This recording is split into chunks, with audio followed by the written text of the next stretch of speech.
Chapter 321. In the garden courtyard where an engagement ceremony was unfolding, Fernandez and Lucas were discreetly engaged in a private conversation, avoiding the eyes of others. Fernandez grinned as he praised Lucas. "You've done an excellent job on your surveillance assignment, Lucas." For the past 5 years, Lucas had diligently reported on the affairs of the Star Palace to Fernandez. It had mostly been mundane, peaceful day-to-day activities, so Lucas had rationalized it to himself. But deep down, he knew this could be a betrayal not just of Ash, but of everyone in the Star Palace. Fernandez's gaze shifted to the sword strapped to Lucas's waist. "It seems you've gained quite a bit of trust." Startled, Lucas clutched the sheath on his hip. It held a short iron sword recently bestowed upon him by Ash. Being permitted to carry a blade within the palace was a sign of absolute trust. Feeling the weight of that trust, Lucas clenched his mouth shut. Ash had entrusted him with a sword, yet here he was, colluding with Fernandez. Fernandez chuckled at Lucas's inner turmoil and turned his head. "Don't worry too much. All of this will be over soon." "What?" "Your surveillance assignment is coming to an end, Lucas." Surprised, Lucas looked at Fernandez with widened eyes, but Fernandez was already looking at the ongoing engagement ceremony in the courtyard. Ash, who had been dancing awkwardly, finally tripped and fell, stepping on Serenade's skirt in the process. Both the boy and the girl rolled on the ground, screaming, and soon were looking at each other, laughing heartily. As Fernandez watched this adorable and innocent scene unfold with a warm smile, he gestured with his hand. "There won't be a need to deceive these people anymore. However, one thing from your last report needs confirmation." Fernandez's eyes, seen through his glasses, flashed like a snake's. "Next week, the second Empress Dustia and Ash are set to visit the House of Silver Winter." "That's confirmed." "Correct." Yes, it's confirmed." Dustia was a former war slave of the Emperor. She had become frail due to lingering after-effects from participating in various wars with the Emperor, and therefore never usually left the Star Palace. However, this time she was planning to visit the Serenade's house soon to be her in-laws House of Silver Winter. The entire Star Palace had already begun preparations for this rare outing. All possible measures were being taken to ensure that no information leaked to the outside world. And yet, Lucas had divulged this information to Fernandez. After observing Dustia and Ash in turn, Fernandez spoke calmly. "There may be a small incident at that time." "What?" Fernandez nodded slightly. "So, do not get involved. You might get hurt if you're caught up in it." "No, wait a minute, Lord Fernandez. All the hard work you've put in will be properly rewarded once this is over. The McGregor family will receive ample compensation. Know that if you continue to follow my orders, you may rise to become a powerful family under the protection of the imperial family." Grinning, Fernandez waved his hand and headed out of the Star Palace. "Let's keep up the good work, Lucas. Have a great day." His entourage, who had been waiting, escorted him away. Lucas stood there, bewildered, watching Fernandez's receding figure. A small incident might occur? What does that mean? A vivid sense of dread crawled up his spine. Trembling, Lucas turned around. In the bright sunlight, the people of the Star Palace were still joyfully conducting the engagement ceremony. Lucas trembled as if a child had accidentally spilled black paint into a clear pond. However, the spilled paint was already spreading throughout the pond. A few days later, Dustia and Ash were scheduled to visit the Count of Silver Winter. This day also happened to be a rare day off for Lucas. He had been encouraged to return to the McGregor family home, which he had not been able to visit frequently, and take some rest. "Send my regards to the McGregor family. Deliver the gifts I sent, too. Rest well and come back. You understand, right?" Dustia gently smiled as she patted Lucas's head. Unable to reply, Lucas simply nodded. "See you later, Lucas." Ash and Dustia waved and climbed into the carriage. Watching the scene in a daze, Lucas suddenly blocked the carriage. "Wait, hold on." "Huh? What's the matter?" Is something wrong? I want to come too. Ash and Dustia widened their eyes. You want to go to the Count of Silver Winter's place? Trying to keep up a casual air, Lucas grinned. I can't let your Majesty and Lady Serenade have all the fun. I'll come along and be a third wheel. Lucas! You insensitive brat! While Ash was angered, Dustia covered her mouth to laugh, opened the carriage door, and extended her hand. All right, Lucas, let's go together. Come on. Dustia stretched out both hands to lightly pinch the cheeks of Ash and Lucas. Sure, we're already a family, after all. It'd be weird to go on separate vacations. Let's have some fun together, Lucas. Already a family. Those words from Dustia burned Lucas inside, but he silently bowed his head. Yes, Empress Mother. The carriage set off. Ash playfully elbowed Lucas in the side, asking, Are you happy now? Sabotaging my love life? Lucas retorted. Then introduce me to a nice lady quickly. Dustia personally peeled some fruit and handed it to the two boys. In an atmosphere as lively and peaceful as usual, Lucas made a vow. Whatever Fernandez meant by a minor accident, he would protect these two as long as he was here.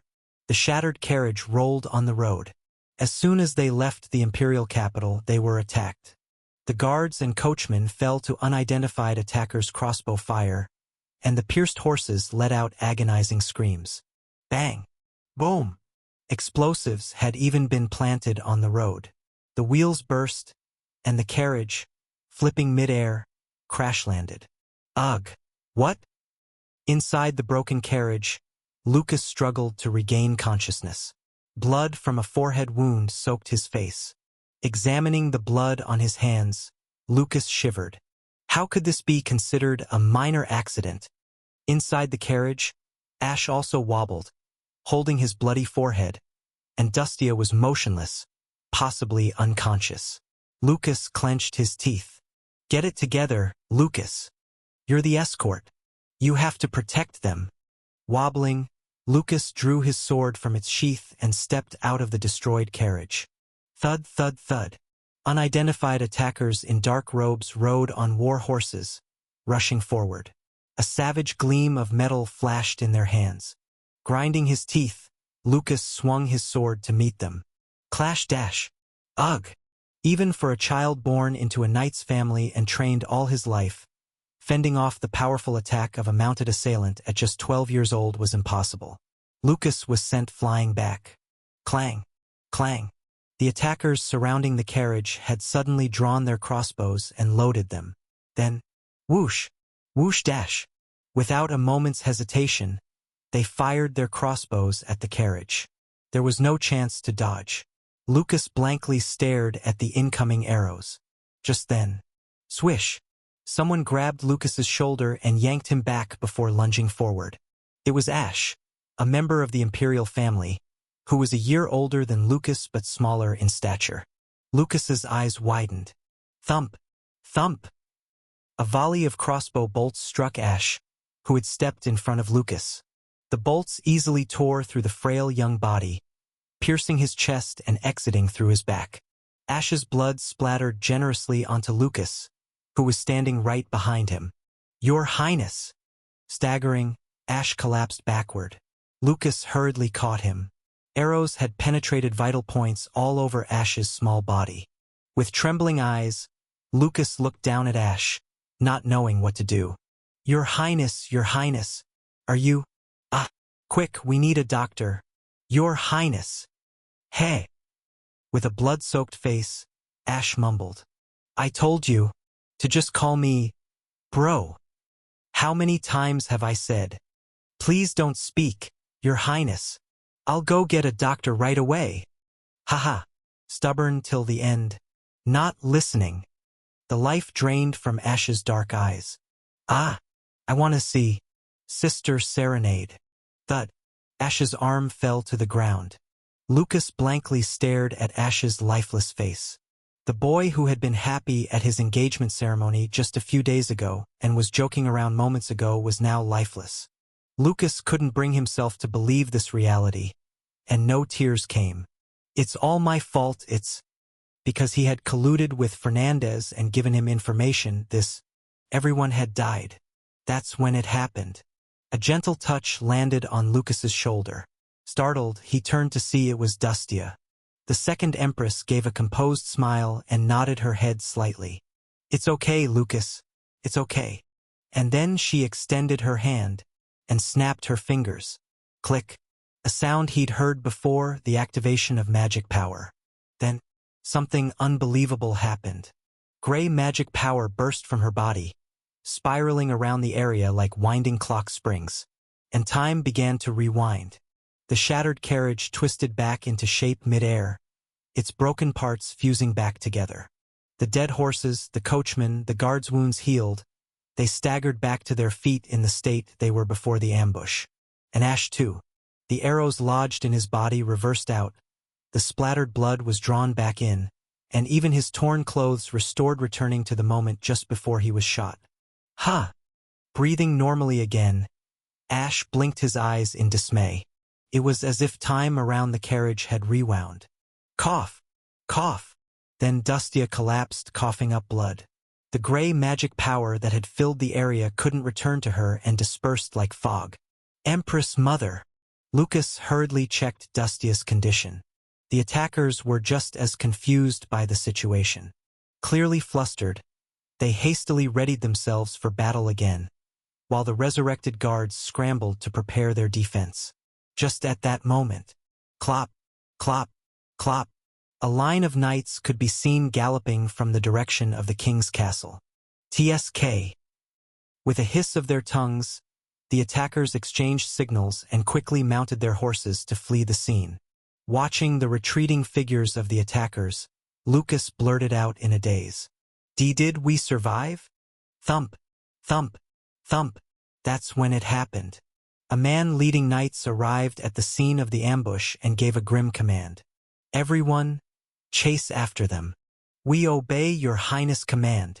These scoundrels dared to attack my wife and son. I'll have them caught alive and slit open their bellies for interrogation. Understand? They must be caught alive." "Yes." The knights spurred their horses and chased after the attackers like a whirlwind. The man's voice seemed to glitter like gold. Lucas trembled as he turned his body backward.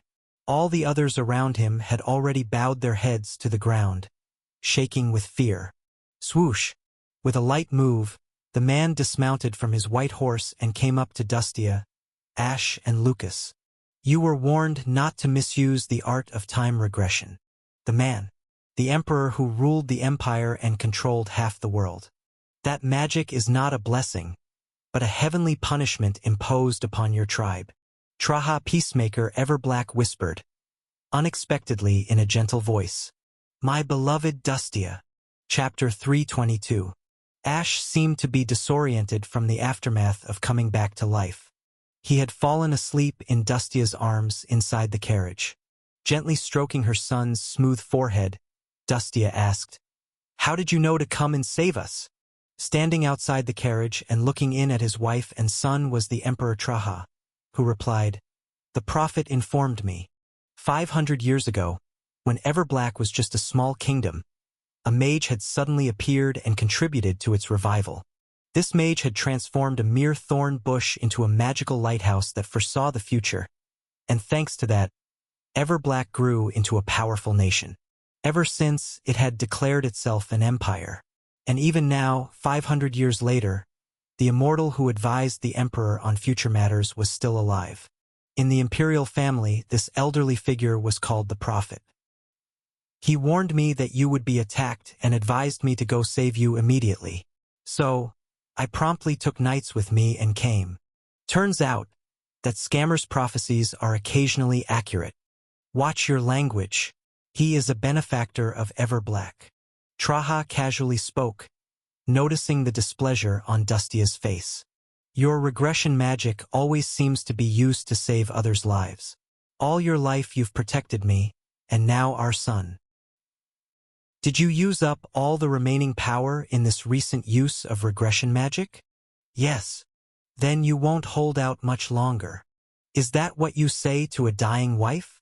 Dustia looked away from her husband, her eyes dropping. the heavenly punishment bestowed upon our clan. The curse of regression is inherited. Bloodline inheritance. After I die, it will transfer to this child. Her trembling hand gently stroked Ash's head. I can only share the characteristic that it reverses time, not how it will manifest. I can't predict how this child will inherit this curse, which is unfortunate. Ash will overcome it. Traha smirked and bowed slightly toward Dustia. Because he is our son. The Emperor and the second Empress shared a brief kiss. After their lips parted and he stroked her cheek, Traha slowly stepped outside. Return to the palace to recuperate. Make good use of your remaining time. As Traha turned and walked away, Dustia weakly muttered, For my last wish, may you fall into hell, your majesty. With a bitter smile, the Emperor softly replied, If I could be reunited with you there, it wouldn't be so bad. Mounting his white horse, Emperor Traha shouted, Forward! And galloped toward the king's castle. Dustia, who had been holding back her emotions, let out a long sigh. Let's go, Lucas. Lucas, who had been eavesdropping while standing guard nearby, hurriedly ran over, startled. Dustia managed a weak smile. Let's spend the remaining vacation at home. Thus, Dustia, the second Empress, who had taken her first vacation in decades, returned to the Star Palace. And she never stepped out again. After the ambush, the second Empress Dustia's condition deteriorated rapidly. Hasn't this happened before? Every moment of every day, she felt a strong sense of DJVU. Another DJVU. It feels like I've lived through this hundreds, thousands of times. It's probably just your imagination, Mother. Look, this tea just came in from the south. No. I've tasted this tea before. Dustia glared at the teacup that Ash extended toward her and violently shook her head, tearing at her hair. If you say that while smiling, handing me the tea in this situation, it's all something I've experienced before. Mother, calm down. Clang dash. Dustia's flailing arm pushed Ash away, and the teacup in Ash's hand fell to the floor, shattering into pieces. Hot tea splashed all around. Gasping, Dustia quickly snapped to her senses and murmured as she hugged Ash tightly. Ah, Ash, Ash, my poor and pitiful child. Mother? I can't pass this torment on to you. It'll live for as long as possible. Just bear with it for a little longer. Such events repeated daily. Dustia felt uneasy about everything and would have uncontrollable fits. The once warm and comforting imperial residence quickly deteriorated. Rumors that Dustia was going mad spread throughout the imperial family. The other wives of the imperial family tormented her, making the story of the second empress going insane the most convincing and widely accepted. However, despite her fits, Dustia stubbornly clung to life. If I die, this curse will move on to you. Months later, the withered Dustia muttered through dry lips.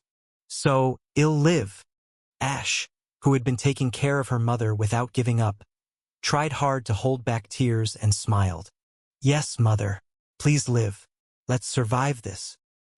Lucas had been watching this entire spectacle from the sidelines. Time passed. Those who had attacked Dustia committed suicide before they could be captured. Or so it was reported. The person leading the investigation and manhunt for over a year and a half was none other than Fernandez. Fernandez, who had been directing the Aegis Special Forces directly under the imperial family, received the Emperor's command to investigate the case. He concluded the investigation by finding and killing the last attacker. When Father was conquering the north, the second Empress Dustia was right by his side, winning several battles. Thud, finishing his signature on the case closure documents, Fernandez spoke as he closed the file. The surviving members of the fallen kingdoms harbored resentment and attacked the second Empress Dustia. That's what will be reported. Fernandez's residence. Lucas sat on his knees in silence, listening. Fernandez gave a relaxed smile. We also investigated internal spies. Lucas, you were never a suspect from the beginning. Understandable, since you nearly died trying to prevent the attack. And you not only refused to assist in the mission but actually obstructed it. Fernandez walked over to Lucas and lowered his gaze. Seems you've forgotten your loyalties, Lucas. Has your family forgotten their debt? Sorry, but I can't continue this anymore. Lucas spat out briefly. A flicker of interest crossed Fernandez's eyes. Oh, I can't betray Prince Ash and Empress Mother Dustia anymore. The smile on Fernandez's face deepened. Lucas clenched his teeth as he lifted his head. Let the McGregor family go to hell. Let the family fall into ruin and disappear. There were no more lingering attachments. Lucas had resolved to live for Dustia and Ash, the people he truly cared about, even if it meant forsaking his own family. As Lucas stood up and turned to leave, Fernandez whispered softly, "And if it's revealed that you were the internal spy in the attack on the Second Empress?" What? Startled, Lucas turned around to find Fernandez still smiling leisurely. His Majesty will be quite furious. He detests traitors. You can almost certainly expect a death sentence. But, if that's the case, I'll tell them you ordered me to. Tell who? I'm the head of this country's intelligence agency. Even the Imperial Capital's Defense Force and Aegis Special Forces are under my control. Only then did Lucas realize. He had been caught in a spider's web for a long time. Trapped, unable to move, his limbs tightly bound. And there's this, bring him in. At Fernandez's nod, his subordinates dragged someone in. The person roughly brought forth was Master Mason, a loyal servant of the McGregor family and an instructor of swordsmanship. His large frame, bloody as if he'd been tortured, was thrown onto the floor. Lucas screamed, "Mason! It's not just him. Everyone left in your family is currently detained by our special forces." Fernandez casually spoke, his voice silky smooth. Lucas gritted his teeth. "Your Highness Fernandez. As an example, they'll have their heads severed one by one right in front of you." Fernandez ran his slender finger horizontally across his own neck. "And then I'll have your head cut off and send it to the secondary palace of the Second Empress. I'd like it to be known as the fate of a filthy traitor." "Did you think you had a choice, Lucas?" With a natural condescension, the red eyes behind the glasses emitted a creepy light. "Sit. Kneel." With gritted teeth, Lucas finally had no choice but to slowly kneel on the floor. A clear smirk formed on the edge of Fernandez's lips. "I need useful dogs, Lucas, so I'm giving you a last chance to prove your loyalty to me." Lucas' eyes bulged at the following words. "My agents will soon attack the secondary palace of the Second Empress. Cooperate then. Open the gates and let my agents in." "Wow, what?" "And assist in the assassination of the Second Empress of Dustia and Prince Ash. If you do it with your own hands, you'll score more points with me." Lucas shook his head roughly. "I can't do it. I can't do such a thing. Then everyone dies here." At Fernandez's signal, his subordinates simultaneously drew their swords. The sight of a sword pointed at Mason's neck on the floor was visible. The cold touch of metal touched Lucas' neck as well. "Even if you don't cooperate, the Second Empress of Dustia and Ash will die. But if you cooperate, you and your family can live." "Lucas, I value you and the potential of the McGregor family. That's why I'm going through this troublesome process to prove your worth." Fernandez softly whispered, his voice becoming gentle. "I'm going to be emperor, and I want to employ you heavily in the future. Guh. Think carefully. What will you gain by sticking with an empress plagued by madness and a prince who is nothing but kind and talentless?" Fernandez leveled his eyes with Lucas, staring into his blue eyes. "This is my last offer. Prove your loyalty to me. I'll give you everything. Your life, your future." With that, Lucas closed his eyes tightly. It was a clear winter night, just like that day 7 years ago when Lucas first came to the secondary palace. Now 14, Lucas stood at the back gate of the palace, blankly staring up at the sky. The choice was never there to begin with. If he refused, everyone would die. If he accepted, both Lucas and the McGregor family could live. In that case, what choice did he have but to accept? As Lucas was justifying his decision to himself, the sound of a cuckoo bird reached his ears. It was the signal. Screech. Carefully opening the back door, people clad in black masks and robes streamed in. Without a word, they moved swiftly through the backyard and infiltrated the Star Palace. Trembling as he watched the scene unfold, the leader of the assassination squad quietly handed something to Lucas. "If you can't do it sober, place this in your body." It looked like a syringe filled with dark blue blood. Lucas asked with curiosity, "What is this?" "A beastification serum is still being tested in the Dark Division. It's somewhat of a failure since it can't produce antibodies, but the berserk effect is quite useful. It's from the center. It allows you to wield the power of a beast for a short period, and it removes cumbersome emotions like guilt and conscience. I used it on my first mission too. It will help." Leaving a stunned Lucas behind, the leader of the assassination squad strode into the Star Palace. Gritting his teeth, Lucas clenched the serum tightly in his hand. After Dustia had gone mad, the Star Palace had gradually reduced its servants and had no reliable security force of its own. Though defensive and security magic had been set up around the periphery of the Star Palace, the moment the door was opened from the inside, they were all nullified. Now, the lives of Dustia and Ash were as fragile as a flame in the wind. Chapter 323. Members of the Dark Squad agilely infiltrated the interior of the Star Palace. Lucas trailed behind them at a leisurely pace. Walking down the halls of the Star Palace, Lucas was briefly lost in memories of the beautiful youth he'd spent here with Serenade, Alberto, and so many others. Dustia, who had tenderly cared for him after he lost his parents and came here. Ash, who'd take arrows for him and told him to call him brother. Those sparkling, beautiful days were now trampled by the intruder's military boots. Lucas came to a halt. He then drew the sword that Ash had gifted him, which hung at his waist. Shing dash! As the sound of the blade meeting the open air rang out, the leader of the Dark Squad looked back at him quizzically. Tears rolled down from Lucas's blue eyes as he glared at the leader of the Dark Squad. The leader clicked his tongue. "Planning to stop us now? You should have just kept the door closed in the first place, kid. You opened the door for us. The blade's already in your gut. What's the point now?" "That's not it." Lucas spat out the words fiercely. "I've clearly aided you all. I've kept my promise to Lord Fernandez. So, Lord Fernandez must spare my family. Separate from that, I intend to die here accidentally. If Dustia and Ash had to die today, Lucas had resolved to die here as well. The serum's side effects will make me rampage, unable to distinguish friend from foe, and attack you. Listen, kid, stop the nonsense.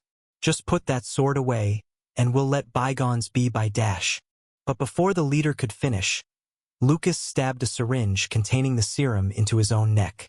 As soon as it was injected, a magical chemical reaction spread throughout Lucas's body. Feeling as if his veins were inflating, Lucas bent over, trembling. Ka-ah! His golden hair disheveled, his blue eyes flared like fire. The tears flowing down his cheeks looked like trickling flames. "I kept my promise, right? So, for Lord Ash's sake, let me die." The leader clicked his tongue and gestured to his subordinates. Then he drew 2 daggers from his own sheath. "You guys handle the second empress and the crown prince. I have to deal with this pitiful kid." Lucas, his mouth slightly open and breathing ragged, lowered his posture. And then, wielding the sword he had received, he leapt like a beast. Hall at the entrance of the Star Palace. "Mother, please, snap out of it." Standing at the first-floor entrance, Ash screamed. Ash was looking at Dustia, who was on the third-floor balcony. With a noose made from ropes around her neck, Dustia swayed perilously above on the third-floor balcony. "It's dangerous, Mother. Come down now." Ash looked around for help, but there was no one. As luck would have it, no. as if it was meant to be. Alberto was even given a forced vacation today. Serenade, who usually came every day to care for them, was also absent today. Ash prayed with both hands and then finally knelt on the floor, begging Dustia. "You promised to live with me, Mom. Please, don't do it, please." Ash. Dustia's face was serene, as if she were back to her old self before the madness struck. "This may sound absurd, but listen well. Your mother has lived through this day thousands of times. I know exactly what's going to happen next. I understand, Mom. I get it. So please come down and we can talk. I have to die so you can inherit the curse of our clan and survive today. Yes, this is the only way." With a peaceful and warm smile, she slowly opened her mouth. "I'm sorry, Ash. I'm really sorry for leaving you with this curse, my son. But this is the only way for you to live." A single tear trickled down from her smiling eyes. "Your mother will always be by your side." "No, Mom. Don't. I love you." Dustia leapt off the railing. "No." Along with Ash's scream, Dustia's lifeless body hung in midair. Fortunately or unfortunately, Dustia's suicide ended quickly. Her neck snapped from the rope before she could suffocate, cutting her life short. Screech, screech. Dustia's body swayed like a pendulum, hanging from the rope. A faint gray magic power emanated from her corpse and flowed into Ash, who stood there blankly shedding tears. Click, as if winding up a clock. Kuak, kuak, cook, kuak. Ash, who had collapsed on the ground, violently coughed and trembled. Soon enough, his shaking subsided, and his jet-black eyes grew cold. "Ah!" As Ash slowly stood up, his voice had changed slightly. "Damn it, this feeling never gets easier, no matter how many thousands or tens of thousands of times I go through it." The youthful cheerfulness unique to a 15-year-old boy was nowhere to be found. His voice was tired and worn, as if aged over time. "Couldn't you have picked a different point for the loop? Why is it always this moment when I return?" Looking up at his mother with eyes filled more with emptiness than sorrow, Ash let out a dry sigh. "Couldn't you consider how your son feels, having to see your corpse every time he loops back?" He wiped away the tears that wetted his cheeks, as if annoyed. Ash then turned his body around. "And you guys are really getting on my nerves." Members of an assassination squad had already poured into the first-floor hall.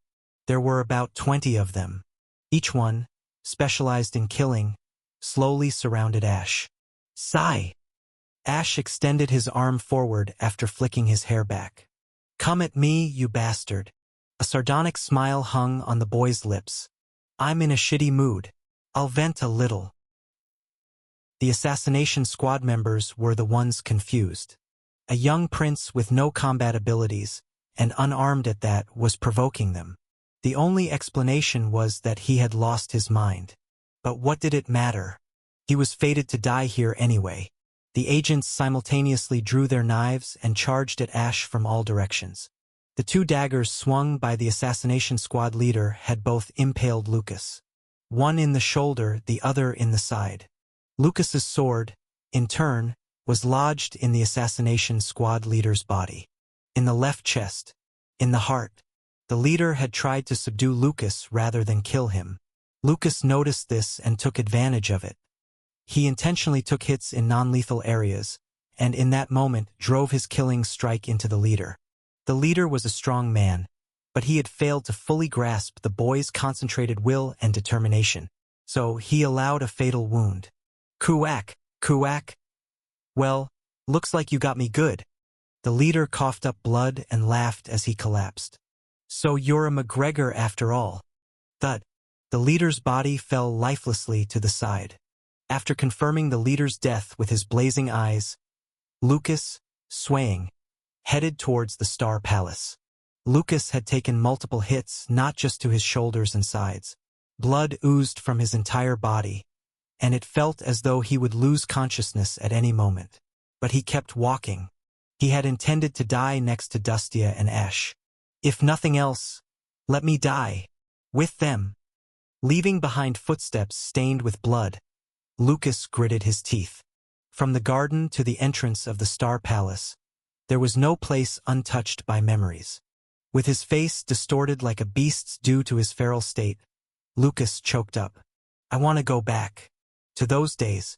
To those days that were as beautiful as flowers. Summoning the last of his strength, Lucas entered the first floor of the Star Palace. He was met with an inexplicable sight. All the members of the assassination squad lay dead, rolling around as corpses. Without a single exception, they had all died. And atop the pile of those corpses, "You're late." Ash was sitting, drenched in blood as if he were a king of hell seated on a throne. He greeted Lucas with a casual yet desolate smile. "Traitor. What? How?" Unable to comprehend the situation, Lucas stammered. Ash casually shrugged. "Every time I regress, the same guys attack me in the same way. Would be pretty pathetic if I couldn't beat them by now. Don't you think? Your Highness, the Crown Prince. Is that you?" The atmosphere had changed. It had changed too drastically. Gone was the gentle, innocent boy. The man who stood before him now was like a harsh, biting wind, tinged with the scent of blood and dust. "The Crown Prince? Sure. I am the Crown Prince." Ash chuckled softly as he rose from the pile of corpses. "Now, traitor, the Crown Prince you should kill is right here. Are you going to tear me apart? Or has rabies clouded your judgment so much that you can't even recognize your target?" Ash's piercing eyes radiated palpable hostility. Lucas staggered backward. "No, I didn't come to kill you, my brother." "Don't call me brother. Damn it. Makes my skin crawl." Ash shoved his hands into his pants pockets and strode toward Lucas. "If you hadn't opened that door tonight, my mother would still be alive." Dustia's corpse had already been moved to the first floor by Ash. Only then did Lucas confirm Dustia's death, his eyes widening in disbelief. "If you hadn't colluded with them to save your own family, my mother would have lived much longer, and I would have started this godforsaken loop a little later." Ash growled menacingly as he reached the trembling Lucas. "It's all your fault, Lucas. All of it." Aya." While Lucas couldn't fully understand Ash's words, the undeniable truth was that he had betrayed him. Unable to utter a word, Lucas trembled. His right hand still clutched a sword. In one swift motion, Ash grabbed Lucas's wrist and pressed the sword against his own neck. "Go on, you disloyal mutt. Tack. You came here to stab me, didn't you?" As Lucas's sword tip lunged toward Ash's neck. Thump! Lucas hastily wedged his left arm between them, blocking the blade. Blood spurted from Lucas's left arm where the sword had lodged.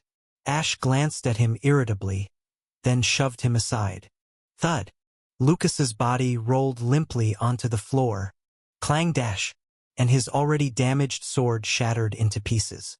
Amidst the ruins of shattered swords and pools of blood he had spilled, Lucas knelt on the ground and sobbed, his head pressed to the floor. "I messed up. I messed up. Please kill me, Your Highness. Kill me. Please." As consciousness began to fade due to the backlash from turning into a beast and excessive bleeding, Lucas continued to apologize until he eventually lost consciousness. Ash, who had been watching Lucas with disdain, sighed deeply and ran his fingers through his hair. Consistently useless from start to finish. Ash then skillfully pulled out some bandages from a nearby cabinet and applied first aid to Lucas's wounds. Despite his blood-soaked hands, he wrapped bandages around them and then took a cigarette from the cabinet, lighting it and placing it in his mouth. Click. Though he had lived a life far removed from smoking, his movements were incredibly natural, as if he had been smoking his entire life. Phew! As he exhaled a long puff of smoke and leaned back. "Well, it seems like the situation has been resolved, hasn't it?" A mage wearing a gray robe leisurely walked into the hall. Though it was an unexpected appearance, Ash, as if he had anticipated it, bit down on his cigarette and scowled. This wouldn't happen to be the great prophet of our ever-black, always a beat late? Haha, prophet, you say? Let's forego such flattering titles. the mage who had appeared 500 years ago and assisted in the revival of Everblack.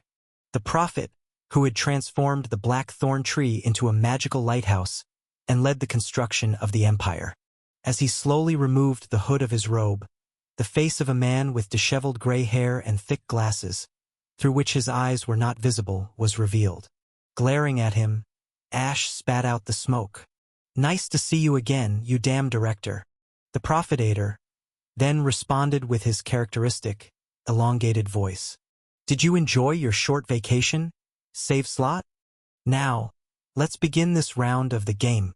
Then, Ader bitterly corrected himself. No. The last round of the game permitted to us. Chapter 324.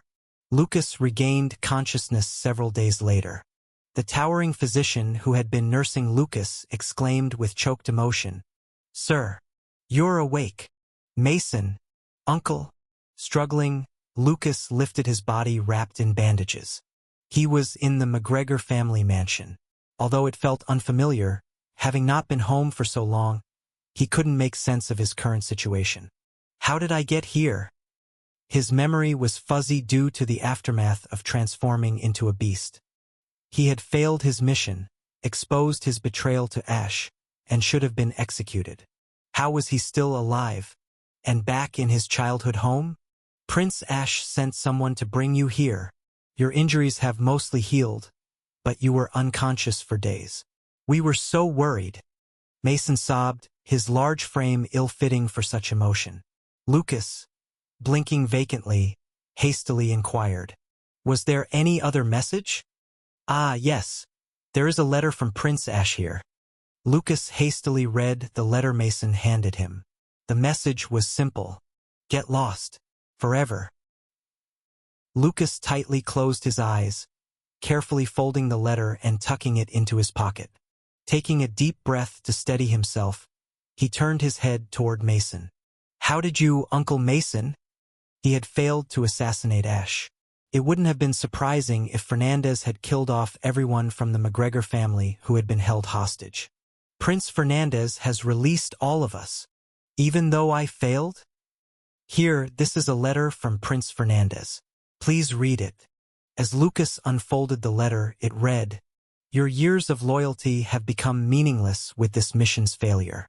However, acknowledging your past service, I will spare your family and settle half of your remaining debts. I still value your skills. If you wish to pay off the rest of your debts, crumple." Lucas angrily balled up the letter, eventually tearing it to shreds. A startled Mason nervously asked, "What will you do now, sir?" "I have to live." Lucas cracked a smile, pulling at his dry lips. The smile of the boy who once resembled an innocent puppy had somehow, even if the world ends, people have to go on living, transformed a bit into that of a wolf. Lucas liquidated the McGregor family mansion and estate. Even after selling everything, including the family's treasured swords and secret martial arts manuscripts, he was still short on funds to pay off his debts. The last day, as they were taking down the sign of the martial arts dojo, the family servants and loyalists all burst into tears. Lucas hugged each of them one by one. "I'm sorry for all the trouble I've caused. Take care, everyone." After forcefully sending everyone away, including Mason who wanted to stay, having sold every last thing he owned to finally settle his debts, Lucas was left with nothing. Now all that remained in his hand was the hilt of a broken sword. The sword Ash had given him was now woefully incomplete, left only with its handle. Lucas silently looked down at the sword handle, pocketed it and started walking. He had nothing more to lose. He already knew where he had to go. "You've got quite the nerve." In Ash's private quarters. It was broad daylight, yet the room was dim, heavy curtains drawn. Ash was seated on a chair, sipping poison from a glass.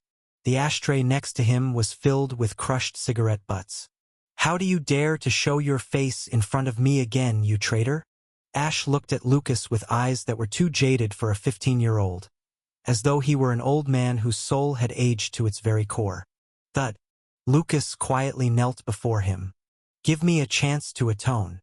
"Atone? How do you plan to atone? I will become your majesty's dog. I will bark if you say bark, and die if you say die. You're asking me to take back a dog that has already bitten its owner? If a rabid dog bites its owner, it should be put down. But your majesty spared my life. Ash chuckled sarcastically as he stood up. I spared you because your betrayal ultimately had little consequence. My mother would have passed away regardless, and sooner or later, I would have ended up in this godforsaken situation. He emptied the remaining alcohol in one gulp, and with a bang, set the glass down, laughing bitterly.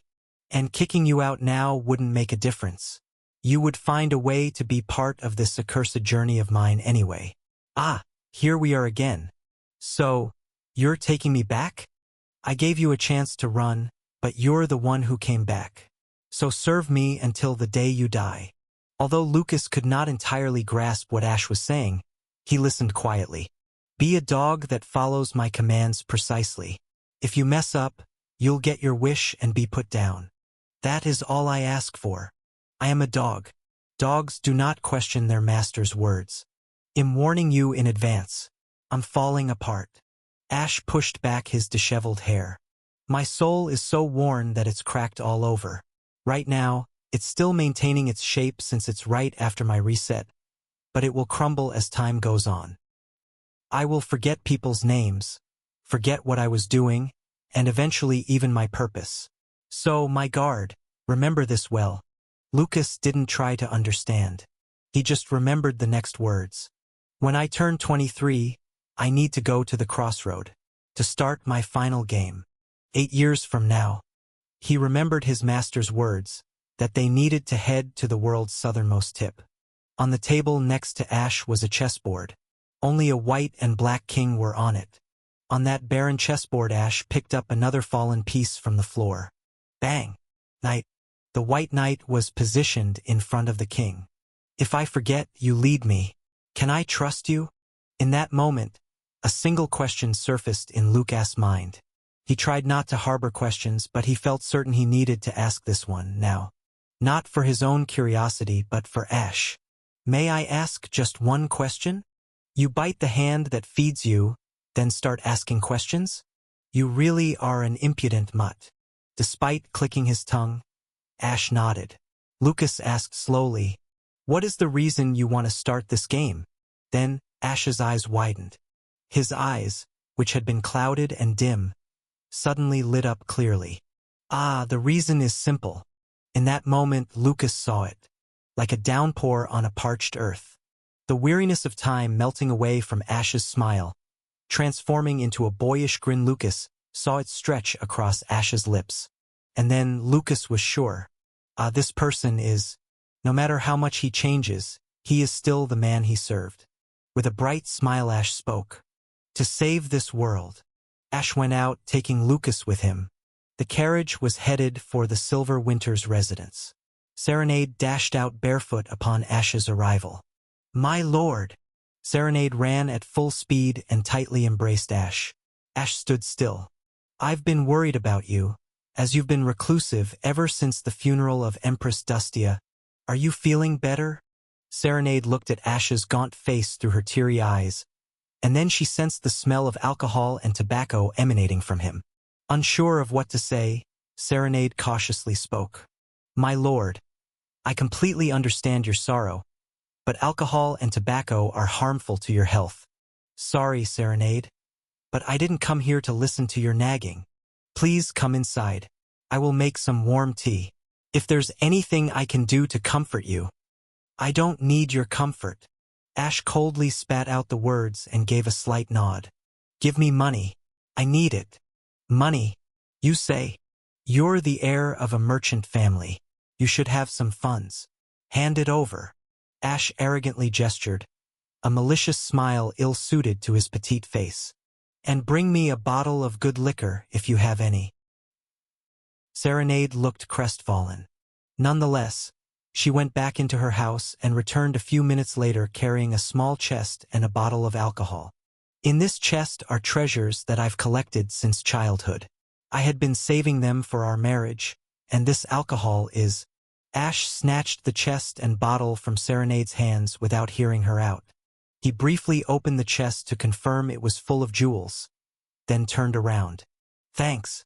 They'll put it to good use. Ah. Have this much ready for the next time I visit. Got it? Serenade watched Ash's retreating back, lost in bewilderment. Breaking into a sweat, Lucas, who had been observing this, bowed to Serenade and hurriedly followed Ash. As Ash got back into the carriage, Serenade called out, choking back tears. My lord! If it can ease your pain, be it money or alcohol, I'll have it all ready for you. So please. Serenade forced a miserable smile, struggling to hold back her tears. Don't hurt yourself too much. That would only pain me more. You can come back anytime, my lord. They'll be waiting. Here. Forever. Ash silently boarded the carriage and set off.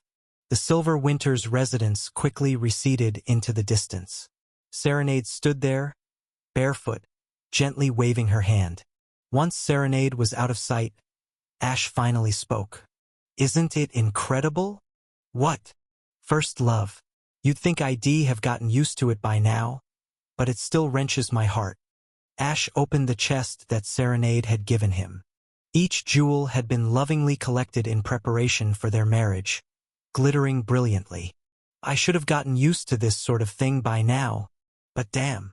With a bitter smile, Ash closed the chest and looked out the window with heavy eyes. After a long silence, Ash spoke again in a cold voice. I need more money, and more connections. Lucas didn't ask why he needed the money, why he needed the connections, what this behavior from Ash was all for. Given that I don't have a damn thing to start with, there's no other way. This time, too. Lucas merely thought to himself about this young man, whose smile seemed so fragile that it could break at any moment.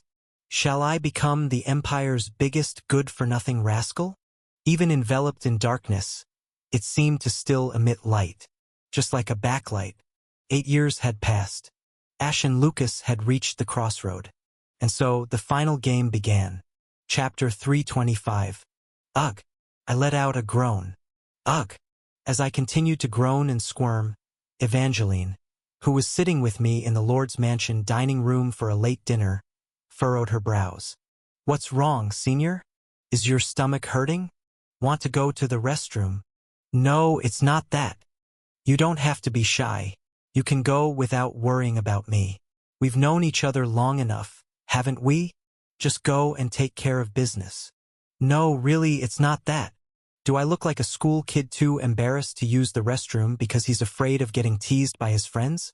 Evangeline shrugged her shoulders as she took a bite of her pie. Then what's going on? Just spill the beans. Ah! I finally let it out. Evangeline was someone I could somewhat confide in, after all. I'm not sure about some things that happened between Lucas and me in the past. Just a while ago in the prison, I had interrogated Mason, who had been captured as a spy. But I couldn't get anything substantial out of him. All Mason did was repeat the same story. Something like Sir Lucas has been serving you, Prince Ash, since he was 7. Then Evangeline tilted her head.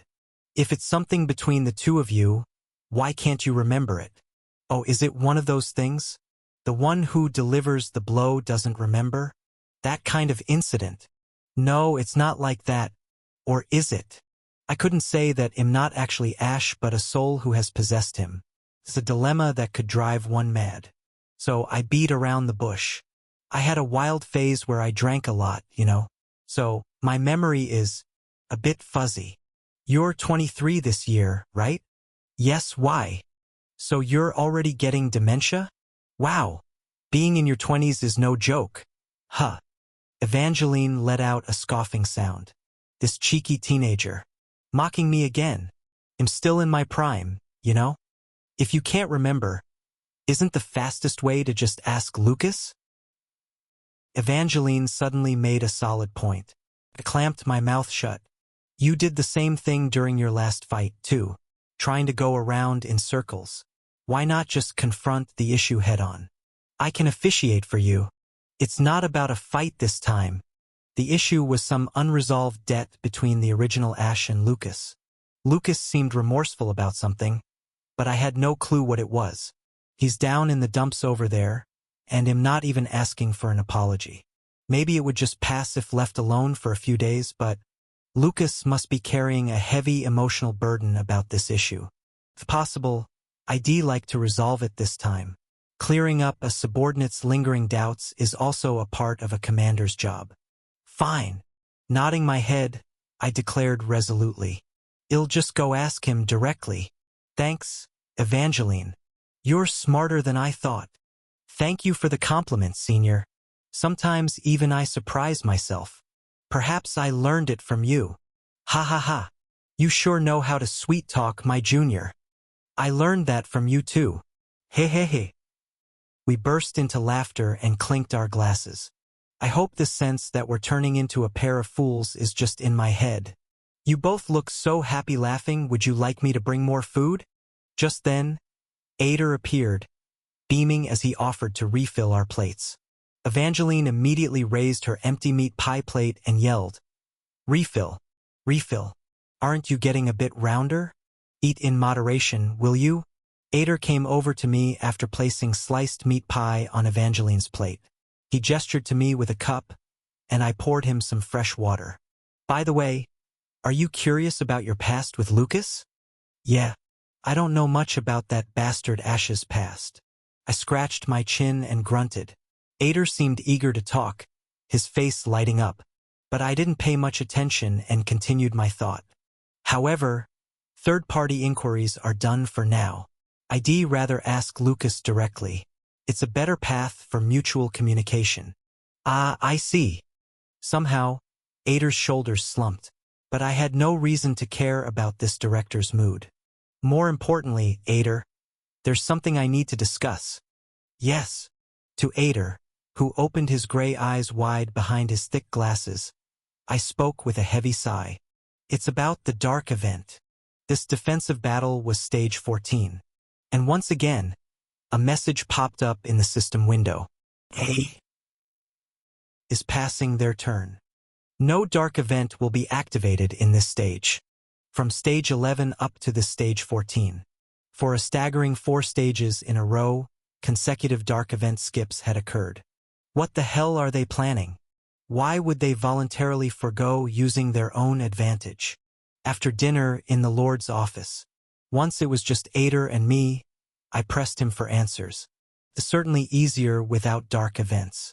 Those bastards are basically doing nothing and letting us easily win the defensive battle. That's obviously a good thing.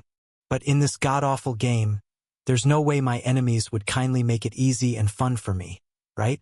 Something fishy is going on. It stinks. It smells of malevolent schemes.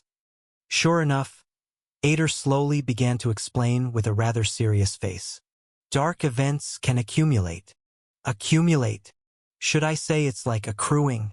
If you don't use it in this stage, it can be carried over to the next stage. What the hell? Why would they support such a feature, shit?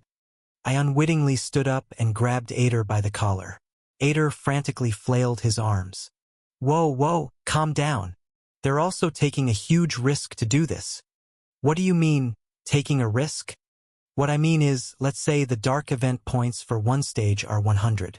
If you skip it, you can only carry over 25 points as the maximum. I furrowed my brow and started doing the math. So you're saying, since they've carried over for 4 stages so far, adding up to 100 points, in stage 15, they can use 200 points worth of Dark events. The usual Dark event would be 100 points. So a Dark event twice as powerful would come. For 4 stages with no Dark events, you'll face a Dark event twice as strong in one stage. It's certainly risky on their part, but from a defensive battle perspective, it's not necessarily bad. Is it? He was right. To put it simply, the enemy gave up 300 out of 500 points for one 200-point hit. If you consider how much their Dark events torment us in each stage, skipping 4 stages for free honestly isn't that bad. But still. So what happens in stage 15? That was the problem. What form would the Dark event, twice as powerful as before, take. Moreover, stage 15 was a multiple of 5, meaning it was a boss stage. Up until now, the overpowering Nightmare Legion would swarm in, preventing the dark event from taking effect due to the highest level of difficulty. To use a dark event, you would have to send a slightly weaker legion that doesn't hit the maximum difficulty level. What kind of monster legion will they send this time? And what kind of dark event will accompany them? I was certain my nemesis was preparing a calculated move. So then, how should I counter it? Ader surreptitiously withdrew from my contemplative grasp. I blinked my eyes and tightened my grip on the director's collar. Hey! The credit card company next door even carries over points. What benefits does our card have, huh? No. You have to understand. Over there, they've been excellent customers for centuries, filling up their achievements. They naturally get more benefits. This punk, what about me? Am I not an excellent customer? I was the first in the world to clear Hell Iron Man in this crappy game. Shouldn't I be showered with rewards? Be mindful. The 1-year anniversary is coming up. Should I switch card companies? Am I unhappy? You bet I'm leaving. Just you watch. A perfect and beautiful counter to the dark event. Voil. Ader, now looking pitiful, shouted. We're already working hard to introduce something opposite to the dark event. It's called Goddess Blessing. Oh? What's that? I immediately loosened my grip on Ader's collar, well, by half at least. As the name suggests, it's a blessing from the goddess. You can buff an ally once per stage.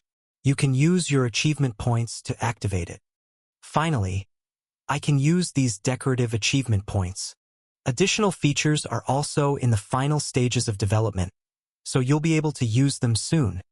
Not totally useless after all, Director. I grinned happily. So, when's the patch date? That would be, well, ideally around the start of the second year. Thud. I grabbed Ader's collar fiercely once again and growled menacingly at the coughing director. Complete it before stage 15 starts. Better yet, make it usable before this stage starts. Ahem. That's a bit definitely impossible. Then put it in as a beta feature. They'll test it and QA it for you. A free tester. It's a win-win. This is not a game, it's reality. And things can't just be added on a whim. Enough talk. Will you do it, or not? In the end, Ader had to happily nod in agreement to my earnest and moderate suggestion by pointing a gun at his head. His eyes were even brimming with tears. Should have done this sooner. How wonderful for both of us. When I look at other games, they relaunch beautifully with a 2.0 title, so I have high hopes.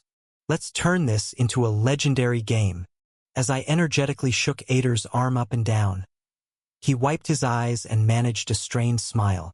Yes, I'll do my best. It was a smile so fragile, like a sand sculpture, that it seemed it would fly away with the wind. With the mindset that this is the last challenge, I blinked in confusion. Isn't life always uncertain? You get one life coin. That's Iron Man mode, and that's the essence of this world. The next day, I visited the forge in Crossroad. I was planning to test my ultimate skill, Imperial Edict, in a dungeon. To do that, I needed a special equipment called a flag. Kelly Bay was busy upgrading Lucas exclusive equipment, so I thought I'd pick up a temporary flag at the Crossroad Forge. So before lunch, I walked into the forge and found, there was already a customer. A towering knight was receiving something from the master of the blacksmith guild. The familiar black armor, the long sword at his waist. Lucas, they say you meet your enemies on a narrow path. No, that's not the right saying here. Anyway, this was good timing. I greeted Lucas with a hearty slap on his back. Hey, how was your vacation? What did you do yesterday?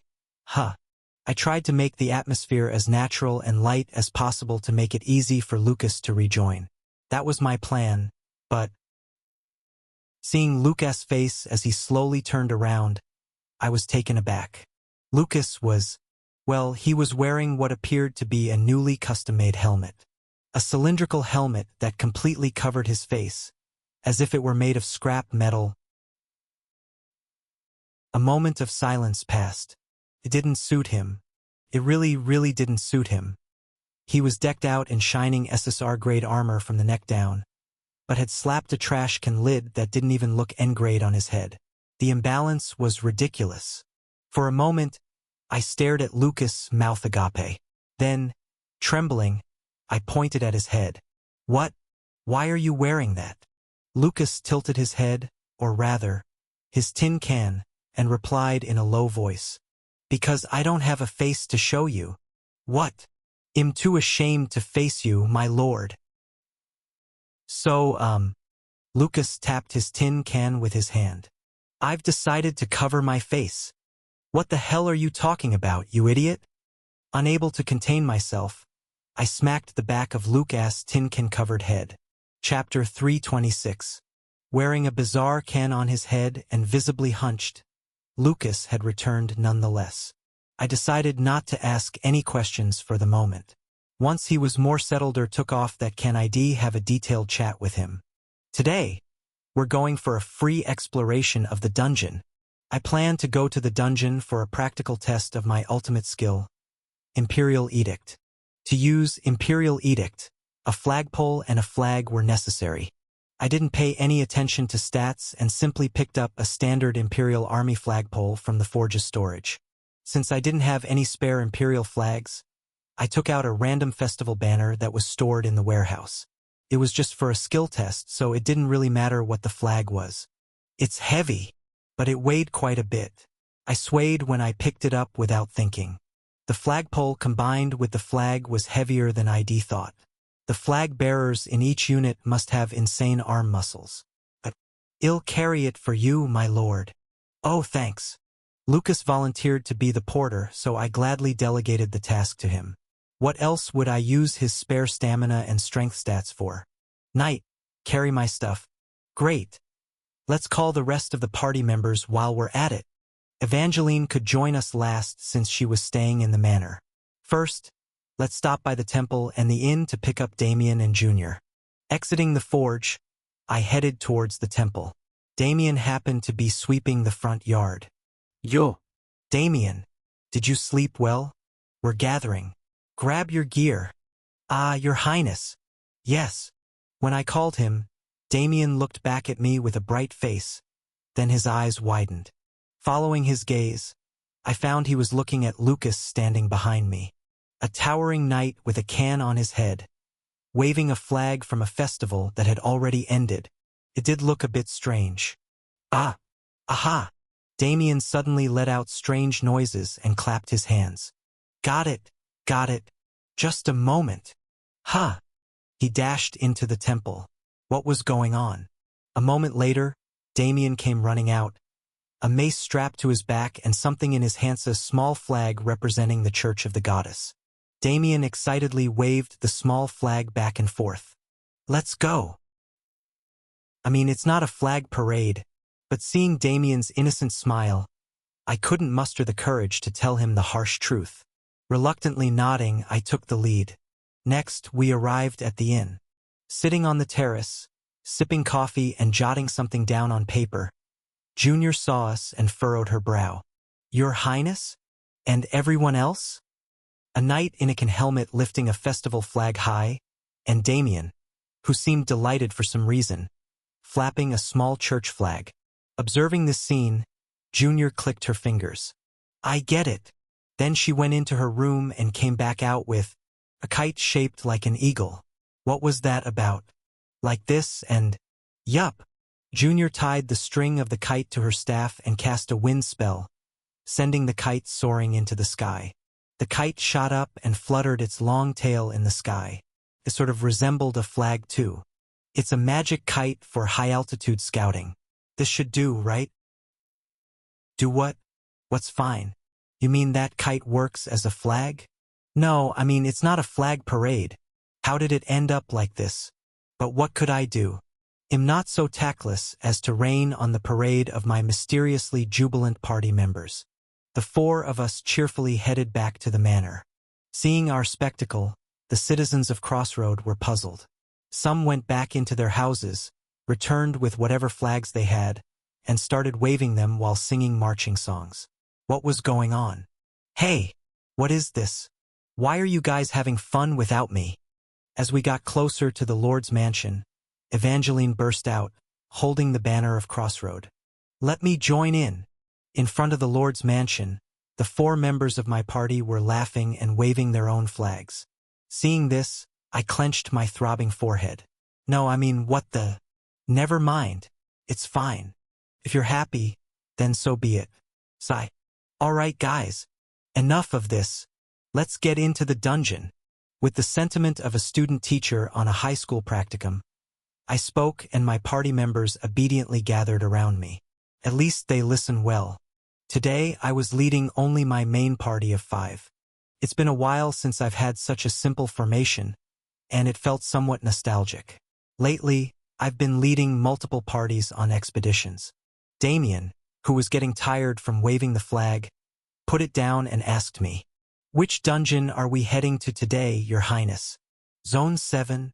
No. Today, for the first time in a while, my party members looked surprised at my next words. We're going to Zone 1. Now loading.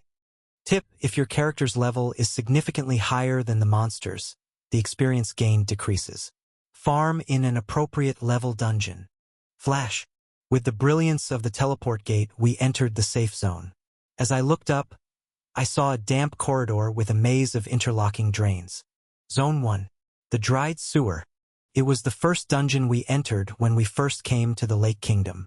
At the time, we had arrived at the Lake Kingdom, but the main entrance was blocked, so we had to go through this dried-up drain to enter the kingdom. It's been almost a year since then.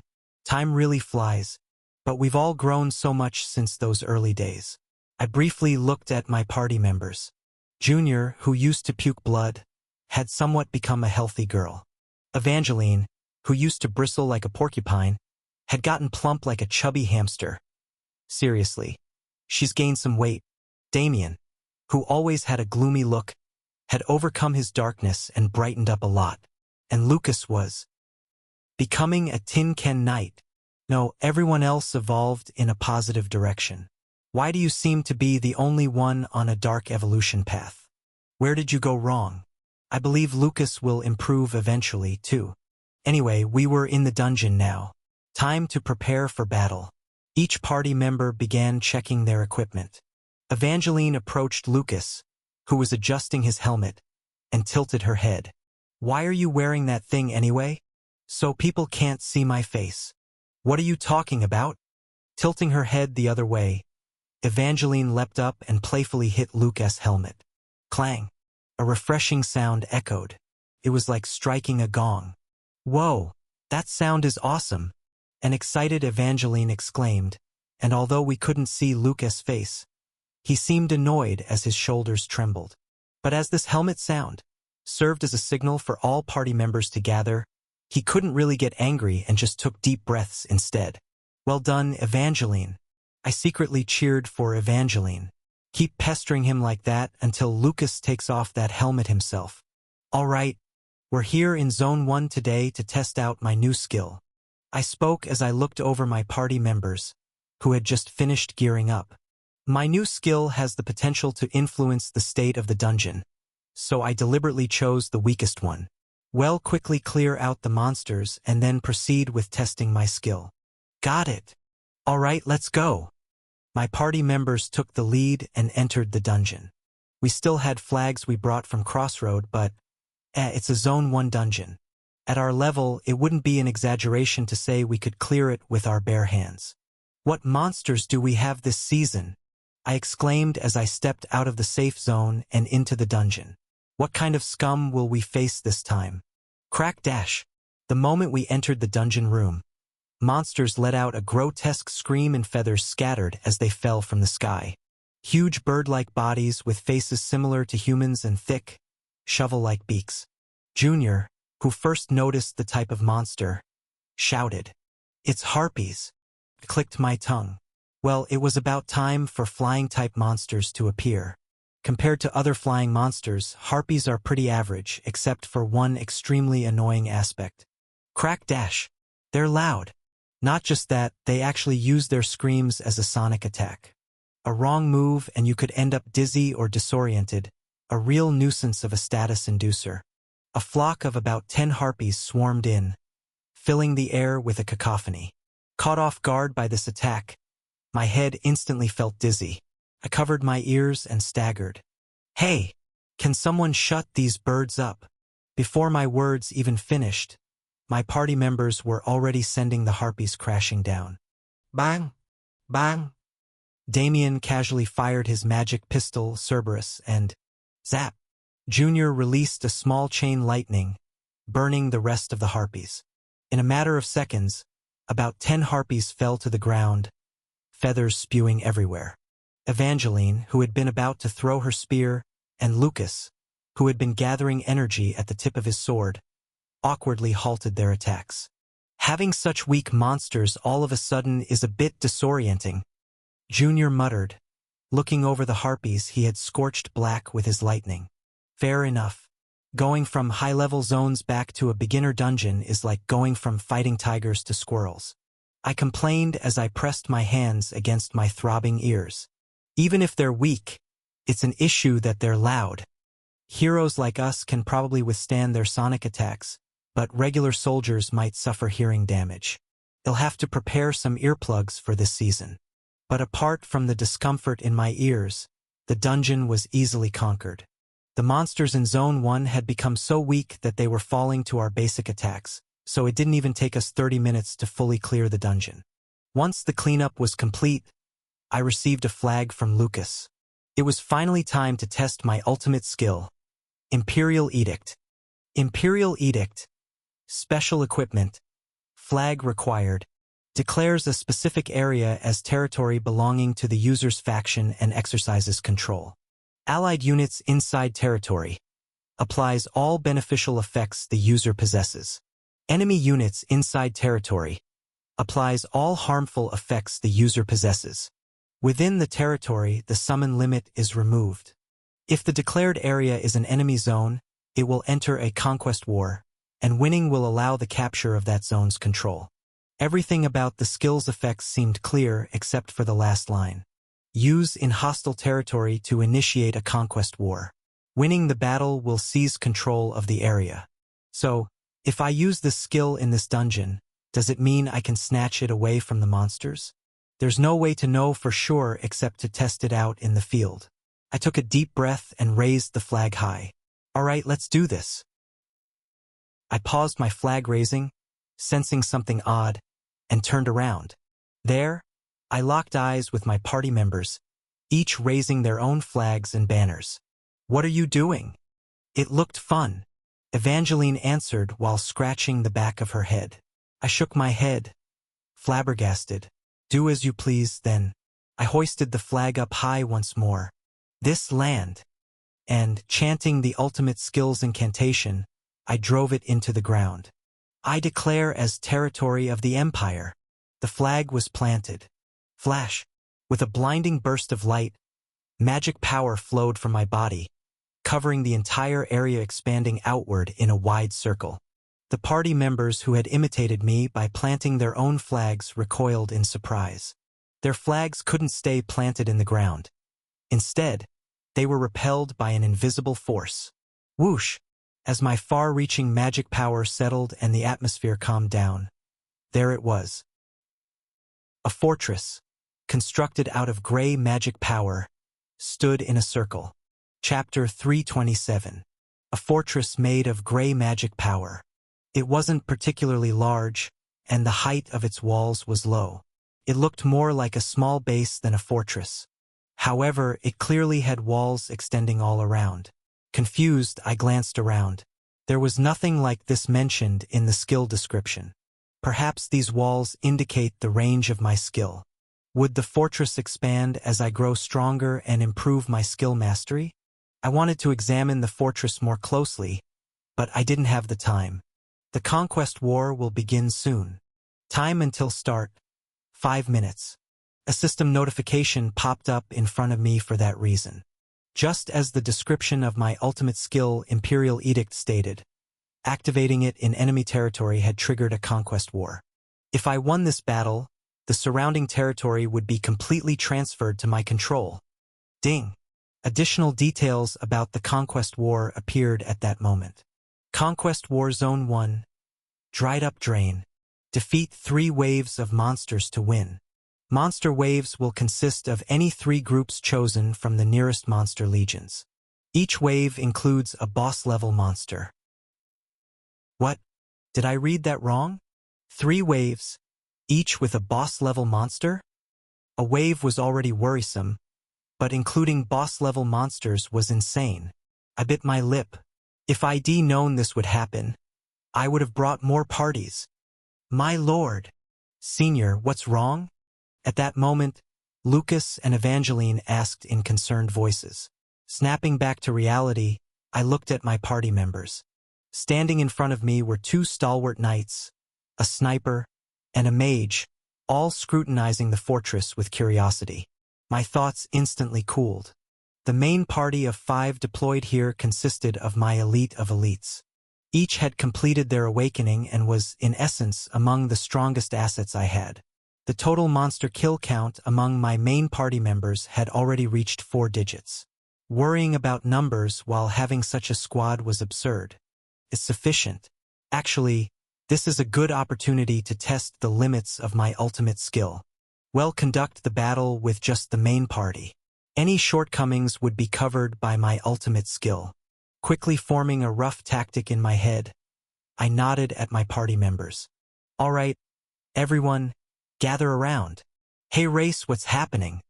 I explained the situation of the Conquest War, the impending monster waves, and the fact that we'd take control of this area if we defeated them all the way to the inclusion of boss-level monsters. Though surprised, my party members didn't panic and immediately began preparing for defense. True to their reputation as warriors who had fought through hell alongside me, Damien headed to higher ground for sniping, and Junior immediately started casting spells. Lucas and Evangeline exchanged glances, then checked and divided responsibilities for the sections of the wall they would defend. Watching my party members perform their roles efficiently without any wasteful movements or the need for coordination made me proud. They've grown a lot. I should fulfill my role as well. There was one gate in the fortress made of magical power. It was obvious that the monsters would rush through there.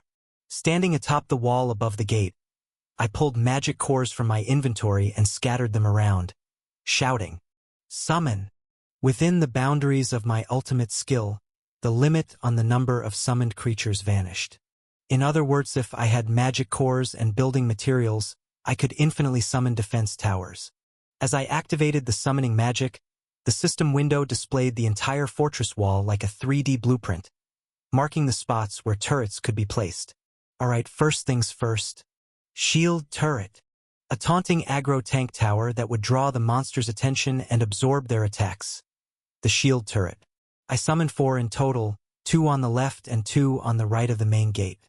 The drainage pipes that made up the dungeon room began to twist like candy canes, ripping themselves out and taking the form of turrets.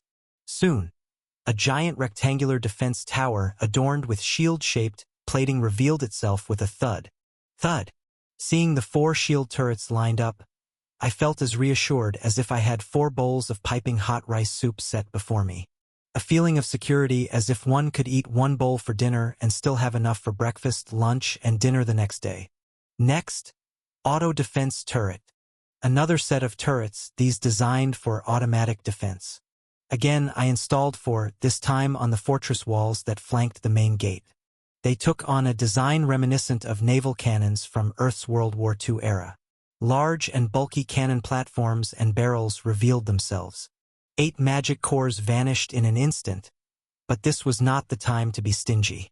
One doesn't skimp on resources during a test run. I wanted to place magic turrets too, but the research isn't complete yet. Magic turrets are defense towers that apply various debuffs, including slows, to monsters in an area. I had commissioned research into it after acquiring a scroll, but more time was needed for completion. It's unfortunate that I can't deploy a full set of 3 different turrets, but this should be enough for now. And captured monsters, come forth.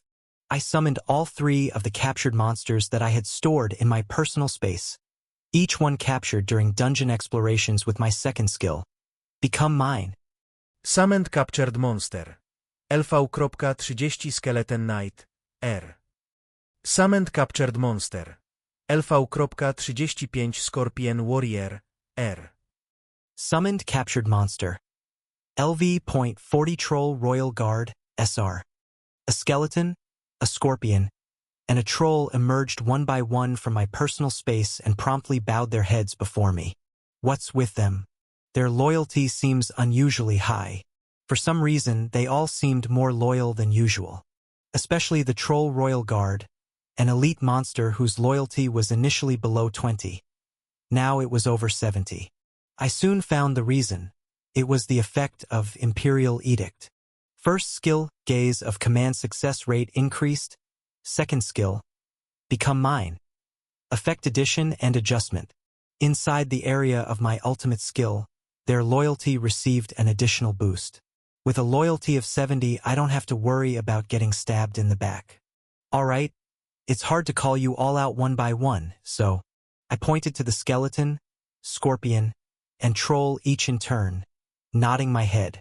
Then I decided to give their team up a name. I'll collectively call you the Gansomi Brothers. The monsters, who had no way of understanding the Three Kingdoms reference, tilted their heads in confusion. Well, whatever. Just be grateful I didn't call you the stir-fry combo. The Gansomi brothers were assigned as reserves. I instructed them to deal with any monsters that broke through Lucas and Evangeline's defenses. I also have a boss summoning scroll on hand, but they'll keep that as a last resort. With the placement of summoned and captured monsters complete, there was little time left before the wave began. I took a deep breath and looked around the magic fortress. A higher vantage point would be. Just then, I noticed Damien, who seemed unable to find a suitable high ground, glancing around. How can I not help? Wait, this fortress was created with my magic power, right?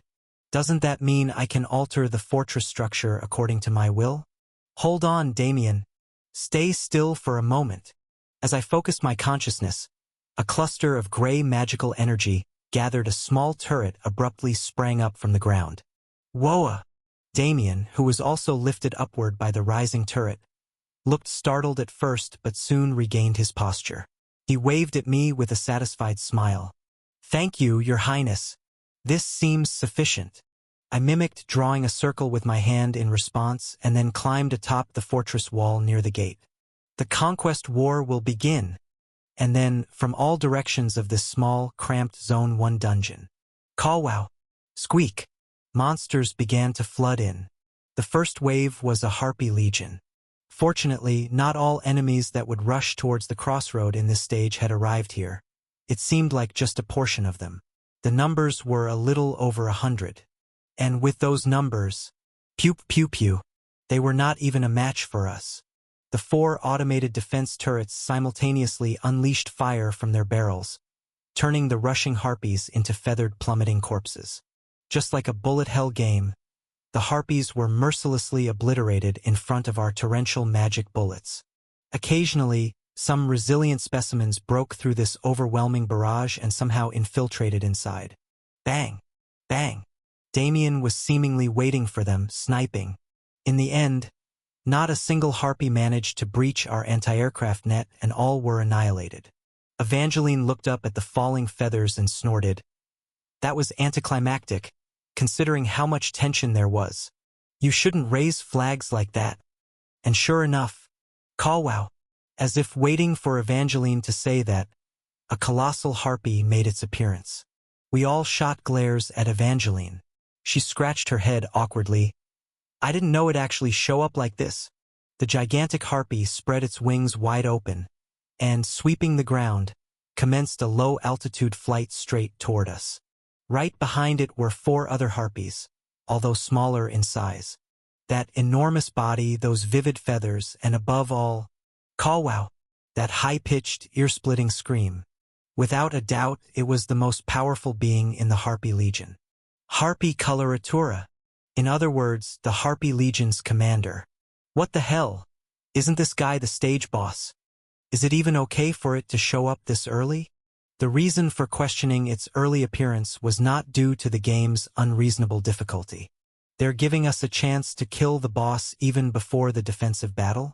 Aren't they being too generous? Was the implication. If we killed that thing here, the defensive crossroad would be so much easier.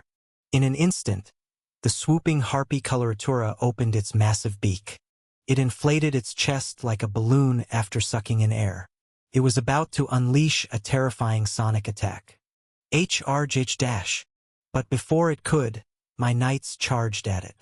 Evangeline, who had shot up like a flying squirrel, brought down her shield from above, while Lucas, who had rocketed from the ground, slashed his greatsword from below. Evangeline's shield hit the upper part of the monster's beak, while Lucas' greatsword hit the lower part. Thwack! Forcing the monster's beak to close. The sonic wave, all set to burst out, was trapped inside and flowed back down the monster's throat. That's when Junior swiftly raised her magic wand upward.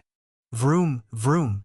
Dark clouds quickly gathered over the head of the staggering harpy coloratura. Moments later, crock-a-boom! A series of lightning bolts erupted, frying harpy coloratura and its minions all at once. Screech! Harpy coloratura managed to hold on, but its 4 minions were reduced to horrifically charred corpses. Twisting its body as if to escape, the harpy spread its wings wide. Flap! Flap! Both of its wings were pierced by Damien's magic spear. The magic spear accurately shattered the core of the wing bones, scattering feathers and blood, as harpy coloratura began plummeting towards the ground. Thud! At that moment, Evangeline and Lucas leapt onto the falling monster's body. Everything that had unfolded happened in the blink of an eye, as the 2 knights took a leap into the air. The 2 knights who had silenced harpy coloratura's mouth planted their feet on its chest as soon as the lightning and sniping attacks were over. Crackle, crackle, crackle. Junior's chain lightning that had ricocheted toward the 2 knights was completely absorbed by Evangeline's shield. Then, Rhea! Evangeline could discharge the absorbed damage through the tip of her spear. Thunk! With damage payback, the tip of Evangeline's spear, wrapped in lightning, stabbed into harpy coloratura's chest. Simultaneously, Lucas' sword, emitting rays of light, pierced through harpy coloratura's neck. Thump! Crock-a-boom! The gigantic harpy's body hit the ground, raising a massive cloud of dust.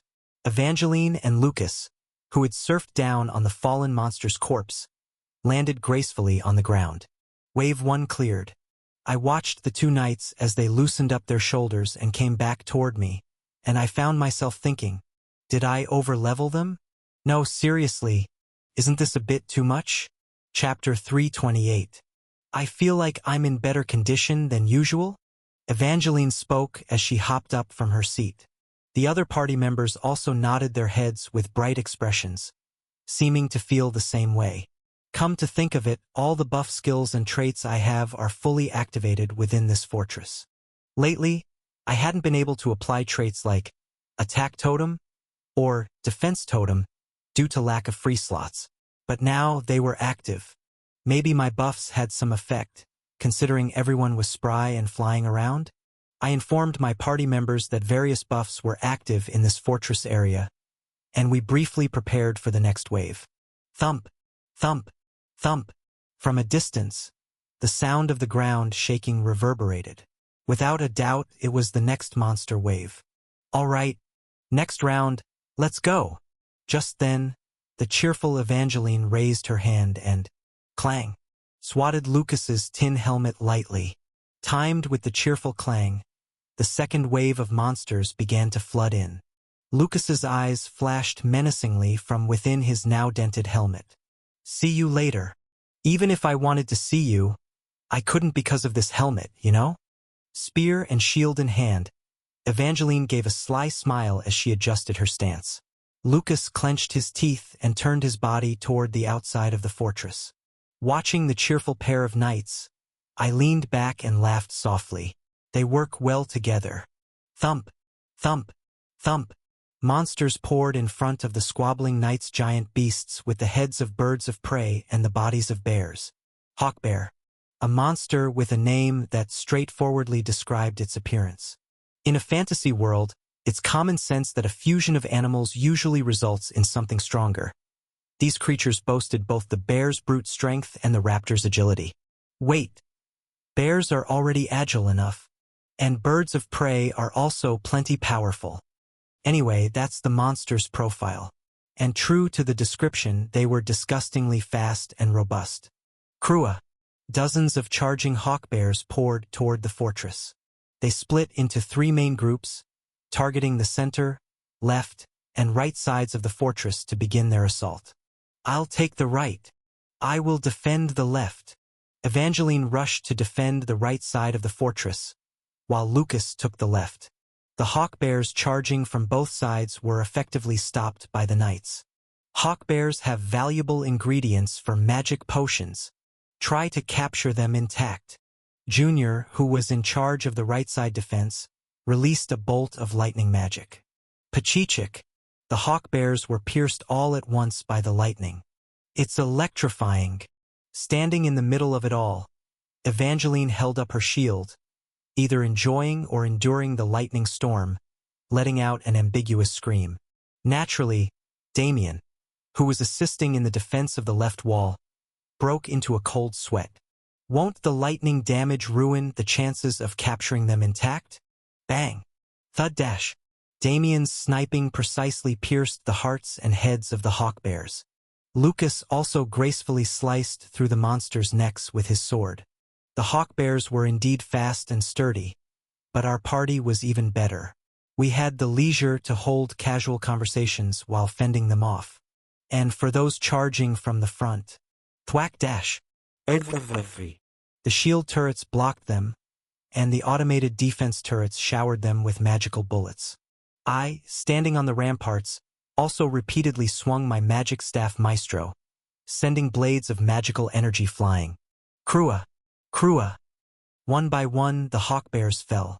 Given their typical stats, they were the type to overwhelm with sheer numbers. If regular soldiers had joined the defense, we would have likely sustained damage. However, our side had come prepared with higher specs, managing to repel them without much damage. About halfway through knocking them down, I squinted, surveying the surroundings. Where's the boss monster? The field was filled only with regular hawk bears. They said that every monster wave in this siege would include a boss-level monster. So there should be a boss-level monster among these hawk bears too. Usually, at times like this, I swiftly turned around. There you are. Sure enough, I saw a shadow stealthily approaching from behind the fortress. Predictable, you monstrous brats. Yelling, I extended my staff in its direction. 3 blades of magical power spun and flew toward the shadow. But, whoosh dash! The shadow easily leapt into the air, dodging all the magical blades I'd shot at it. What the hell? This hawk bear is too nimble. No, it was more than nimble. The creature in midair suddenly spread both its arm skin between its arms and torso, stretching like wings, unveiling its wing membranes. And then, it just glided over the fortress walls and swooped in. Holy shit! I couldn't help but exclaim. It's a flying hawk bear. Literally a hawk bear capable of flying. The fastest and most agile among the hawk bear's hawk bear assassin. So this is the substitute boss monster for this wave. In the game, players simply called it Flying Hawk Bear. It was the only one among these bare-headed birds with the ability to fly. Is today's theme aviation or what? Unlike other bulky hawk bears, this assassin had a streamlined body. Around its neck was a morbid necklace made of skulls from its previous victims. It's a high-spec hawk bear with not just the ability to fly but also to stealth. An annoying opponent had shown up, one way or another. Skreek. Having cleared the walls, the hawk bear assassin glided into the heart of the fortress. Its target was the flag fluttering in the center of the fortress, the flag I had used for the Imperial Edict, which served as the core of this fortress. What's the rule that holds true in most siege games? Obviously, it's capture the flag. Whether you defend or capture, the flag determines the victory in a siege. So, defend it with your lives. Gansomi brothers. I yelled, and the Gansomi brothers, who had been waiting as a reserve force, rushed to the flag and took up their defensive positions. Troll Royal Guard, Skeleton Knight, Scorpion Warrior, all were melee warrior classes. Even if the Hawkbear Assassin was a boss-enhanced elite monster, they should be able to hold it off for a bit. Kodash. The next moment, the Hawkbear Assassin and the Gansomi brothers clashed. Crash. Boom. The troll was torn to shreds and hurled away. It's okay. It's a troll. It'll recover. Smash. Clang dash. The skeleton scattered across the floor. It's okay. It's a skeleton. Just assemble it back. Rip. The scorpion's torso and tail were severed. It's okay. It's a scorpion. I'll pour some potion on you. Hold on. The battered Gansomi brothers seemed to be giving me resentful looks. But at least you had bought some time. I, who had run all the way to the center of the fortress, shouted. Hey, bird-headed bear. Look at me. Our eyes met, and I immediately activated Gaze of Command. Freeze right there. The Rose of Sharon has bloomed dash. Command difficulty, easy. Comparing the user's intelligence stat with the target's magic power stat. Determining success rate. Rolling for resistance. Ding. As soon as the resistance roll began, a completion sound rang out along with a burst of azure light before my eyes. Inside the fortress area, my Gaze of Command skill was also amplified.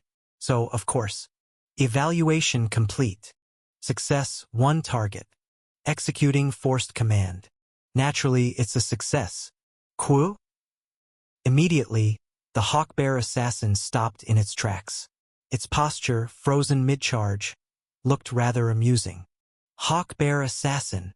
I immediately activated my second skill. Become mine. Become mine. A thick chain collar materialized out of thin air and tightly latched onto the Hawkbear Assassin's neck. Ding. You have successfully recruited Hawkbear Assassin, SR, to your side. Current loyalty. 10 plus 50/100. Absolute command 1 use. Hell yeah. I've got myself an elite tier monster. Although the boss modifiers would disappear after the capture, turning it into just an elite monster, I had still succeeded in catching quite a useful one. New entry in the Monster Compendium. One more step closer to becoming the ultimate trainer. As I was mumbling to myself, I saw Evangeline and Lucas waving from the ramparts. Senior, we're done over here too. We've repelled all the Hawkbear fiends, my lord. Good job, everyone. I'll be right there. I quickly poured a potion on the wounded brothers and assembled the skeleton. After greeting the Hawkbear Assassin and instructing it to get acquainted with the others, I ran back towards the ramparts. The captured monsters left behind eyed each other awkwardly. But hey, awkwardness only lasts so long. They'd become friends eventually, right? Working together tends to do that. Once I reached the top of the ramparts, I took a moment to catch my breath as I prepared for the next wave. Just one more wave and this takeover battle would be over. Then it happened. Beep, beep, beep, beep, beep. Ha! An irritatingly high-pitched alarm began to ring in my ears. Alert! Alert! Alert! Upon checking the system window, my boss detection radar was active. I had set it to only alert me to Nightmare Legion level bosses since normal monsters didn't warrant such a warning. Which meant, damn it, don't tell me, right now? Cold sweat trickled down my spine. Even if the 5 of us were among the best, Nightmare Legion bosses were a threat on a whole different level. Could the 5 of us really win this? And then, boom! The next moment, a thick cloud of pink smoke burst forth before the fortress, and out of it emerged a group of monsters muttering among themselves. Those who had emerged were, wow, wait, hey, how does my makeup look? A succubus queen hurriedly touching up her makeup. And in front of her, her underling succubi, breaking a sweat while holding up a full-length mirror. For a moment, I was dumbfounded and stared blankly at the spectacle. Oblivious to my gaze, the succubus Queen Salome continued to fix her makeup and adjust her outfit. How's the outfit? Decent. Last time I wore something modest and got no reaction, so I told them to prepare the raciest thing this time. How is it? Hot enough. Her underling succubi simultaneously gave her a thumbs up. Salome, who had been striking various poses in front of the mirror, satisfied, narrowed her eyes as she looked into her own. Ah! Just look at these puffy eyes after sleeping for a whole week. This is why it's hard for succubi to maintain their real-world beauty. Of course my eyes would be puffy when my job is in a dream, but I clock out in reality. Should I do a cold compress? Any succubi here got some ice? Anyone? Salome and her subordinate succubi all shook their heads vehemently. Salome let out a heavy sigh. Well, considering the sudden summoning, I did prepare diligently. With this much, Ash would surely look at me different, huh? She seemed to have just realized that they had already been dropped in front of enemy lines. Panicked, Salome and the succubi screamed, hurriedly putting away their mirrors and tossing their makeup aside. Hey there. Sweating bullets, Salome awkwardly waved her hand at me. Hello Ash? Poof dash. Her subordinate succubi belatedly scattered flower petals and pink smoke. They even diligently fanned it to spread it with the wind. Watching this spectacle, I couldn't hold back and exploded. What the hell are you doing popping up again? Damn it. I swear I'm going to kill her this time. This stalker-like succubus. Chapter 329. Due to my unyielding commander skill, I was immune to mental status effects, making the succubi legion completely powerless against me. Last time, they charmed a troll legion to fight in their place. This time, they seemed to have put some thought into it, equipping gear that converted their magic power into physical strength. They just keep finding ways to fight. I've got to give them credit for their relentless effort. But that doesn't mean you can beat us with physical strength alone. Whoosh! With a dry wind, the sight of the defeated succubi legion sprawled in front of the fortress came into view. The succubi were completely annihilated. I can confidently say, I'd beaten them into a pulp this time. No chance of recovery for these bastards. Why? Salome, who was lying miserably among them, muttered in a sorrowful voice. Ash, I just want to be friends with you. Why are you rejecting me like this? Should I be friendly when your methods include seduction, kidnapping, and brainwashing? I growled menacingly. Before that, I'm a human and you're a monster. From birth, we're supposed to fight and kill each other, aren't we? Why not break that prejudice and engage in cultural exchange between species? Who knows? We might come to understand each other. Cultural exchange? What culture? Like, mutual understanding through the exchange of love culture? As I lifted my staff in annoyance, Salome hastily brushed her pink hair aside. Hey, honestly, I'm pretty decent, right? Not to brag, but there hasn't been a man who resisted my seduction other than you. Plus, I put a lot of thought into my outfit this time. I conducted a survey in the dream realm to find out what human men like, and I chose the most preferred outfit. Her outfit was definitely unusually revealing for this fantasy world. Was it some sort of swimsuit? Salome began to dance awkwardly, chanting something like "fall for me, fall for me." I sighed in disbelief. These monsters seriously don't understand shame. Ugh! At that moment, Evangeline, who was watching from behind, whistled. Wow, if I were a guy, I would have fallen for her out of courtesy. Thankfully, you're not. I glanced at the reactions of the other party members.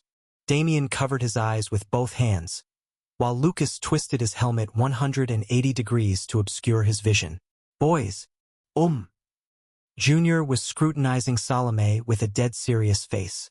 What's with her? No, it seems slightly possible. Possible? What's possible? No, not that. I mean, Junior's face flushed red as she hurriedly waved her hands. Given that mental status effects are nullified right now, it seems possible to capture this succubus and study the principles of her charming magic. Oh, so that's what you meant. Anyway, our opponent is a succubus, whose main skill is seduction. Let's all be careful about making misleading comments. I let out a heavy sigh and crossed my arms before speaking. Look, Salome. Imagine a frog crawling around naked in front of you. Would you find that erotic? Frogs don't wear clothes in the first place, do they? Exactly. That's the point. Salome cocked her head, seemingly confused. Frustrated, I yelled at her. To me, you and that frog are the same. For 100, 1,000 times. Try to seduce me while you're naked. You monster. Think you'll fall for it? Tears welled up in Salome's large eyes. How could you compare me to a frog? That's too much. I was being generous by comparing you to a frog, you brat. At least frogs have some cute aspects. They even serve a useful role by eating pests like flies. I extended my staff to create a magical blade and spoke coldly. Listen, Salome. Consider this a final act of mercy before I kill you. Even if you look human, there's no way it'll be seduced by you. What? Why? How can you be so sure? Because I've been fooled by too many people who are only good on the outside. I've become too seasoned to fall for it anymore. Back on Earth, my job had been an internet broadcaster, a game streamer. What did that mean? It meant ID dealt with toxic viewers, trolls, and perverts of ambiguous gender throughout my broadcasts. A viewer who sent annoying voice donations using a voice changer for half a year turned out to be a man. A cute female character in my guild who'd been friendly since the game's open beta turned out to be a man. Even a VTuber who'd decked out their avatar beautifully, co-streamed new games, and even did marriage content with me turned out to be a man, and vice versa. The big spender who claimed to be a successful businessman and made hefty donations turned out to be a middle school girl using her parents' card. I refunded her. The raid leader who cussed up a storm with a husky voice and provided ample content for broadcasts turned out to be a woman using a voice changer. Someone who claimed to be my military junior and whom I had made a chat manager turned out to be a woman. She used the reputation she gained to start her own broadcast and succeed. Turned out she had been using her brother's name the whole time. She was my secret fan. They're all frauds. All these bastards are frauds. Over the years of internet broadcasting, I've encountered and been deceived by too many people whose insides and outsides were completely different. In other words, no matter how beautiful you may look on the outside, I know your true nature is that of a monster, so there's no way it'll be seduced by you. What's the point of trying to seduce me with your beauty and sweet voice? There's no genuine feeling there, so there's no reason for my genuine heart to be moved either. What's the point of looking good on the outside? You're a monster, aren't you? Clink, clink. The automated defense turrets all aimed at Salome. They'll turn you into a puddle of blood this time, monster. Salome, who had been staring blankly at me, finally said, "Ah, now I understand." She suddenly smiled warmly and placed her hands on her chest.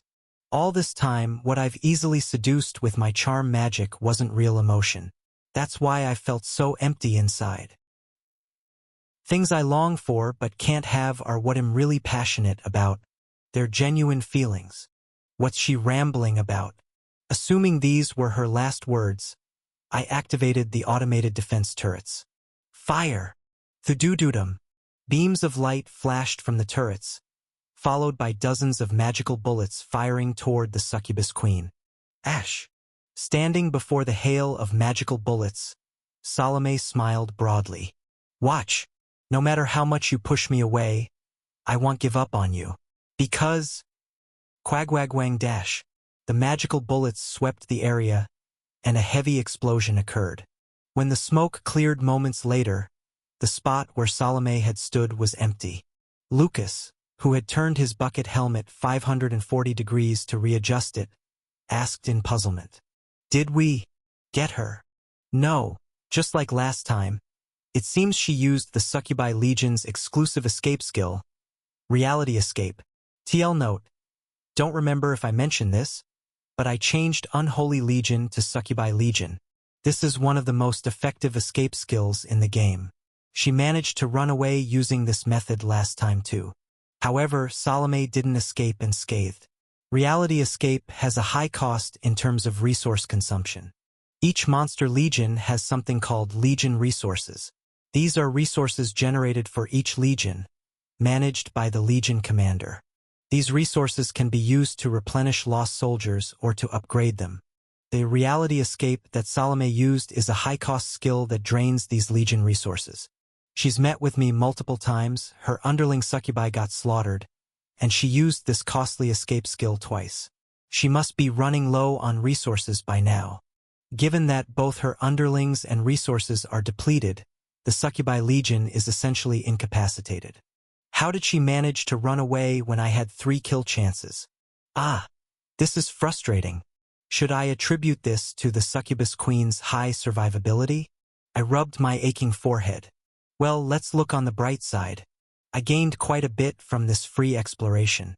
I incapacitated the succubi legion, captured the elite monster Hawkbear assassin, and eliminated the Harpy Legion commander who was about to invade Crossroad. A single expedition dealt fatal blows to 3 different monster legions. A truly excellent achievement. And, most importantly, occupation victory. That's what matters. With a fanfare announcing the occupation victory, a system message appeared, and the gray fortress walls vanished like melting away. Zone 1. The dried-up drainage taken by Ash EX. The zone is liberated from the nightmare. The fragment of the prince's soul that was used in this zone is retrieved. Is this an illusion? The oppressive darkness covering the dungeon seems to have lifted. The air feels warmer somehow.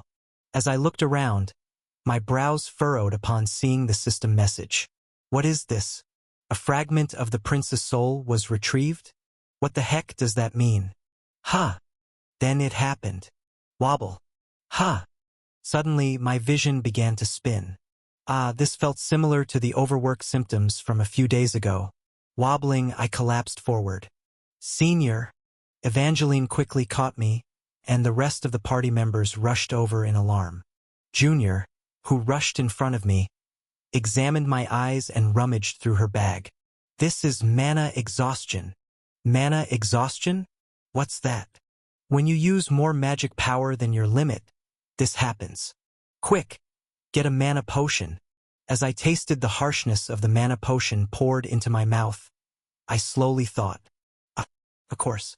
Imperial Edict is a high-performance skill that summons a fortress using magic power. I shouldn't have used it so carelessly. This game isn't that forgiving. My vision gradually darkened. I lost consciousness. Ash fainted due to mana exhaustion. Mana-related injuries were not something the priest Damien could heal. This was Junior's expertise. Junior quickly poured a mana potion into Ash's mouth and used her own magic power to help circulate the mana in Ash's body. Something felt off. Materializing magic is an extremely wasteful technique. Even Duskbringer, the possessor of the dragon bloodline, would break into a sweat every time she drew her magic-formed greatsword.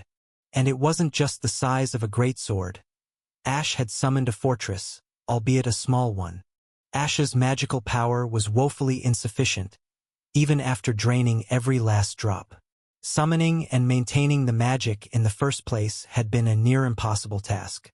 This isn't ordinary magic. There's some secret hidden. But that secret wasn't what mattered right now. Ash had recklessly tapped into his magical reservoir, and the runaway magic was now boiling over, demanding payment.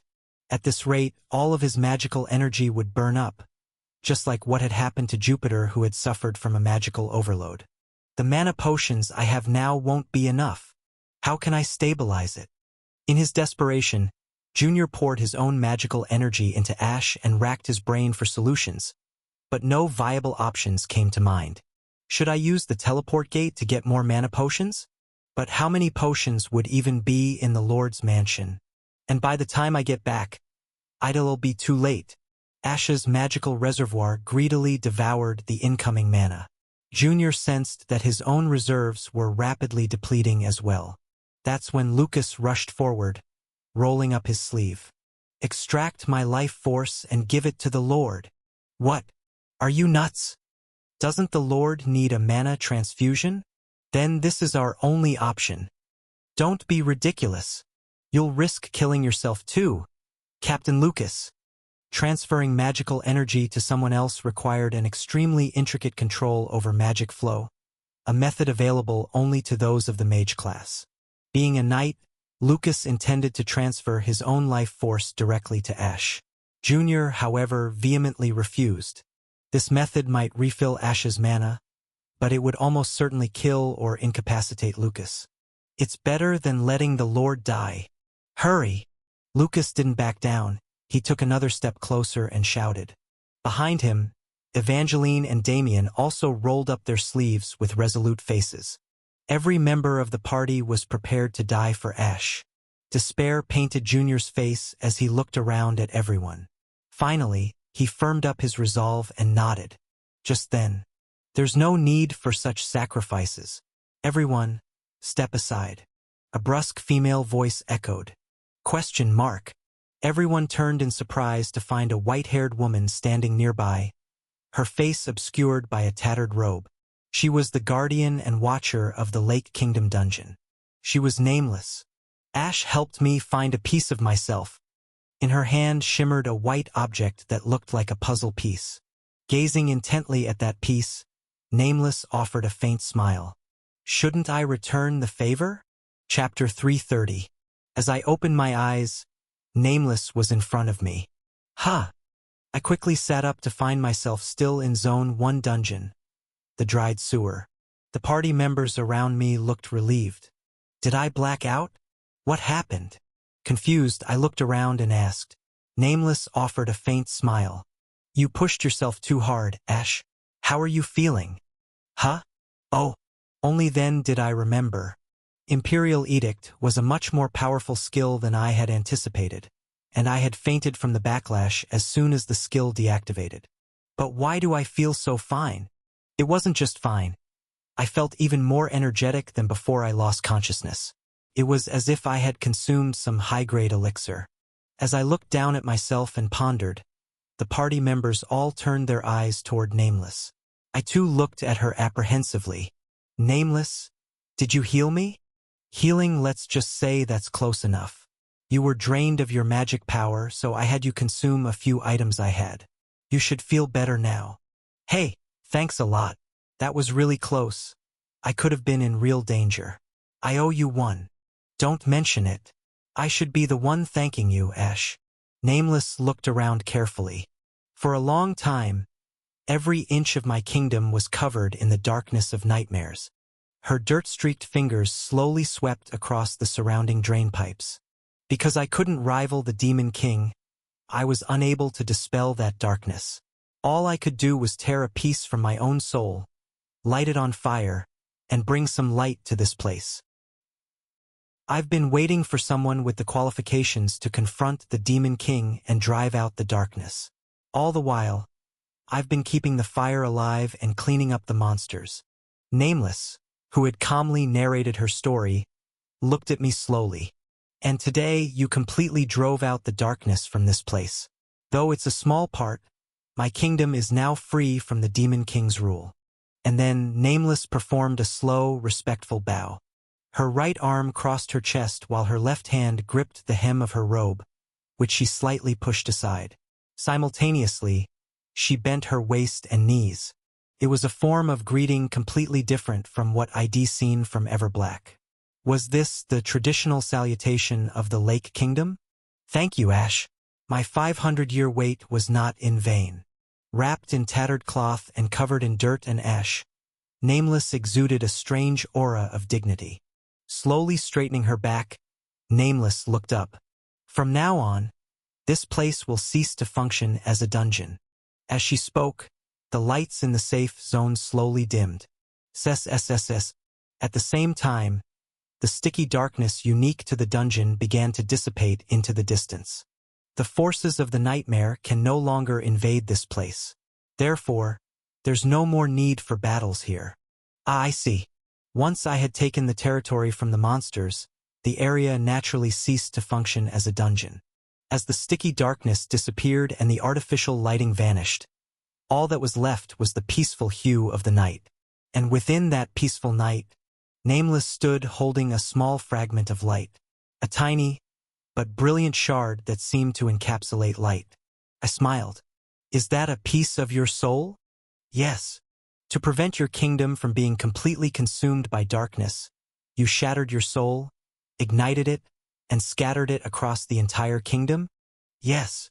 So, I felt like I was beginning to understand. You even forgot your own name? You tore apart your own being, losing even your name and memories, all to hold back the darkness here. A bitter smile crept across the corners of Nameless' mouth. What's the point of a name for a princess of a doomed kingdom? She looked down at the fragment of light in her hand with distant eyes. What's the point of clinging to faded memories that are centuries old? If these pieces of me can extend the fate of my kingdom even a little, then that's all I'll do. Is it because you were the princess of this kingdom? So you feel responsible? When I asked directly, Nameless seemed a bit uncomfortable. You could say that. The transformation of my kingdom is largely the fault of the imperial family. As a member of the royal lineage, I too must bear responsibility. Why go to such lengths? I wanted to ask more, but Nameless cut me off and slowly extended her hand. And it's also a royal's duty to reward adventurers who have served the kingdom. In the hand she extended toward me, there was that fragment of light. I give this fragment to you. What? But this is your soul. Ash. Nameless nodded gravely. You need this. I sensed it while healing you earlier. Your soul is incredibly unstable right now. It wouldn't be strange for it to tear apart at any moment. Trust me. I speak as one who has already been torn and scattered. Hey! Don't joke about stuff like that. Honestly, I couldn't make heads or tails of this talk about souls.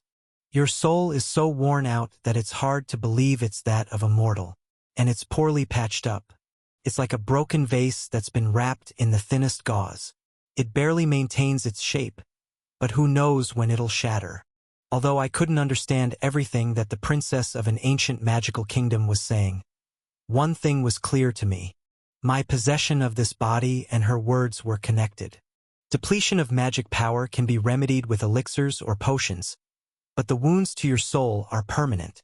They're not the type of things that can be healed.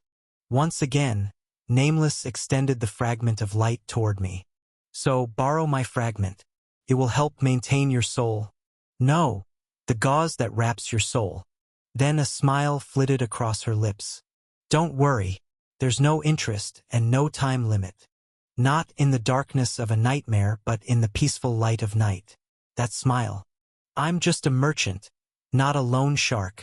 It looked surprisingly peaceful. Perhaps that was her smile's true nature. As I accepted the fragment of light from Nameless, it quickly burrowed into my chest and disappeared. I couldn't tell for sure, but my chest warmed up and breathing became a little easier.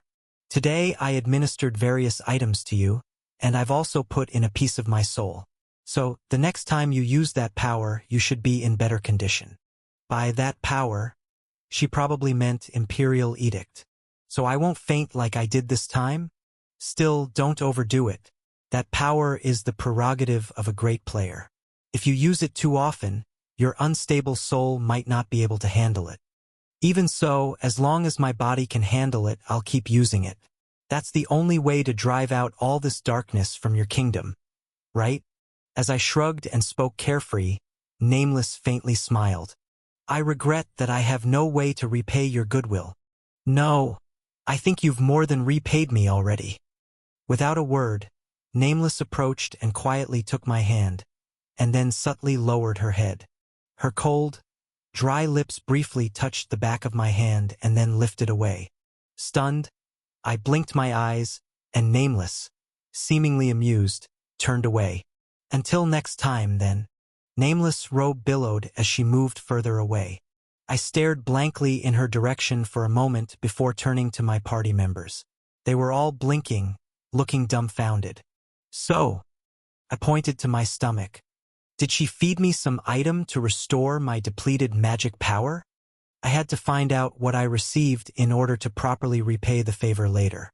Just as I was trying to grasp the situation, Junior, who had looked pale since earlier, hesitantly answered. Dr. Dragon Heart. What the? In the dungeons of Lake Kingdom, there are several dragon-type monsters. Among them, the Dragon Heart is an exceedingly rare magical core that only drops from a few top-tier named monsters. Even possessing just one would allow you to operate a flying ship. It's practically the king of magical cores in this world. In the game, due to its performance being on a completely different level from other SSR-grade magical cores, it was jokingly called Triple SR. She fed that to me? Everyone nodded their heads vigorously. I looked down at myself, incredulous. Wait, it's called a heart, but it's not an actual heart, right? It's more like a gem. How did she even feed it to me? I don't know. It was absorbed into your body through some ancient magic that I've never seen before.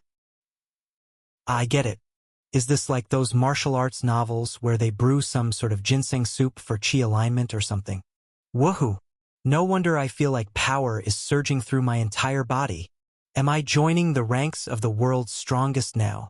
According to her, she restricted the function of the Dragon Heart to only react when you use that particular skill. The risk of the skill is too great.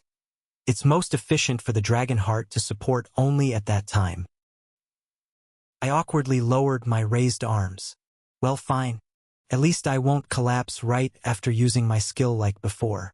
It's disappointing to not join the strongest ranks, but a good thing is a good thing. By the way, guys, this is a secret from Duskbringer. Okay? Duskbringer, our glutton, is half dragon, half human. I can't tell her I consumed one of her kin's hearts for vitality. Who knows what she would say if she found out. Anyway, you all did well. We've been through a lot.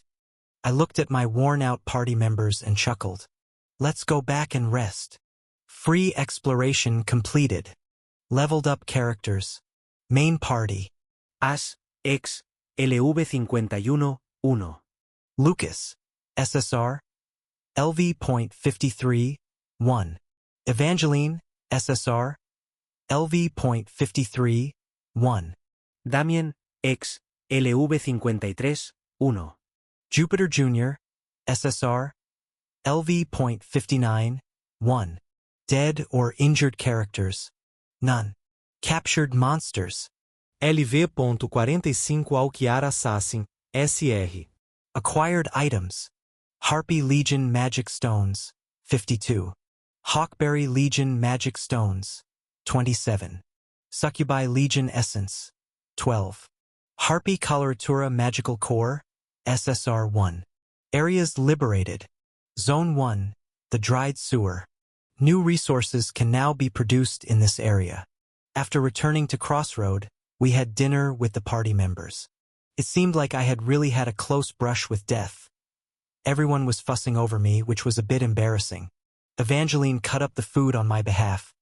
Damien spooned soup into my mouth, and Junior, even while eating, laid her hands on my back to check the status of my magical power.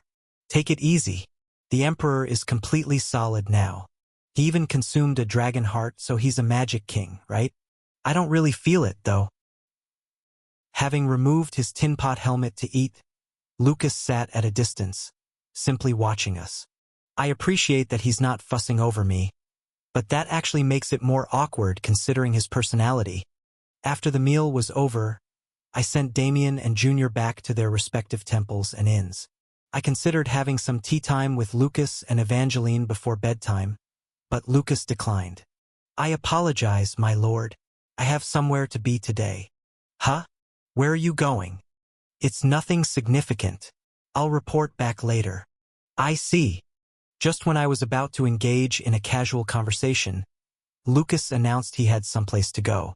Bowing slightly to me, Lucas stepped outside the mansion and spoke in a subdued voice. My lord. Yes. Please, don't go too far away. Then, bowing his head again, he walked away briskly. Isn't the one going too far away you? Even now, he just goes off on his own. It's kind of like when a younger cousin who used to follow you around grows distant as they get older. I feel this subtle distance growing between Lucas and me.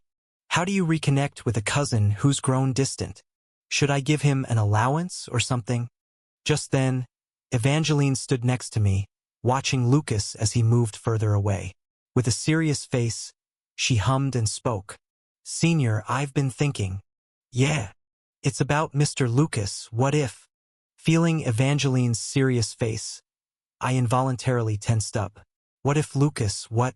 And then Evangeline suddenly blurted out. What if he's going through puberty? Seriously, his recent behavior screams puberty. I've been through it, so I know. That's totally a puberty behavior pattern. Stunned, I opened my mouth wide, looking down at Evangeline. No, you're not supposed to say that, are you? Chapter 331. Lake Kingdom Dungeon, Zone 5, Fountain Square. After parting ways with Ash and his party, Nameless silently roamed the darkness of Lake Kingdom. Except for the dried sewer, the persistent darkness of nightmares still oozed and swirled everywhere else, showing no signs of retreat. Yet Nameless' face was noticeably brighter. Perhaps she had found a glimmer of hope within this endless darkness.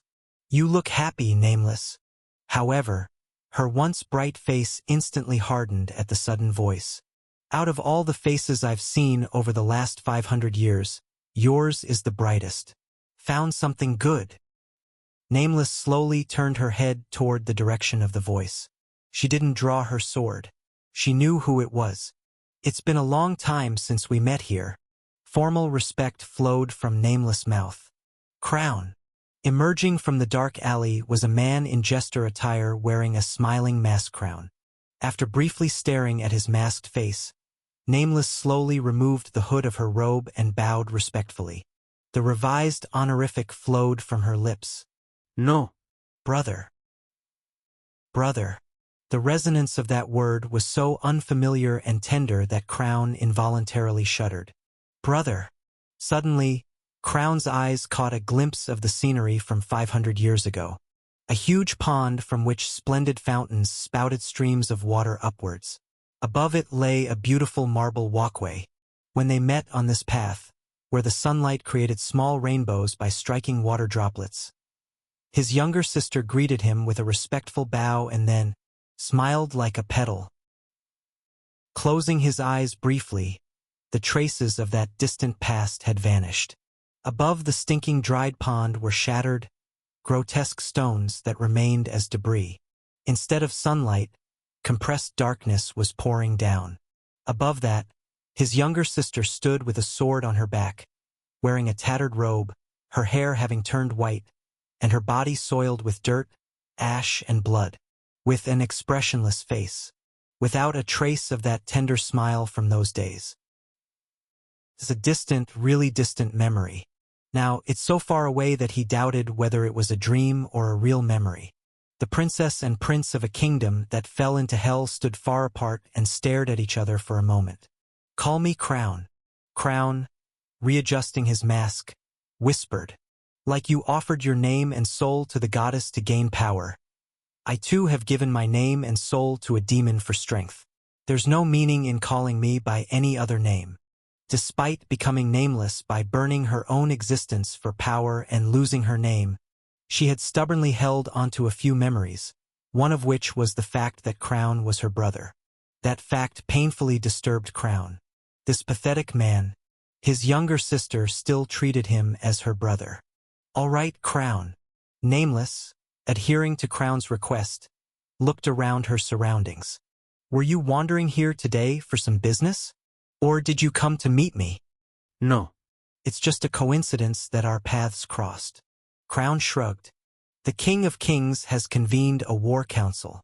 He assigned me the task of summoning the Nightmare Legion commanders, so I'm going around informing them about the meeting.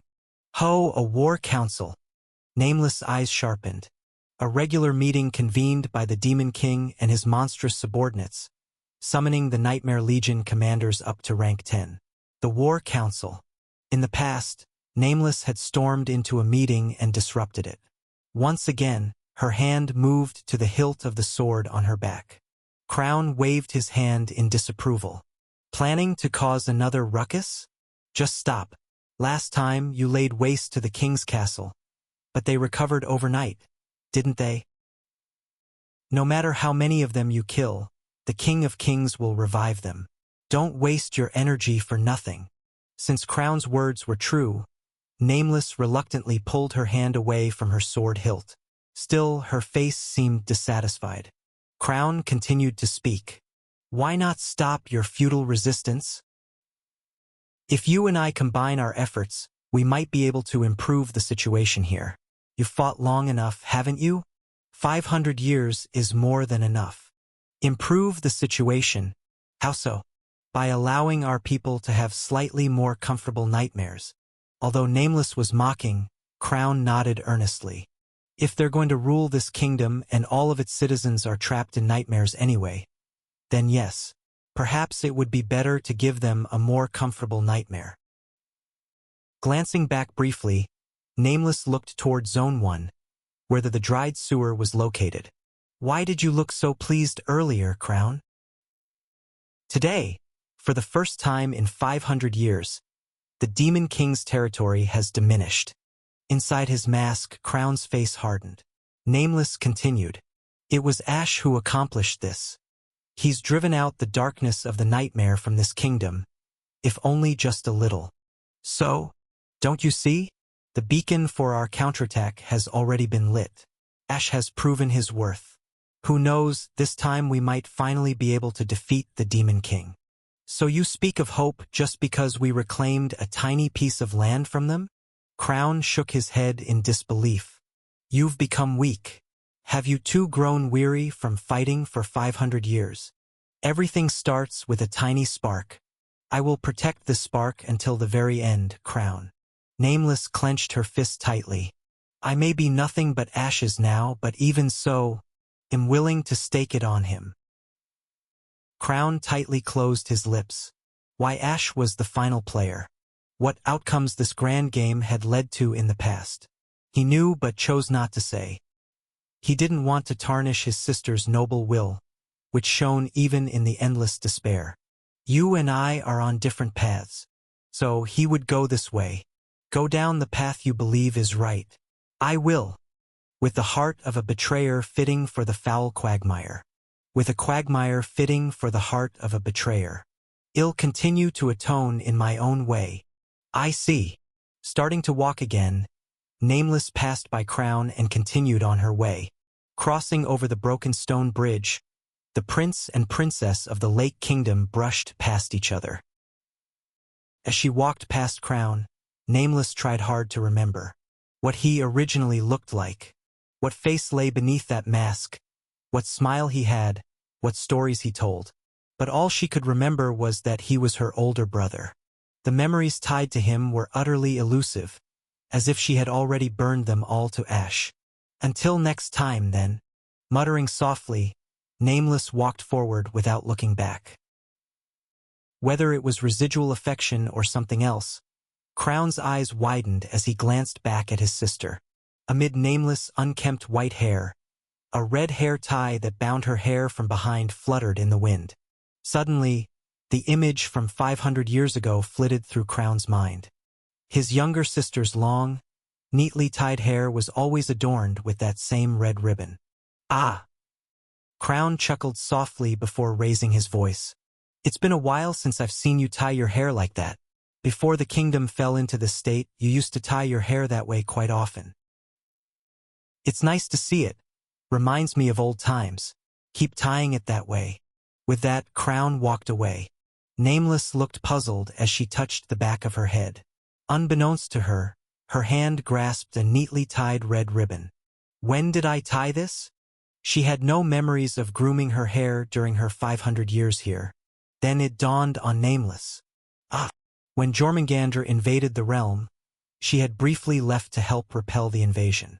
Someone had tied her hair while she had spent a day at Ash's mansion on her way back.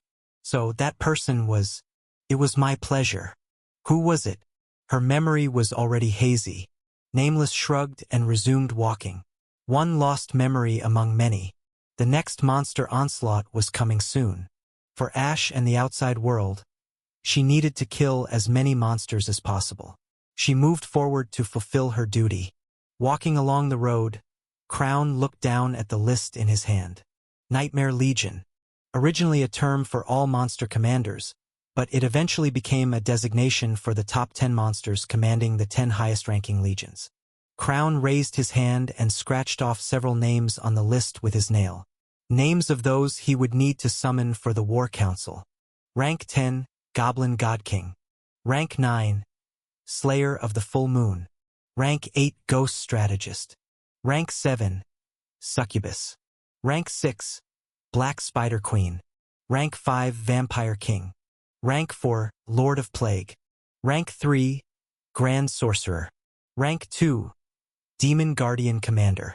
Rank 1, Black Dragon. Maybe I should be grateful that 3 are already dead. 9th Lunard. 6th Orlop. 5th Celendian. Ash had already killed these 3. Indeed, this Ash is different. This Ash was exceptional. Perhaps he would achieve something remarkable. But in the end, victory would belong to the Demon King. Knowing this, Crown chose the path of submission under his rule. Traitors do what traitors can, dear sister. Recalling his sister's face, Crown smiled bitterly. May you remain noble till the very end. Yes, noble, even if just until the very end. Because ultimately, everyone would fall into darkness. At the same time, Central Jail of Crossroad. Mason was squeezing his massive, muscular frame into a narrow cell and was in the midst of a restless sleep. Thud, thud. The approaching footsteps awoke Mason, who discreetly opened his eyes. A knight in black armor stood outside the iron bars. A smile crept over Mason's bearded lips. "Good evening, Sir Lucas." "Mason." Creak. Lucas dragged a chair in front of the bars and sat down, his bright blue eyes twinkling. "I've considered the proposal you passed along, and I don't think it's a bad idea." The proposal Mason had relayed. In other words, the message from Fernandez. If you uphold the ancient vow, all crimes committed by your family will be absolved, your honor restored, and your family's old fiefdom and wealth returned. The ancient vow meant the vow of loyalty toward Fernandez, staked on the family's name. Lucas closed his eyes, momentarily recalling the days of his youth. He then shot his blue gaze forward once again. It was a cold, icy stare, the kind that seemed like it could freeze you with a mere glance. "So, what exactly do you want me to do?" Facing such a lord, a faint smile appeared on Mason's lips. Chapter 332. Days once again flew by in the blink of an eye. One day, Stage 14 was suddenly upon us. Wow! Snowflakes began to pour from the sky. It's definitely winter now. I closed the window after watching the snow accumulate in the courtyard of the mansion. It's so cold. Crossroad, where we were located, might have been in the southern part of the continent and thus considered somewhat warmer. However, somewhat warmer was a relative term. Compared to the northern regions, it was relatively warmer, but that didn't mean we had a tropical climate. It felt similar to Korea, with clearly defined seasons. If it's this cold at the southernmost point, what kind of winters are the northern countries enduring? I remembered tales of the northern kingdom where it even snowed in summer. Did their winters have avalanches pouring down from the sky? I'm never going to visit the north, even if I die. Wrapped in a blanket and shivering, I sat down in a chair in front of the heater. There was no underfloor heating system in this fantasy world. So sitting huddled in front of the fireplace and sipping the hot cocoa that Ader had made was the best I could do to stay warm. "Are you okay, senior?" That's when Evangeline, who was sitting next to me reading a book, looked at me with concern. "You seem to be struggling with the cold?" I've always been a bit weak in the winter, don't worry. They'll get used to it." I felt a bit better drinking cocoa, wrapping myself tightly in the blanket, and sticking close to the heater. I should spend the day going through paperwork like this. "Your Grace." Just then, the office door burst open and Ader rushed in. This smelled like work. Undoubtedly, this meant that I'd have to leave this cozy nest. With a sorrowful face, I pulled the blanket down to my neck and asked, "So, what's the matter? The roof collapsed due to snow? We're running out of equipment for snow removal? I'd like to handle it with remote paperwork if possible." But it wasn't any of those issues. "We have guests from the imperial capital." At his next words, I jumped up from my seat. They are the wife of Prince Lark, the first imperial prince, and their 3 children. They finally arrived. Lark's wife and 3 sons. I had previously ordered an operation to secretly evacuate them from the imperial capital. I had heard that they had escaped and were heading south toward us, and now they had finally arrived in Crossroad. Silver Winter Merchant Guild branch, situated in the heart of Crossroad. The guests were initially brought here. Even I, clad in a thick coat and scarf, hurriedly entered the building. Your Grace. A maid with blue hair greeted me at the entrance, a large sword coffin strapped to her back. She was Serenade's personal guard and the one responsible for executing the escape operation for Lark's family, an SSR grade swordsman named Elias. I slapped Elias's shoulder lightly as a greeting. Elias, you've done well. Were there any difficulties during the escape? The escape itself went smoothly. However, the journey was quite long, so our honored guests found it somewhat exhausting. But they are all safe. Were there any pursuers? There were, but I took care of them. Elias made it sound scary in a nonchalant manner. Anyway, being among the strongest characters of the swordsman class, it seemed Elias had done an excellent job in protecting them on their way here. I repeatedly praised Elias for her good work. Then I tilted my head in curiosity. Hey, speaking of which, where's Alberto? I thought he'd be the first to greet me when I arrived. He came halfway but then returned to the imperial capital. He said we should still have a contact in the capital. That old man, really? I clicked my tongue briefly. Even the imperial capital would soon be engulfed in the flames of war, so it couldn't possibly be safe. It seemed Alberto chose to return there willingly. It's obviously good if we still have a card to play within the imperial capital. But for the old man to willingly risk himself like this, hell manage. He's got plenty of experience serving in the imperial palace. Still, I was a bit worried. That aside, please come in. Elias gestured toward the inside of the building. My master is currently receiving esteemed guests. As I stepped inside, a stylishly furnished, cozy reception room revealed itself. It seemed even better decorated than the Lord's mansion. Lark's wife and 3 sons were huddled on the spacious sofa, sipping hot tea.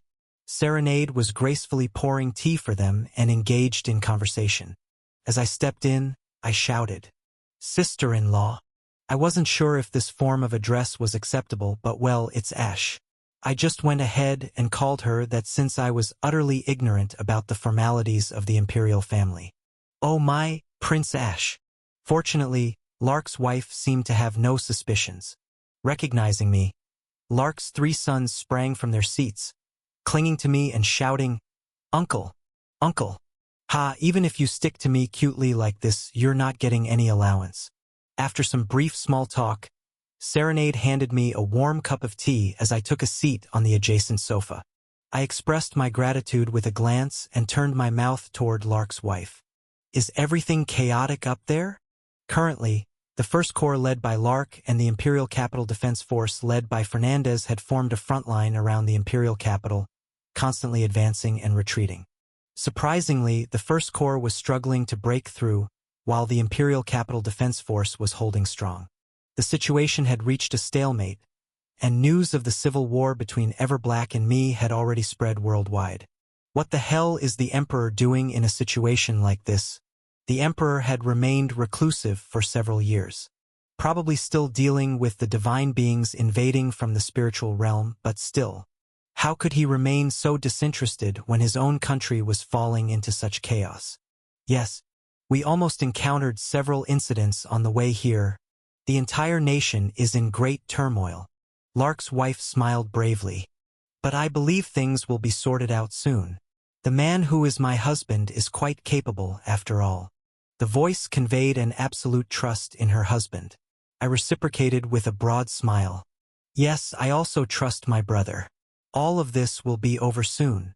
If Lark becomes the emperor later, this woman would become the empress, and one of these little ones might even become the next emperor.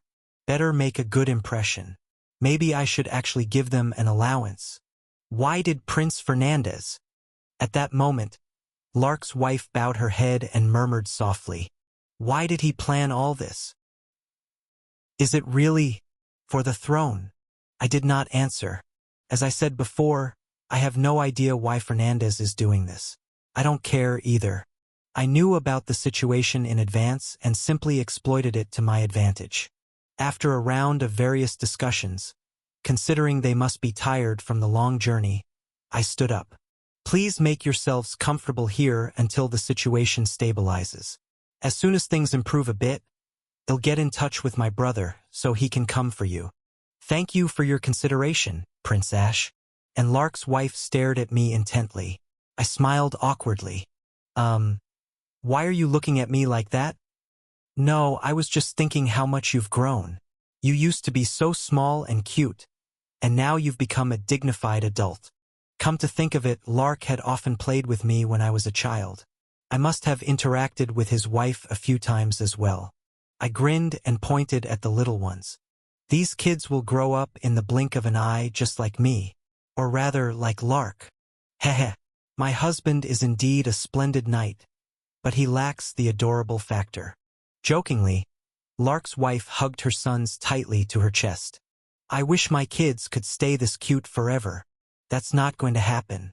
Children grow up quickly, and they'll turn into muscly men like Lark. This cuteness will disappear in a fleeting moment. Enjoy it while you can. I pinched their cheeks, exchanged a final eye greeting with Lark's wife, and left the reception room. Serenade followed me out, taking short, quick steps. Thank you, Serenade, for allowing me to entertain guests here. It's my honor, and as a merchant, there's no reason to decline the opportunity to establish such valuable connections. Serenade covered her mouth and chuckled, slightly tilting her head. But inviting them to your estate instead of here, you have a reason, right? Yeah, I'm worried about something. Currently, 5 members of the Aegis Special Forces are imprisoned in the central jail of Crossroad. All 5 who were dispatched with Mason. Those whose identities were confirmed were all captured and confined to the central jail. They claim their mission was simply to strengthen reconnaissance on Crossroad, but I'm not an idiot to believe that at face value. In this escalating civil war situation, it's not just Lark's faction. The elite first team coming all the way to this rural corner of Crossroad, which declared its own independent policy, is definitely up to something. The most likely targets are Lark's wife and their 3 sons. I had secretly moved them outside the imperial capital. If Fernandez sent the first team of the Aegis Special Forces to kidnap them again, then it all adds up. So, I decided to have them stay at the Silver Winter Merchant Guild's branch. This building is located in the heart of Crossroad, meaning military facilities, including barracks, are all nearby. It's more advantageous for defense than the estate that's somewhat on the outskirts. All I can do right now is beef up the defense. I ordered heightened security around the Silver Winter Merchant Guild building, increased the number of scouts inside the city, and made the identification checks for incoming refugees stricter than before. The most troublesome guys are already in jail, and I'm doing my best to guard against additional spies coming in. I can't be entirely at ease, but I've done just about everything I can. After briefly explaining the situation, Serenade nodded her head in understanding. We will also make sure to provide thorough security on our end. For the time being, allies will be their exclusive escort. Thank you, Serenade.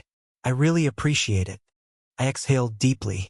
From now on, many dignitaries will come to Crossroad, and given the number of politically sensitive people involved, these covert conflicts will likely increase.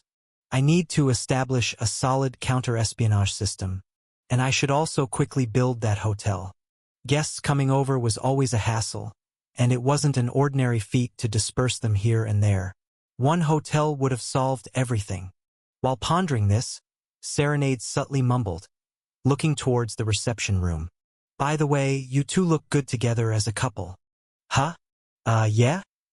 Even when you're apart, you trust each other strongly, believe in the path the other is taking, and can keep your composure in the face of danger. It's admirable. Yeah, I guess. Above all, your children are adorable too.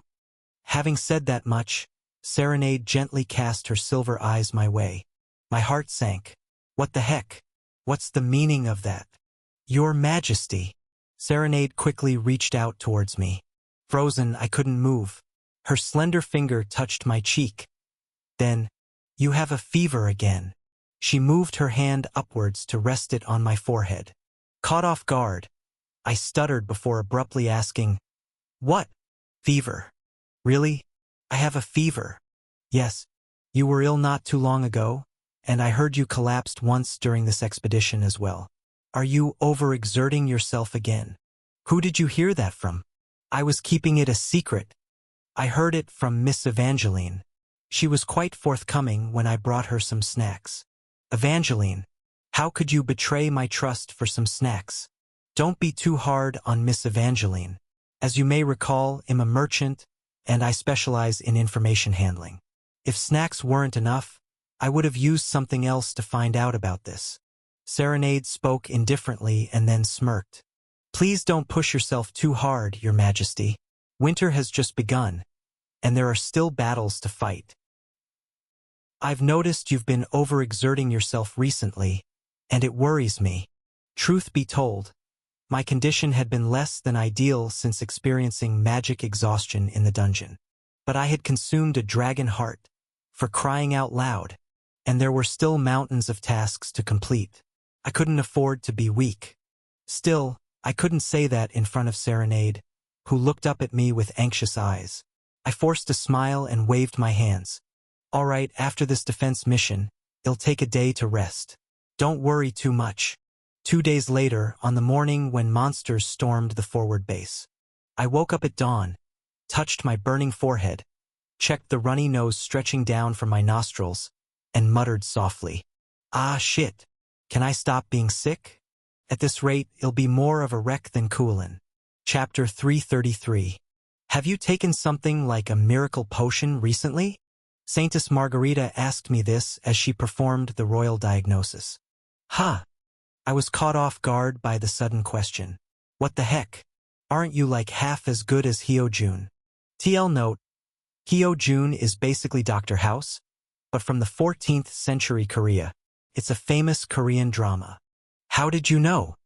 If I couldn't sense a foreign magic power inside you, shouldn't I be fired as a priest? Margarita withdrew her hand from me with a cynical tone. The light that shimmered with divine power in her hand faded away. Lying on the bed with a cool towel on my forehead, I looked at Margarita with admiration. So, what should be done now to get better? I asked, expecting that she would naturally know the treatment now that she knew the cause. Her answer was far from reassuring. Stay sick for a few more days. What? It's simple. Your body needs to absorb the foreign magic power that entered it. That's why you're feeling unwell. Don't worry. Time will take care of it. So what she meant was there's no cure and I should just suffer. Damn it. I can no longer consider you half as good as Hyojun. It's a blasphemy against the representative physician of the Joseon era. Margarita, you are a quarter as good as Hyojun. Huh? What does that mean? No, it means you're a fine doctor. As I stumbled over my words, Margarita chuckled and eventually stood up. Think of it as magical malaise. Don't overdo it and get some rest. But today is the start of the defense battle. Don't you have capable subordinates? Don't worry, they'll handle it well. After saying that, Margarita hesitated for a moment. Am I mistaken? I think I gave you the same advice last time too. Huh? Did you? Last time it was overwork. This time it's malaise. Before that, your left arm was shattered. You seem to be accruing injuries frequently. Margarita let out a soft sigh. You've barely been on the job for a year, and you're already wearing yourself down, Your Highness. Ah, I definitely heard this nagging before. If you want to avoid this in the future, exercise. What? Maintaining a healthy body through regular exercise will help prevent these ailments. It'll remind the knights on my way out. So once you're a bit better, start exercising regularly. Ugh, I hate it. I hate outdoor activities. I just want to stay indoors. Cancel it all. You're just 10% of what Hyojun is. Yes, rest well and make sure to exercise. Margarita left. As she did, my party members who had been waiting outside swarmed into the room. We heard everything, boss. Leave this defense battle to us and get some rest. No, I'll entrust it to you guys, but I still have to go and watch. Before I could say anything more, my party members all frowned and made a hum face, so I gave up. Fine. In this stage, things were indeed easier than usual. The monsters invading this defense battle were a Harpy Legion. They were air-flying types, but it's snowing now. The mobility of aerial units was significantly reduced. We even finished distributing earplugs to all the soldiers to counter their main attack method, the sonic scream. Plus, the boss monster Harpy Coloratura had already been killed during a free quest. A considerable number of its elite units were also taken down. It really was on the easier side. Even without me, the defense would be efficiently executed. All right, I trust you guys, so I'll leave it to you. I met the gaze of Lucas, who stood at the center of my party members. Initially, Lucas had taken over the stage preparations for me, as I hadn't been feeling well for a few days. He would handle it well. Still, if anything unexpected happens, let me know immediately. Don't push yourself and execute the mission slowly. Got it. Understood, my lord. Lucas responded in a calm voice. Don't worry about the defense mission, and rest well today. I couldn't see his face under the helmet he was still wearing, but as the protagonist of this game, he was reliable. Then I'll be going, senior. Gimme a high five. Sure. Kill 'em all. Starting with Evangeline, my party members gave me high fives one by one before heading out. I watched the retreating backs of my subordinates through the window. Not only my main party, but also other stalwart heroes like Duskbringar's Dragonblood Knights and Kulin's Penal Squad were on the front lines. No need to worry. All right, time to trust my subordinates and catch some sleep. My constant exhaustion would only hinder the battlefront further. I closed the curtains and snuggled into bed. Soon enough, my heavy body sank into sleep as if submerged in water. Lately, it seems like my senior is becoming more unstable. Crossroads Southern Outpost, a forward base. Standing on the fortifications, Evangeline, who had been waiting for the incoming monsters, spoke. It's not just his physical condition, but mentally too, as if he's being cornered. He always seems to feel responsible for every subordinate who gets hurt and dies, when it's actually normal for people to die on the front lines. Lucas turned his helmeted face slightly to look down at Evangeline. Amidst falling snowflakes, her fangs glistened as she exhaled a white breath. Like he can't accept the idea that someone dying is normal. Like he wants to change that somehow. That's why he puts himself on the front lines, damaging his own body. Is that why he struggles so much? Do you wish for our Lord to change? I don't know. Evangeline bit her lip, letting out a hum. I don't think my senior is an efficient commander. To maintain such a distorted front line, one should be able to coldly calculate lives like ammunition. That's what I think. But I like my senior as he is now. Evangeline shrugged her small shoulders. Struggling to save his subordinates, getting shaken, crying, and suffering, that human aspect of my senior I like. Oh! As Lucas chuckled as if he had caught something, Evangeline turned red and frantically waved her hands. No, no. I don't mean like in a romantic sense. I mean as a subordinate, it's admirable. You get it, right, sir? You don't have to explain it to me, miss. Lucas' voice, tinged with a slight chuckle, soon turned grave. I don't know much about our Lord. What? I've served him my whole life, but I still don't know what's in his heart. It was rare for Lucas to reveal his feelings this way. Evangeline listened attentively, her eyes widening. But I thought it was fine. I found it sufficient to live as a faithful hound, clearing the obstacles before my Lord. If I forget, you lead me. I will trust you, just as he had been ordered 8 years ago. He had lived as that faithful hound, standing before Ash, guiding the way, killing the enemies. But now, lately, it's presumptuous of me, but I think I'm beginning to understand him a bit. Unknowingly, he was overstepping his bounds. He seemed so human, too human, in fact, and so, unknowingly, I felt a sense of kinship. At some point, I felt we had become friends rather than master and servant. Lucas' hand tightened on the hilt of the sword that rested at his hip. But these days, as you said, my lord keeps distancing himself, and I've been feeling uneasy about it too. I am merely a knight. My role is to clear the path for him. And yet, I had been harboring undue concerns as if we were truly friends. He couldn't expect more than the role of a knight for himself, having betrayed Ash and caused Dustia's death. Though he had momentarily forgotten, his sudden awareness of his own role was likely due to the past that had unexpectedly resurfaced. Inside his helmet, Lucas closed and reopened his eyes before muttering softly, "Yes, a knight should remain true to the role of a knight." "Ha! Evangeline, can you take command of the defense today?" Evangeline's eyes widened in surprise at the abrupt question. Lucas quickly glanced back toward Crossroad. "I have something else to do." "I'm counting on you." Evangeline firmly closed her lips, her sharp fangs lightly pressed against her lower lip. "You're becoming unstable too, Lucas, just like Ash. And that worries me." She kept these thoughts to herself. "All right, take care." Instead, she flashed an enthusiastic smile. "I've always wanted to try leading the troops. After all, I'm going to be the Margrave here someday. I should get some practice in." Though Lucas' face was hidden inside his iron helmet, Evangeline thought he had smiled. "Thank you, Evangeline." "Well then." Lucas turned and walked toward the teleport gate set up at the forward base. As she watched the knight move away through the falling snowflakes, Evangeline turned her body the other way. In the distant southern Black Lake, she saw monstrous birds with feathers emerge, screeching horribly. "All troops, prepare for battle," the young knight shouted energetically, gripping her lance and shield. "Let's quickly take care of these monsters and soak our shoulders in hot bath water." "Oh!" The soldiers raised their weapons in unison.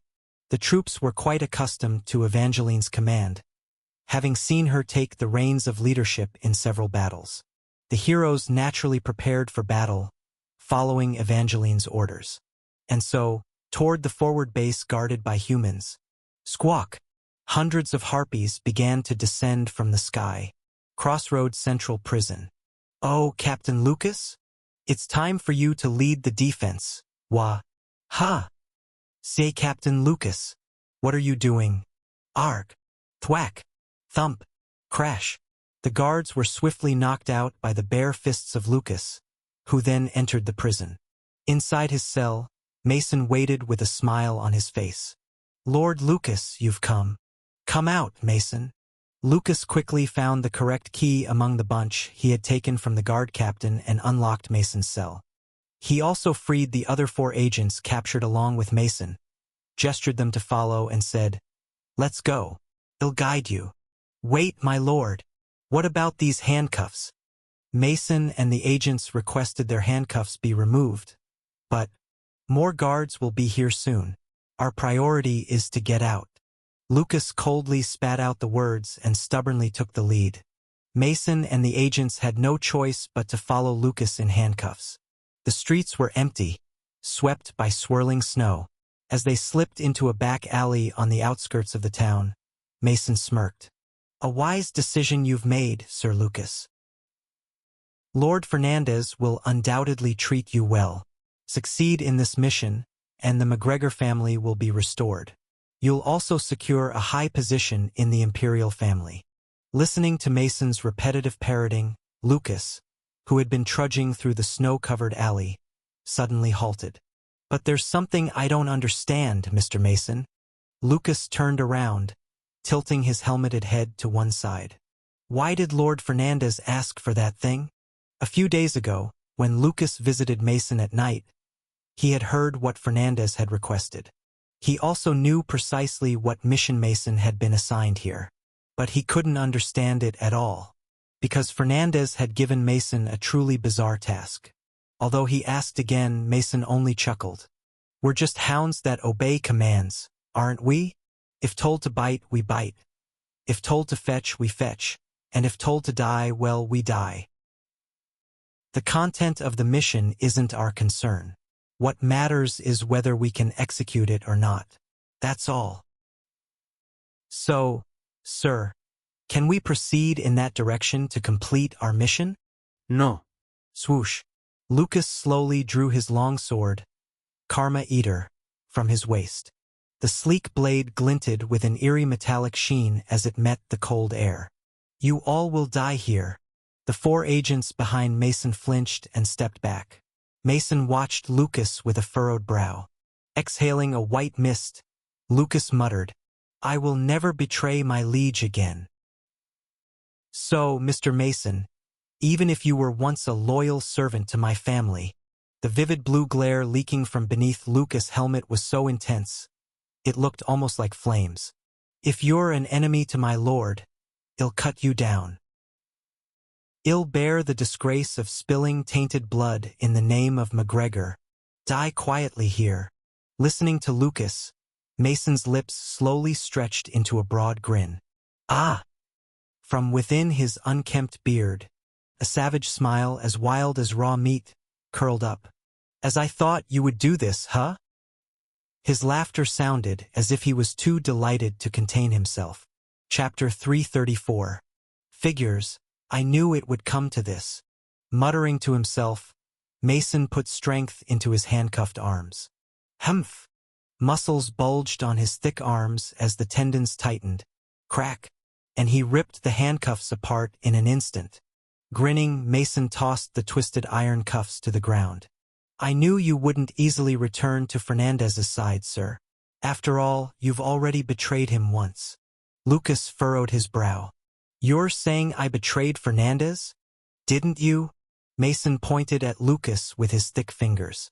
Sir, you initially sided with Lord Fernandez, betrayed Lord Ash, and then you betrayed Fernandez to go back to Ash. Your life is riddled with betrayals. Mason spat out again, seeing Lucas unable to refute. That's the nature of the McGregor lineage. The nature of the McGregor lineage, you say? Your ancestors also, 100 years ago, revealed their treacherous fangs against the imperial family and were beheaded. Isn't that correct? It was true. The McGregor family, once renowned for producing the empire's top swordsmen, had been on a path to ruin since.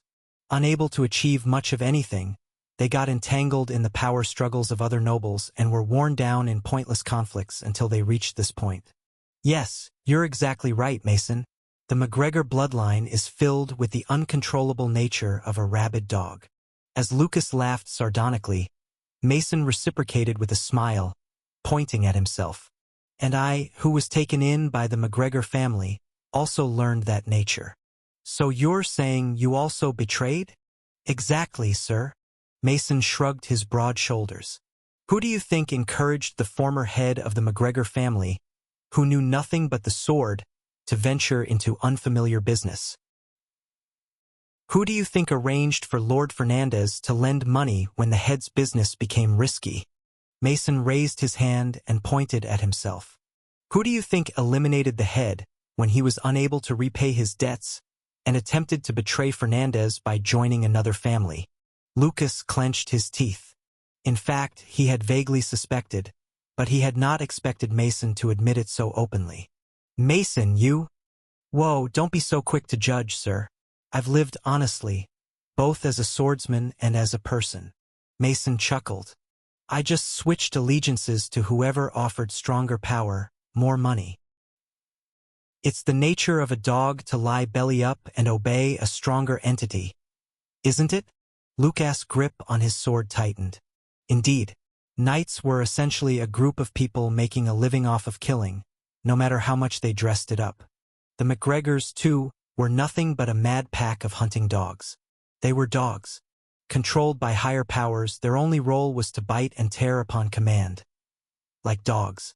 Mason, you said you knew I wouldn't return to Fernandez's side. Lucas spat out the words, tinged with killing intent. Then why?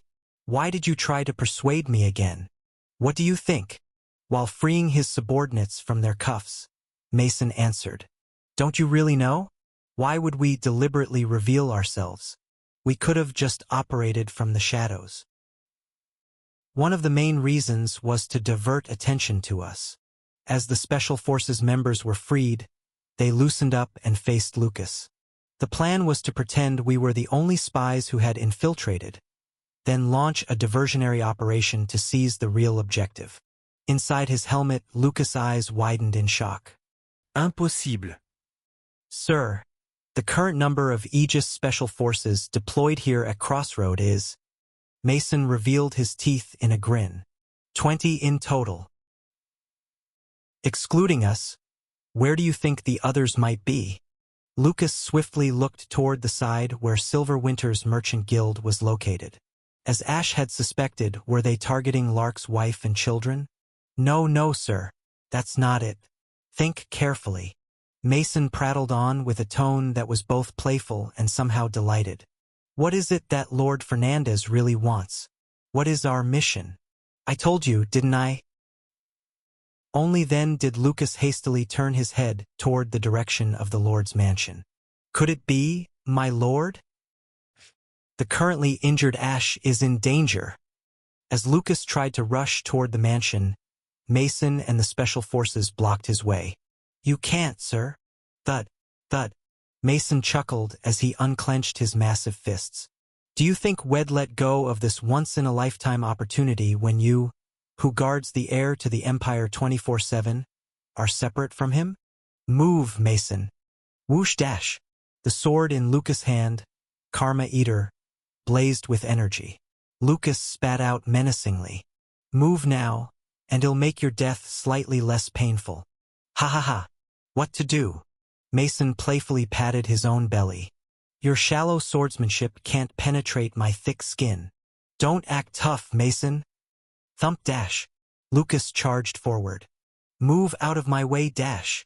The force was so tremendous that the snow piled on the ground was blown away, scattering backward. In a blink, Lucas' longsword slashed horizontally, aiming directly at Mason. The falling snow was cut apart by the blade, a strike so sharp it seemed to slice through everything. However, "Nice try." As if anticipating it, Mason skillfully rolled back, narrowly avoiding the blade. The agility was almost unbelievable considering his hefty build. Just then, a guard from the central prison rushed over. It was one of the guards Lucas had knocked out earlier. Lucas had thought this guard was searching for escaped prisoners, but that was not the case. The guard threw a large sword toward Mason, who caught it effortlessly. He also handed out other weapons to the Special Forces. Another infiltrator from Aegis Special Forces, disguised as a prison guard. From the beginning, Mason had ensured a way to escape from the prison. "Ha ha ha! This is getting my blood pumping." Wielding the massive sword as if it were a toy, Mason spun it around and let out a ferocious laugh, much like a wild bear. "Imagine being able to kill you, whom I once considered like a son, with my own hands." Lucas didn't answer but charged in again. Along with a dazzling burst of light, the furious sword energy of Karma Eater aimed straight for Mason's neck. And then, clang dash, Mason swung his large sword to counter, parrying the strike head-on. A heavy burst of light also enveloped Mason's sword. Lucas gritted his teeth. It was the swordsmanship of the McGregor family. True to his role as the family's swordmaster, Mason was exceedingly skilled at imbuing his sword with magic power. "Although I've switched lords all my life and have been lavish with false loyalties," Mason roared, pushing back the engaged swords. "My skills are far from false, sir." Zap! In a moment, Lucas, overpowered, staggered back. Tisk! After adjusting his posture in midair and scattering stardust as he landed, Lucas looked ahead. All around him, members of the Special Forces held their weapons at the ready, swords pointed at him. Whoosh dash! Sword light, stardust, and blood sprayed in every direction. Crossroad Lord's mansion. Knock, knock, knock. Upon hearing the knock, Ader rushed to open the door. When he peeked outside, he saw merchants with melancholy smiles standing there. "Good afternoon. We are merchants from the east, and we would like to initiate a new trade agreement with the Lord." "Ah, the Lord is unwell and currently resting." Ader glanced around inside the mansion before returning his gaze forward. "I apologize, but could you please return another time?" Click. Before he could finish his sentence, a crossbow was aimed at Ader's forehead.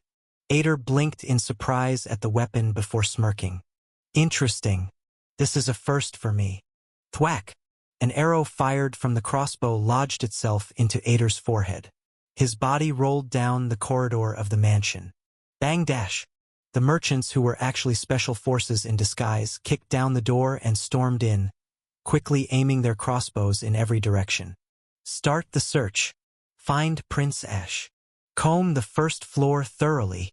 The heroes had all gone to fend off the defensive battle, and the few remaining guards were dispatched to protect Lark's wife and children. There were hardly any troops left to guard the Lord's mansion. There were no means to resist external invasion. "Find the prince. Bring all the servants and maids here." The special forces rounded up the mansion's few servants and herded them into the reception room. A crossbow was aimed at the servants as a special forces commander asked, "What should we do now?" No need for unnecessary killings. The servants' faces brightened at these words. However, their faces paled at the commander's next words. "But they've seen our faces. We'll have to kill them all just to be safe." "Understood." Click, click. The crossbows were set to fire. The servants raised their hands and screamed for mercy. But the special forces didn't even blink as they pulled their crossbow triggers. Thud! Hud hud hud. Rushing in, Ader caught the shower of arrows with his body. Ouch! Looking like a human porcupine, Ader spat out blood. The bewildered special forces took a step back. "What the who is this guy? Didn't we kill him at the door? I shot him square in the forehead. How is he?" What happened next was even more shocking. Despite the pain, Ader began pulling out each arrow from his body. As he did, his punctured flesh healed, and his torn skin closed up. Ader grinned, blood still on his lips. "Ever heard of the curse of immortality?" Whoosh! Whoosh! Thud! Hud hud hud. The special forces fired another round. Lying on the floor like a porcupine once more, Ader groaned and stood up again. "Look, I can't die, okay? And I respawn here in real time, but it still hurts, you know?" The special forces commander clicked his tongue. "I've heard of it. He's one of those immortal beings from the legends. What should we do? We can't kill him. Should we set fire to the mansion? If we do, they'll sense something is wrong and reinforcements will return from the defensive battle. We need a cleaner solution." Just then, "We've found the prince. He's in a bedroom on the 3rd floor. No more time to waste." The commander nodded towards the outside. "Leave him and withdraw quickly. Let's go." "What about this monster? I heard he can't use any abilities other than immortality. Just restrain him. He won't be able to do anything." Hud hud hud. The special forces members unleashed another volley of crossbow bolts at Ader before rushing out of the building. "Ugh. This is troublesome." Pinned to the wall like a rag doll, Ader weakly muttered, "If I were in my prime, I would have easily stopped them. But after switching to the director role, I lost all my powers in this world." The special forces members were seen hastily exiting the mansion through the window. Ash was wrapped in a blanket and being carried away.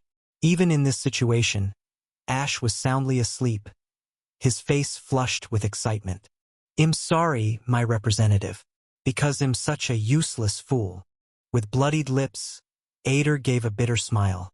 "Once again, the hardship falls on you." Chapter 335.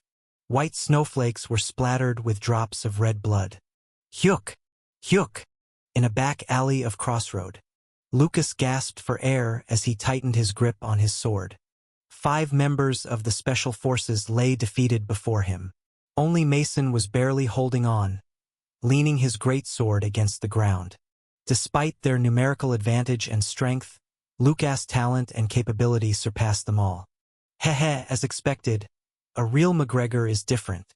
Mason muttered, pressing his hand against a long sword wound on his chest. Even if we are elite agents selected from the best team one, to think we can't beat you alone. Just surrender, Mason.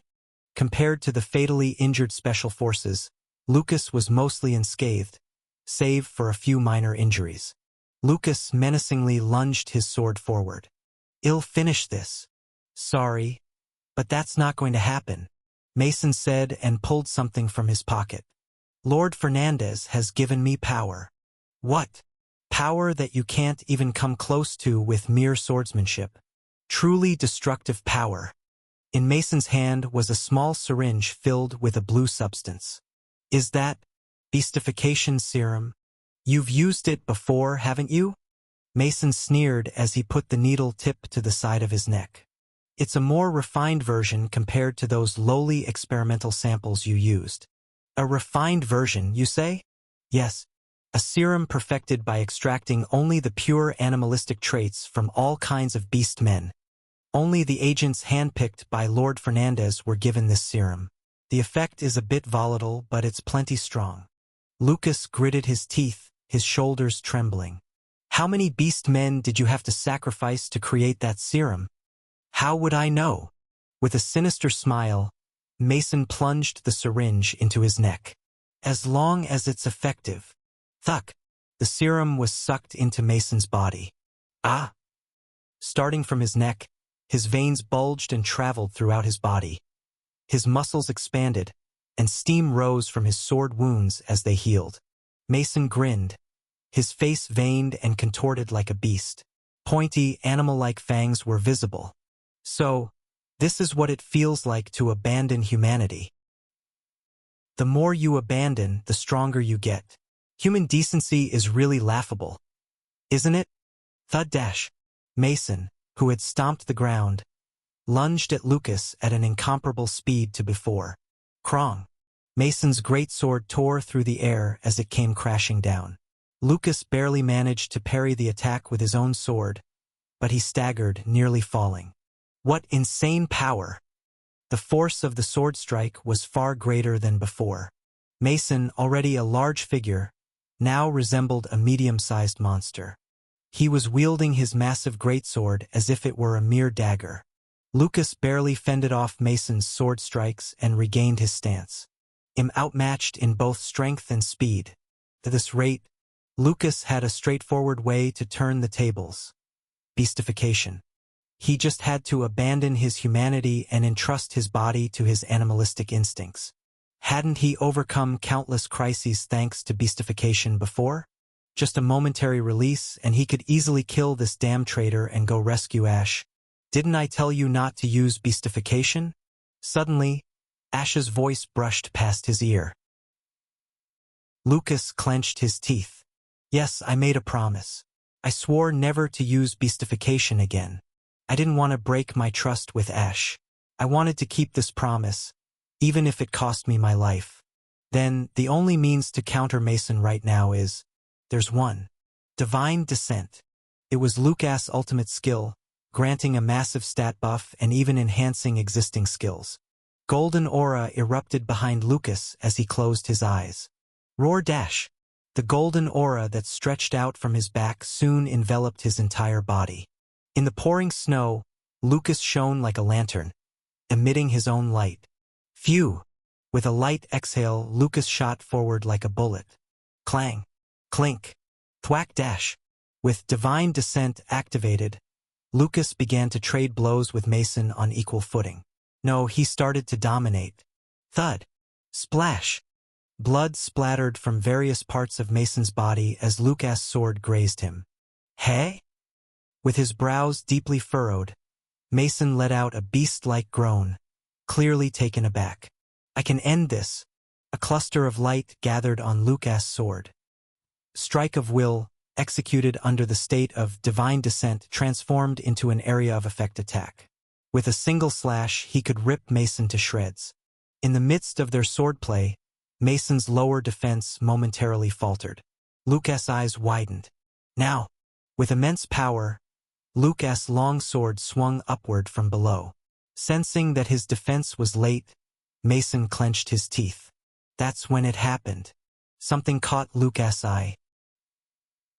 Beneath the wall that Mason leaned on, there was a small semi-basement window. Through that window, a child was looking this way. Seemed like a kid who lived in this alley. If Lucas continued with his swing, the area of effect, strike of will, would surely sweep away the wall, the semi-basement room, and that child. In a split second, Lucas hesitated. Damn! The next moment, he desperately twisted his sword trajectory. Whoosh dash! Abruptly altering its course, Lucas' long sword sliced through empty air. Watching this, the corners of Mason's mouth twisted into a malicious smile. Ah, our darling Lucas, sir. Mason's greatsword crudely slashed horizontally. Why would you pick up a sword in the first place if you're this soft-hearted? Whoosh dash! Cough! Clean hit. The greatsword struck Lucas' unguarded breastplate directly. At least the golden aura from divine descent mitigated some of the damage, preventing it from becoming fatal, but his breastplate shattered. In turn, the aura diminished, and with it, the duration of divine descent shortened.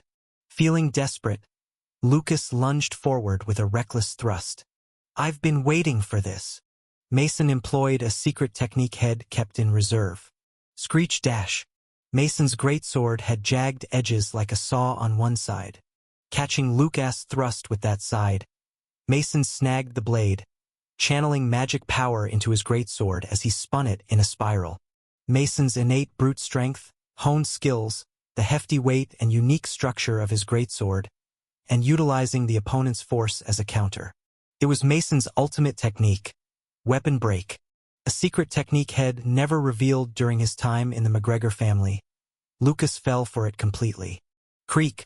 Karma Eater's durability diminished rapidly, making a dire noise until clatter dash is shattered into pieces.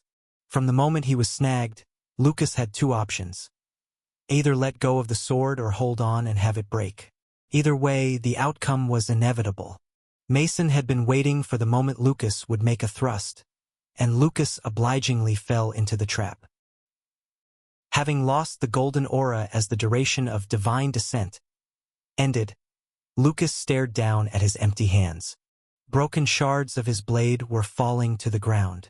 So, Mason whispered softly into Lucas' ear with a growling voice. See what happens when you keep pretending to be human, sir? A dog should live the life befitting a dog. Next, Mason's greatsword pierced mercilessly. Swoosh dash. Blood spouted like a fountain from Lucas' pierced chest. Ha! When I opened my eyes, it was somehow cold. Strange. I had loaded up the fireplace with plenty of firewood before falling asleep. Did I sleep so long that the fire went out? I tried to reach out to check the stove, but both of my arms felt as if they were tied up tight. They wouldn't budge. My face was covered with something, too. I blinked but couldn't see anything in front of me. What's this, a bag? As I woke up more, it became clear. My face was bagged. My arms were tied behind my back, and I was sitting in a cold room. What's going on? This feels too real to be a dream. I bit my cheek and felt a stinging pain. There was no way I could have such a realistic dream, so this had to be reality. I woke up to a kidnapping situation. I marveled at my own indifference, or perhaps my deep sleep. Just how soundly had I been sleeping? He tilde kidnappers, im Avake tilde. Only feeling jumpy for a moment, and unable to see anything anyway, I simply yelled out loud. Can you take off this suffocating bag? Also, it's cold, so wrap me in a blanket. How about turning on the heater? And could you explain why you're doing this? Hello? Can you hear me? I acted calmly because I suspected that the people who kidnapped me didn't intend to kill me. If they wanted me dead, they wouldn't have bothered to bring me here and tie me up. Thump, thump. Sure enough, someone approached, and a formal voice spoke. Prince Ash, please be patient for a while. Who are you? We are the Aegis Special Forces. I inwardly cursed. These annoying jerks again? Judging from the situation, it looked like they kidnapped me while all our forces were sent to the southern defense. I hadn't considered this due to my headache. We are simply executing the mission we were assigned. If you cooperate, you won't be harmed. And why should I believe that? Our captain will return soon and explain everything. The captain? Are they talking about Mason, the guy I had imprisoned a few days ago? Is he coming here? Did he break out? I clicked my tongue. Somehow, I had nothing but bad feelings about this. Footsteps receded again. I sighed and leaned back against the chair. Let's see, my condition is still not good. Drowsy and foggy. I couldn't even use my magic power. Was it some special equipment restraining me? Any usable items or methods? My hands are tied, so my inventory is sealed. Since my magic is completely blocked, I can't summon captured monsters either. Plus, these are trained agents. If I act recklessly, they'll subdue me in no time. Things are really not in my favor. What now? Your Highness. A quiet whisper came from behind me. Are you all right? The voice was familiar. I jerked and turned towards it. Godhand. Shoo. You mustn't look this way. Damn. I returned my gaze to the front. Godhand spoke in a low voice. You won't be able to see what's ahead, so I'll brief you on the current situation. We're in a shack in the deserted village north of Crossroad. Your Highness, you are tied up in the room at the northern end of the first floor. I'm hiding outside the window and speaking to you through the gap. The Shadow Squad trio were currently operating separately as part of the Penal Squad. Therefore, they did not participate in this defense battle but were on standby in case the Aegis Special Forces goons made an additional push. It seemed like their standby position allowed them to respond to my kidnapping. These people disguised themselves as merchants, citizens, or refugees and suddenly gathered to raid the mansion. They've kidnapped you and brought you here. There are too many of them and we're only 3, so we couldn't subdue them outright. We've just been assessing the situation. Please forgive us. No, it's all right. You did well. Do you know how relieved I am that you're here at least? We've identified the location and confirmed their numbers, so we'll bring reinforcements soon. Please wait a bit more calmly. His voice suddenly cut off there.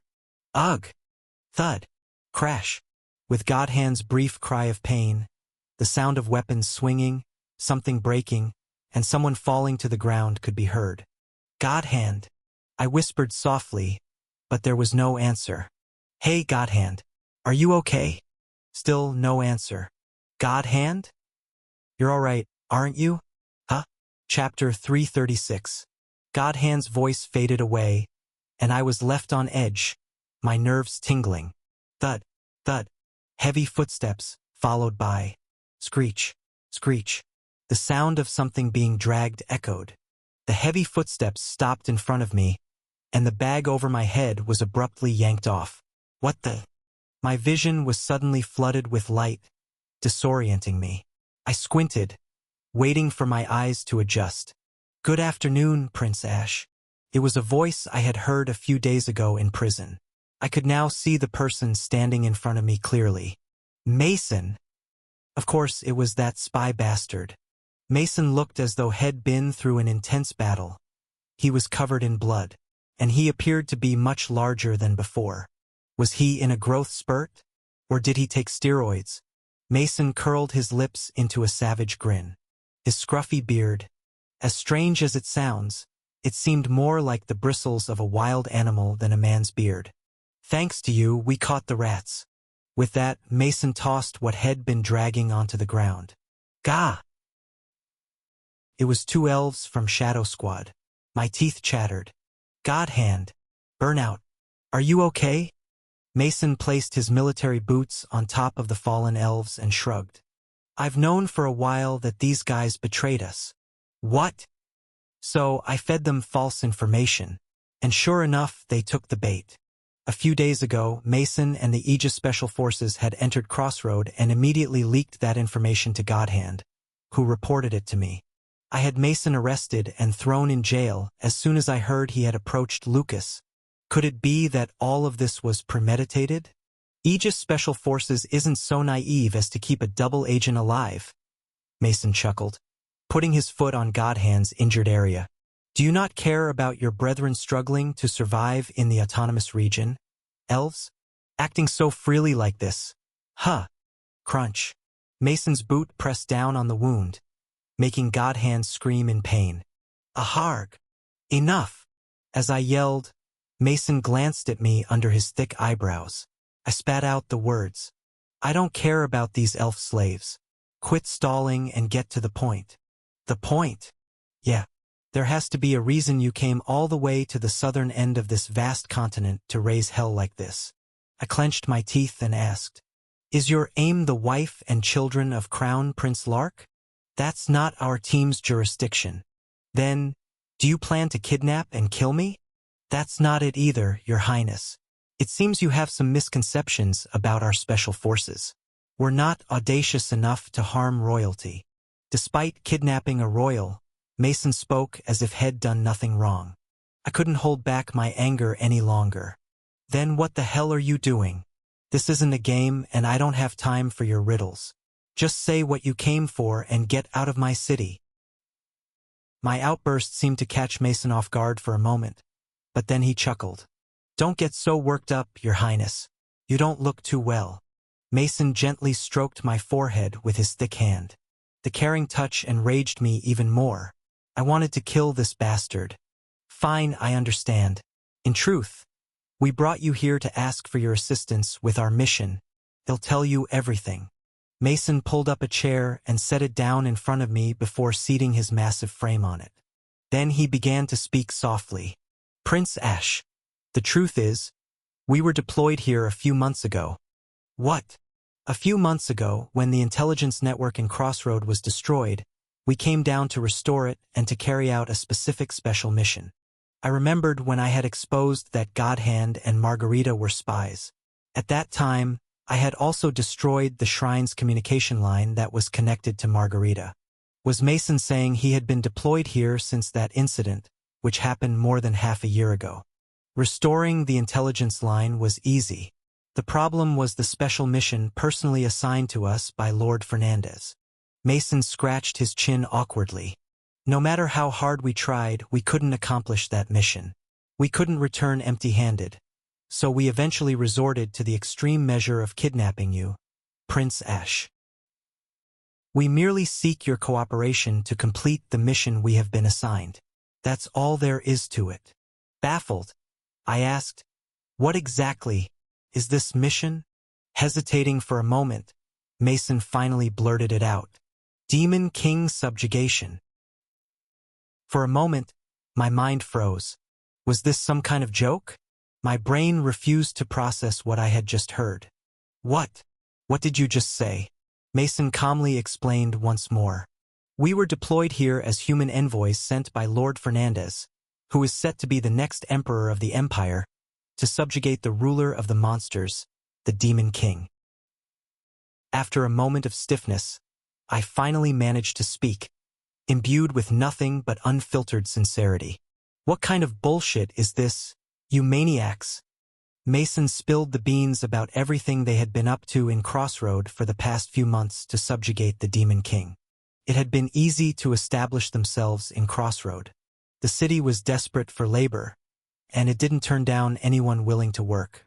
They quickly planted people in various places and restored the intelligence network. However, the subjugation of the Demon King was not progressing. We already knew about the dungeon beneath the Black Lake. The issue was how to get inside. They had succeeded in getting beneath the Lake Kingdom, but the main gates remained firmly closed, and no alternative entrances were found. The only entrance, the dried sewer, could not be accessed without the guidance of NPCs, and most NPCs were currently kidnapped by the Nightmare Legion. In the end, they hadn't even managed to get into the Lake Kingdom, let alone subjugate the Demon King. We even tried entering when the main gate opens during the monster raids. But we lost half of our agents to the pouring horde of monsters and had to retreat. Recalling that time, Mason bowed his head to me. The fact that you've been fighting against such terrible hordes of monsters all this time, I truly respect you, Prince Ash. I mean it. I simply glared at Mason as he continued speaking. When we were about to give up, we got hold of one piece of information. That Prince Ash freely roams the dungeon beneath the lake, and that a visitor from there has even been to Crossroad. So our strategy has changed.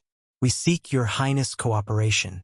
However, given that your Highness is hostile towards the monsters and the Demon King, it's unlikely you would comply easily. So you resorted to kidnapping and threats? Well, yes, that's how it turned out. Mason chuckled slyly. I hesitated before asking, what are you planning to do by meeting the Demon King? You, a human, meeting that bastard who's hellbent on destroying humanity. What exactly do you intend to discuss? Mason shrugged his shoulders and candidly revealed, well, there's no point in hiding it anymore. It's a declaration of surrender. For a moment, my vision turned white. Am I not feeling well? Lowering my head in disbelief, I took a deep breath before speaking again. I must have misunderstood. Say that again. What did you say? It's a declaration of surrender, Prince Ash. A complete declaration of humanity's surrender to the monsters. My head started to throb. I wanted to rub my temples, but my arms were tied, rendering me immobile. This was beyond the realm of rational understanding. It can only be described as trolling caused by utter insanity. What the hell? Why the hell would you guys throw in the towel when people are still fighting hard? Right now, my soldiers are battling monsters at the front line, risking their lives. I yelled furiously. Mason simply listened. And instead of helping them, you pull this shit behind our backs? I can't comprehend this at all. Why did Fernandez rebel, and why is he surrendering to the Demon King? How would I, a mere hunting dog, know the deep intentions harbored by His Highness Fernandez?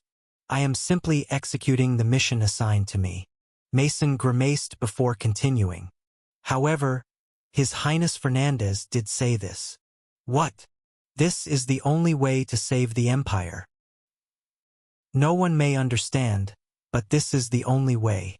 If it means preserving the Empire, I am prepared to accept all the disdain and humiliation. Gritting my teeth, I growled. I can't cooperate. Prince Ash, do you think I'm insane enough to cooperate with such a plan? My head ached as if I was about to vomit, but I couldn't help but shout again. Fernandez is neither the Emperor nor the commander of this monster front. He has no right. Well, who knows? Soon, His Highness Fernandez will become the Emperor, and the Emperor oversees all fronts of the Empire. He will also represent all of humanity in this world. Mason nodded solemnly. Soon, this world will move according to the will of His Highness Fernandez. I will stop him. How about worrying about your current condition first? Rising from his seat, Mason took threatening steps towards me. I clenched my teeth. You said earlier you didn't dare harm a member of the Imperial family? Usually, yes. But when it comes to the mission, Aegis Special Forces can grow the balls to do anything. This lunatic, I spat out menacingly. My subordinates will come soon. Lucas, who used to serve you, will be the one leading them, sword in hand to cut off your head. As Mason approached me, he shrugged. Lord Lucas is dead. What? I just came back from piercing a heart with my own hands. Mason pointed to the blood splatters on his body. My eyes widened. Don't lie. There's no salvation, Prince Ash. Please assist me in fulfilling my mission while I'm still asking nicely. Mason's massive hand gripped my shoulder tightly. My patience is running a bit thin today. It's great to be beast-like, but the thinning thread of rationality is the problem. Or is it actually an advantage? Mason chuckled dangerously, tightening his grip on my shoulder. Then, kidding. There are far more gentlemanly ways. He slowly released his grip. Then he pulled out a syringe filled with pink liquid from his pocket. My eyes widened again. Could it be? Yes, it's a forced hypnotic extracted from a succubus. Extremely hard to find nowadays since the succubi are almost extinct. Mason grinned confidently. No matter how strong-willed you are, this will make you roll over like a cute pet. Heh, Your Highness. You'll have to move as I direct you. I pretended to shudder in fear. Oh, scary. I'm completely immune to mental status abnormalities. If even the charms of a succubus queen have no effect on me, what chance does a sedative extracted from a lower-tier succubus have? This is bulletproof glass, you idiot. More importantly, I bit my lip and looked out the window. Did Lucas? D. Chapter 337. Lucas opened his eyes. He was greeted by the sight of an unfamiliar, low, and dirty ceiling. As he jolted upright, a sharp pain surged through him. Upon inspection, he noticed hasty bandages wrapped around his upper body. Where am I? Lucas mumbled, bewildered. Ah, Yurawak. The voice of a young child filled the room. Turning, Lucas saw a scrawny boy carrying a water jug and a towel, walking into the room. Are you okay, Sir Knight? You lost a lot of blood. You are. Lucas soon recognized the boy's identity. It was the same boy who had locked eyes with him earlier while fighting Mason. Just before landing the finishing blow on Mason, Lucas had noticed the boy watching him through a basement window. Realizing that his sword strike would also devastate the boy and the house he was in, Lucas had changed the direction of his attack at the last moment. Because of this, he had failed to finish off Mason and had instead been struck down himself. However, his actions had spared this home and its inhabitants. I only managed some basic first aid. But you're really tough, Sir Knight. I thought you were dead. The boy smiled innocently. Suppressing a grimace, Lucas pressed his hand against his blood-soaked bandages. Mason's greatsword had aimed precisely for Lucas' heart and had ripped through it. Mason, believing Lucas was dead, had then left. However, Lucas had the passive skill Man of Steel, a near-miraculous ability that blocked fatal damage once per stage. That had saved his life. But that was it. His sword was shattered, his armor was torn, and while he had avoided death, the residual damage was still there. He felt a dreadful fatigue and pain throughout his body. But I have to go. Ash is in danger. I must act before it's too late. Where is my lord? As Lucas struggled to rise, muttering to himself, the boy hurriedly spoke. I saw it. Ha! I saw where the scruffy guy you fought went. Lucas' eyes widened, and the boy explained. He headed towards the northern ruined village. People in the neighborhood have been talking a lot recently about strange folks hanging around there. The northern ruined village. Nodding, Lucas gently patted the boy's head. Thank you, kid. The boy looked up hesitantly at Lucas and stammered. I know. You lost because of me, right? If I hadn't distracted you, you would have won, wouldn't you? I'm sorry, because of me. With a rueful smile, Lucas shook his head. It's not your fault. I lost because I was weak. Yes, he was weak. Why couldn't he harden his resolve? Why couldn't he properly judge what was more important? He should have killed Mason. There were ample opportunities. He should have even used his beast transformation. If not, even if it meant this boy would be swept away, he should have swung his sword and severed Mason's life. But he hadn't. He couldn't bring himself to hate Mason enough. Nor was he audacious enough to risk an innocent boy's life. He hesitated, wavered, and failed. In the end, due to his weak spirit, Ash was in danger. Isn't that a disqualification even as a guardian? I've become weak. As Lucas muttered to himself, the boy shook his head vigorously. No, Sir Knight, you're strong. Ha! You tried to protect me. Someone you've never even seen before, didn't you? The boy clenched his small fist. So, Sir Knight, you're strong. But I lost. How am I strong? It's your heart that's strong. In the boy's eyes, a light of admiration flickered. You fight to protect people, just like the knights in fairy tales. Lucas blinked blankly. To protect people, kill monsters, protect people. Ash's words, which he had heard like a hammer to his head, suddenly circled in his mind. Lucas slowly repeated them. Kill monsters, protect people. Why did these oft-repeated words suddenly feel so foreign? He had just been following what Ash had ordered. Had he ever genuinely understood and deeply executed that grand principle? Even though he had been so close to Ash, had he just been mindlessly moving according to his commands? Because I'm a knight, is that enough? If it wasn't enough, then what do I actually want to do? Sir Knight. When the boy inquired uncertainly, Lucas finally snapped back to reality. Quickly donning his upper body armor that lay in the corner of the room, Lucas spoke to the boy. Go to the Silver Winter Merchant Guild branch immediately and request reinforcements. The prince has been kidnapped, and the culprits are believed to be in the northern ruins. The troops from Crossroad were currently deployed to a forward base. Even if they asked for reinforcements, it would be too late given the urgency of the defensive situation. However, the Silver Winter Merchant Guild had troops prepared within Crossroad. This was the quickest way to request reinforcements. The boy nodded his head and urgently asked, "And what about you, sir? I have no time to waste.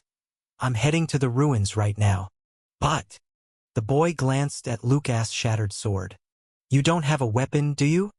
Lucas also looked at Karma Eater, lying shattered on the floor. What used to be a beautiful sword was now just jagged pieces. He had no other weapons at hand, and stopping by the forge would be a gross waste of time. Lucas clenched his fist tightly. "I have to go regardless." Then, hesitating for a moment, the boy rushed out of the room and brought something back. "Could you use this?" What the boy offered was a wooden sword. Examining it, Lucas found that while it was short and crudely made, it had decent tensile strength. Could withstand most iron swords. I also dream of becoming a knight." The boy scratched the back of his head, looking awkward. "It's the sword I usually practice with. Please borrow it." "Thank you. I will make good use of it." Although it couldn't compare to the famed swords he had used before, it was better than nothing. Expressing his gratitude to the boy, Lucas finally donned his round helmet and left the basement room. A harsher snowstorm was raging outside. As Lucas trudged through the snow, the boy shouted toward him, "Sir Knight, please save our lord." Turning back, Lucas saw the boy smiling at him. "Because you're as amazing as they come." Letting out a faint laugh, Lucas began moving northward again. "I will, even if it costs me my life." Muttering to himself, he gathered his magic power and kicked off the ground, starting to run as if flying. Whoosh! Watching his figure recede into the distance, the boy turned and began to run toward the center of Crossroad toward the Silver Winter Merchant Guild branch.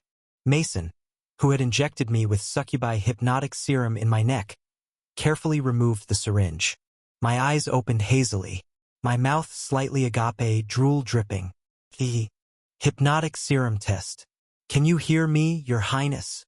"Ah, I can hear you very well. Please state your name, age, and occupation." "Ash. Ashborn Hater Everblack. 23 years old. The Lord of Crossroad." I wondered if I would have said, a devoted game streamer, if I had really fallen for the succubi's tricks. Just imagining it gave me the creeps. "Please stand up." I slowly lifted myself from the chair. "Turn left once. Turn right once." I spun around. "Jump in place. 3 times. Thump, thump, thump." Lastly, scream for 3 seconds towards the front. "Ah. Success it seems." Mason nodded, appearing satisfied. Externally, I grinned, but internally, I gritted my teeth. This damn kid. Does he think this is a Marine Corps camp? You're way out of line, you little shit. Thank you, Succubi Legion. Thank you, Salome. Thanks to your descendants making such crappy potions, I can deceive this punk. I am sincerely grateful. Next time we meet, he'll give you a hug, Salome. Though we'll follow that up with a headlock and an armbar.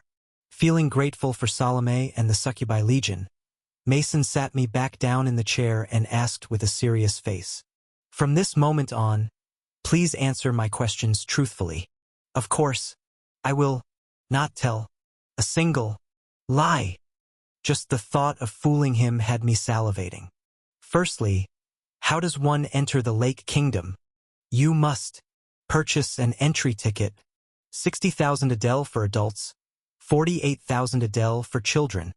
Damn, those tickets are surprisingly expensive. And where can one purchase these tickets? The place where the red roots of the earth barter with each other. But you can get it cheap at the second-hand market. Could you explain it more straightforwardly? Discounts are available on site. You seem like you qualify. Huh? What does that mean? You could get a pregnancy discount. Judging by your belly, you could easily fool them. Mason's eyes narrowed. Yikes. Time to stop messing with him. At the main gate of the Lake Kingdom, a secret knock will open it immediately. Mason's eyes lit up at my words. A secret knock? You perform a specific pattern of knocking. They hear it and open the door. I was just saying anything that came to mind, and it was comical how seriously Mason was taking it. Mason even pulled out a notepad and prepared to take notes. What's the pattern? Well, you see. What should I make the secret knock? I hesitated for a moment and then knocked on the table next to me. Knock. Knock, knock. Knock. Once, twice, once. I didn't know why such a simple pattern popped into my mind, but I ended up doing it that way. Mason slowly nodded. I see. So, just knock, and it will open. Hey, idiot. Go ahead and knock on the gate by the lake. By the time you're back, we'll be ready to counterattack. I was internally celebrating when, however, I've heard there's a shortcut within this city. Mason suddenly leaned in closer to my face and blurted this out. During the last festival, we gathered intel that guests appeared near the Lord's mansion. There's a shortcut leading to the Lake Kingdom within this city. Isn't there? Exactly where is it? Mason asked in a menacing tone. The corners of his mouth twisted cruelly. I tried to maintain a foolish expression, but a bead of cold sweat trickled down my back. This guy. És no ordinari opponent.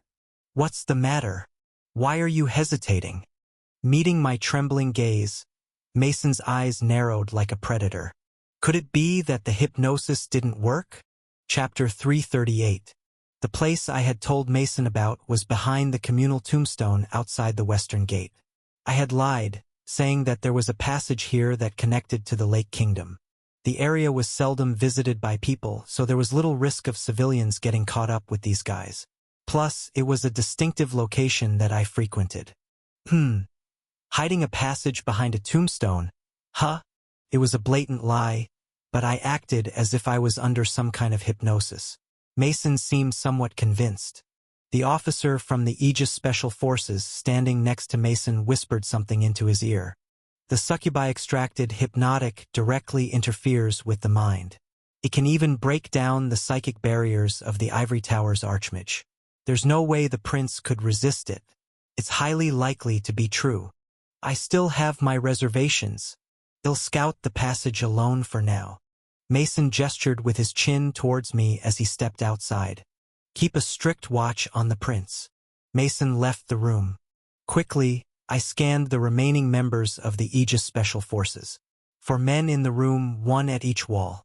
Tied up in the room were myself, Godhand who had been subdued and was lying on the floor, and Burnout. I locked eyes with Godhand. Groaning in pain just moments ago. He formed a subtle lip motion as our eyes met.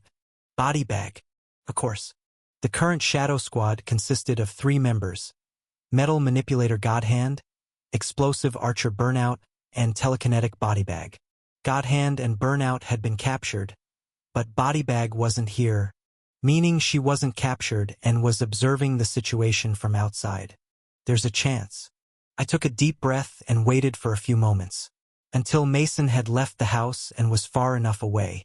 About 10 minutes later, I felt it was time. I lifted my head. All right, let's get started.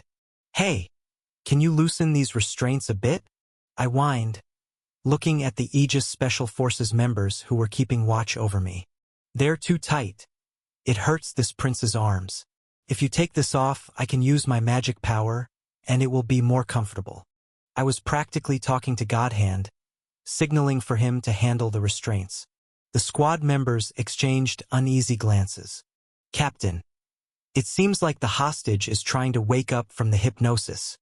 Let's blindfold him again. Mason's lieutenant, their captain, picked up a cloth bag to put over my head again. I frowned. Hey, you really gonna put that on me? You sure you can handle the consequences later? You know we'll remember your face, right? The captain broke into a sweat but continued to approach me. Just as he was about to put the bag over my head, I yelled, "Now!" Then, from outside, a whooshing sound signaled something flying toward us. Boom! One of the walls completely shattered, sending large fragments flying into the room. They were pieces of building debris thrown in by Bodybag using his telekinesis. Seems like there was plenty of that lying around in this ruined village. The fallen wall's debris crushed one of the Aegis Special Forces members who had been standing there. Oh, what's going on? It's an ambush. In the split second that the Aegis Special Forces members were distracted, Burnout silently stood up, pulled his gag off with one swift motion, and, spewed fire from his mouth. So that's why he was always gagged. The captain, engulfed in flames, screamed as he rolled on the ground, setting the room ablaze. Even if they were part of the Aegis Special Forces, with building debris being bombed from outside and someone breathing fire from the inside, chaos was inevitable. Simultaneously, Godhand sprung to his feet and transformed his arm into a blade. His hands were metal prosthetics, and Godhand was a metal alchemist. It was as if he had been carrying emergency weapons in his hands from the beginning. Your Highness! Godhand, who had rushed toward me, swung his blade effortlessly. Swoosh! My restraints were severed in an instant, and the moment the magic seal tied to the restraints disappeared, magic power flowed back into me. This chilling yet heavy sensation. It's been a while, I muttered as I stood up from my spot. The long period of humiliation and persecution was a bitter cup to drink. Thank you, Godhand. I glared at two special agents who were belatedly rushing in. You two there. Our eyes met, and when eyes meet, gaze of command activation condition met. Jump in place 10 times. Flash. Command difficulty, easy, comparing the user's intelligence stat to the target's magic power stat. Deciding the success rate. Rolling for resistance. Ding. Evaluation complete. Success 2 bodies. Executing forced command. A resounding success. The two agents immediately and diligently began jumping in place. Before they could complete 10 jumps, Godhand and Bodybag charged in, knocking both their jaws clean off. I growled as I kicked the two agents who had fallen flat on the ground. Screwed up the last count, didn't you? Have you not learned to start over if you mess up, you bastards? Acting all cocky, I suddenly doubled over with a throbbing headache. Ugh, damn, nosebleed. But there's no time to be a crybaby about this. I quickly wiped away the nosebleed with the back of my hand. At that moment, an elf with plump cheeks rolled in through the broken wall from outside. It was Bodybag who had bombarded the ruins from the outside.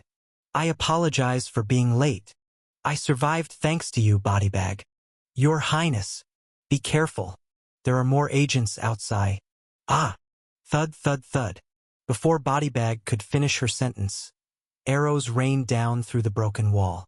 Those outside had indiscriminately shot crossbows at us. What lunatics! Godhand, who had pulled me behind cover, clenched his teeth. There are many of them. I took down 4, so at least 10 must remain. I could hear footsteps rushing toward the closed door. I clenched my teeth.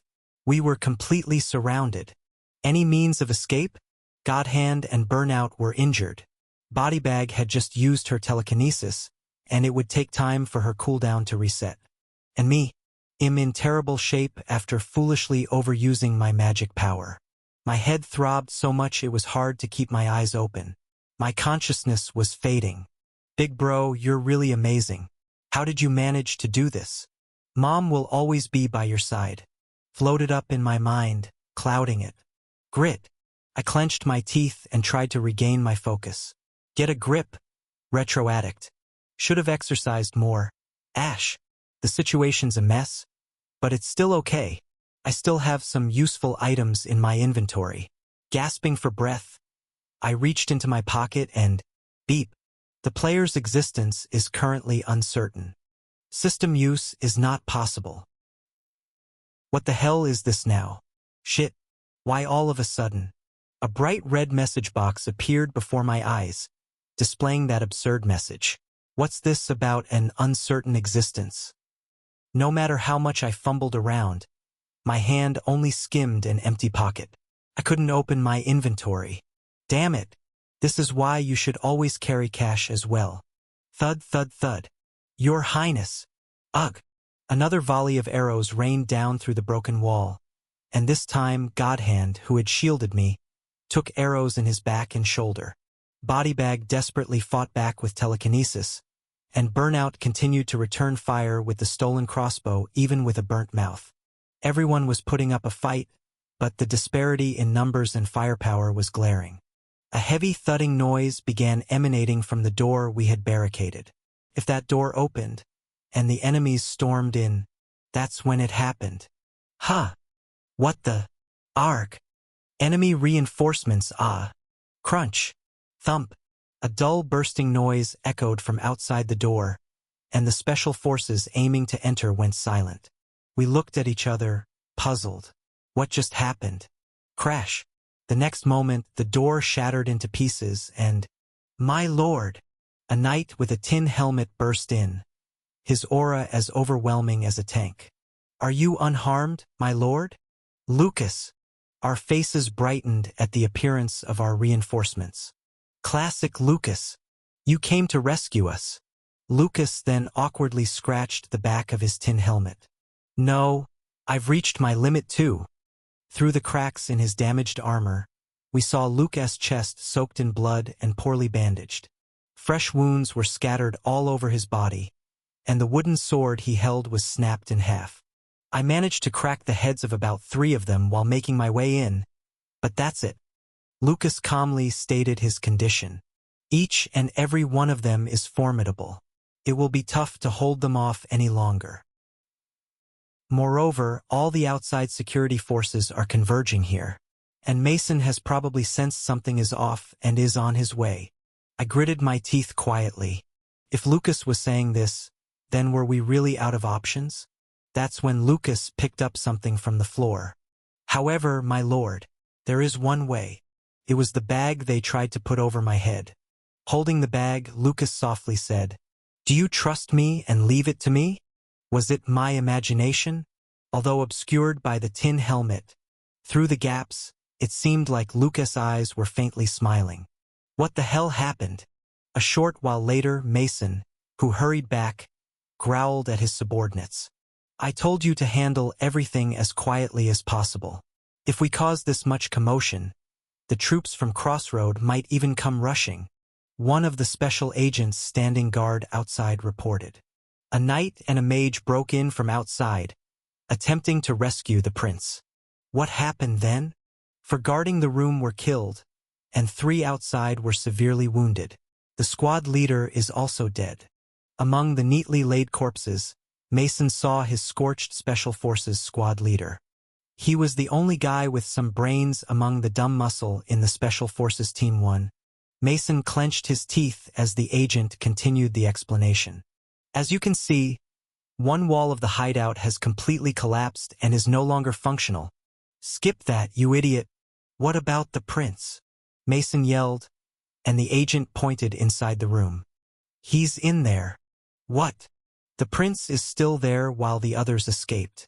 We didn't pursue further after confirming that he was still there. Unable to comprehend, Mason looked inside the room. It was true.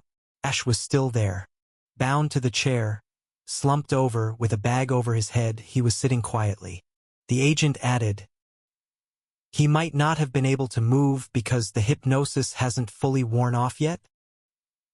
Staring at Ash, Mason's eyes narrowed. Hold on. Yes. Doesn't the prince seem to have grown taller? Mason clenched his fist tightly. Did you check? Huh? Check what? Did you check his face? I said. Only captains and above have the authority to approach the imperial prince.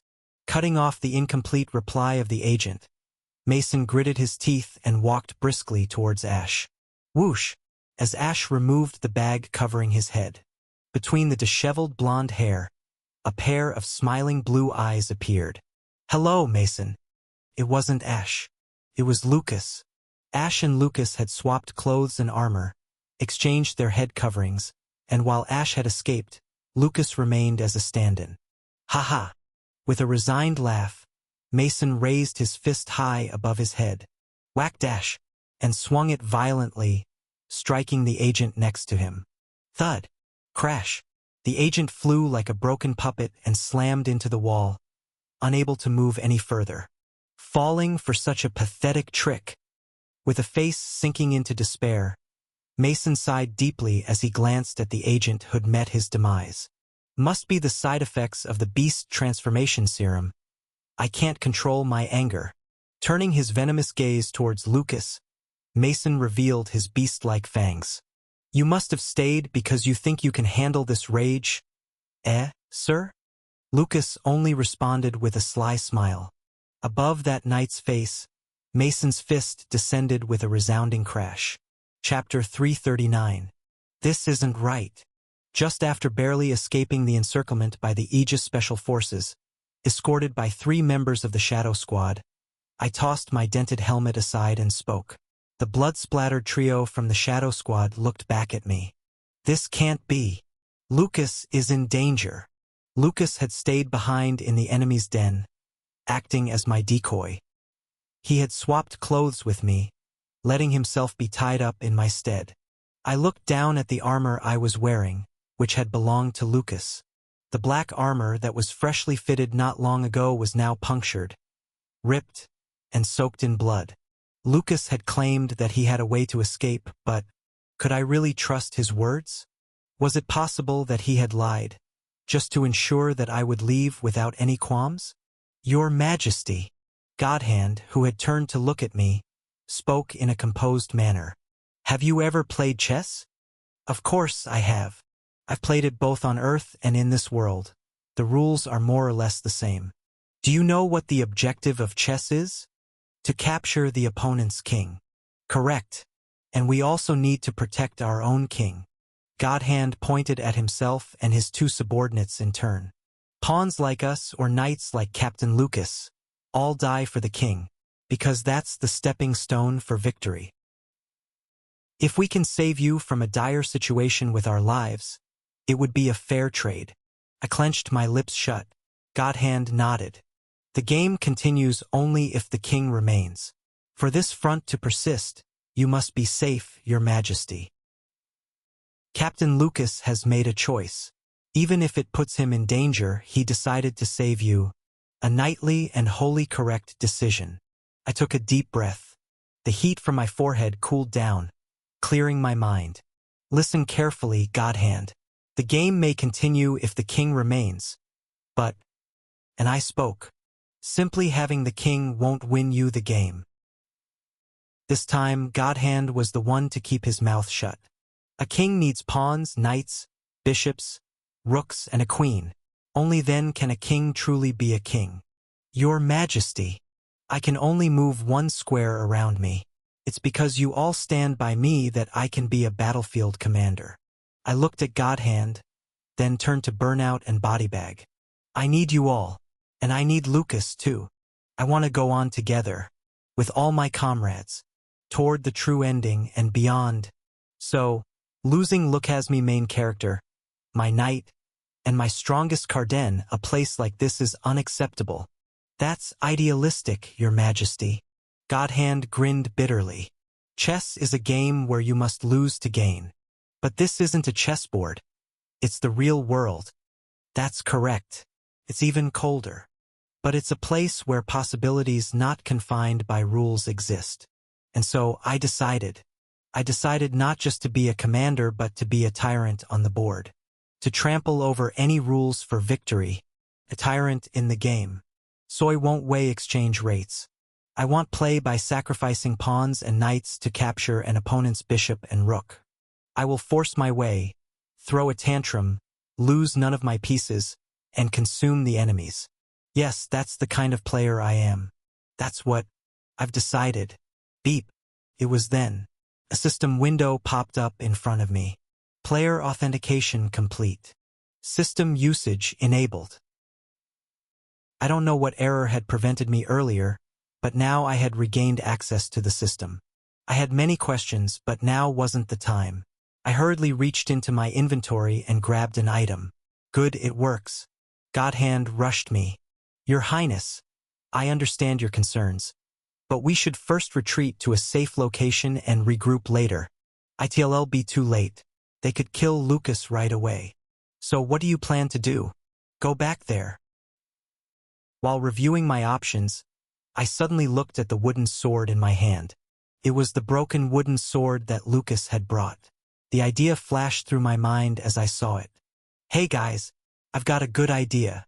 I noticed the white cloth the Shadow Squad members were using as makeshift bandages. Good, this will do. Smirking, I looked at the 3 members of the Shadow Squad. Do you trust me? The 3 elves exchanged sardonic glances before nodding at me. What should we do, Your Highness? Lucas, tied to a chair, had become a punching bag. Mason had been beating Lucas under the guise of torture, and Lucas had remained silent, taking the hits. How about saying something, young master? Mason growled, wiping his blood-soaked wrists.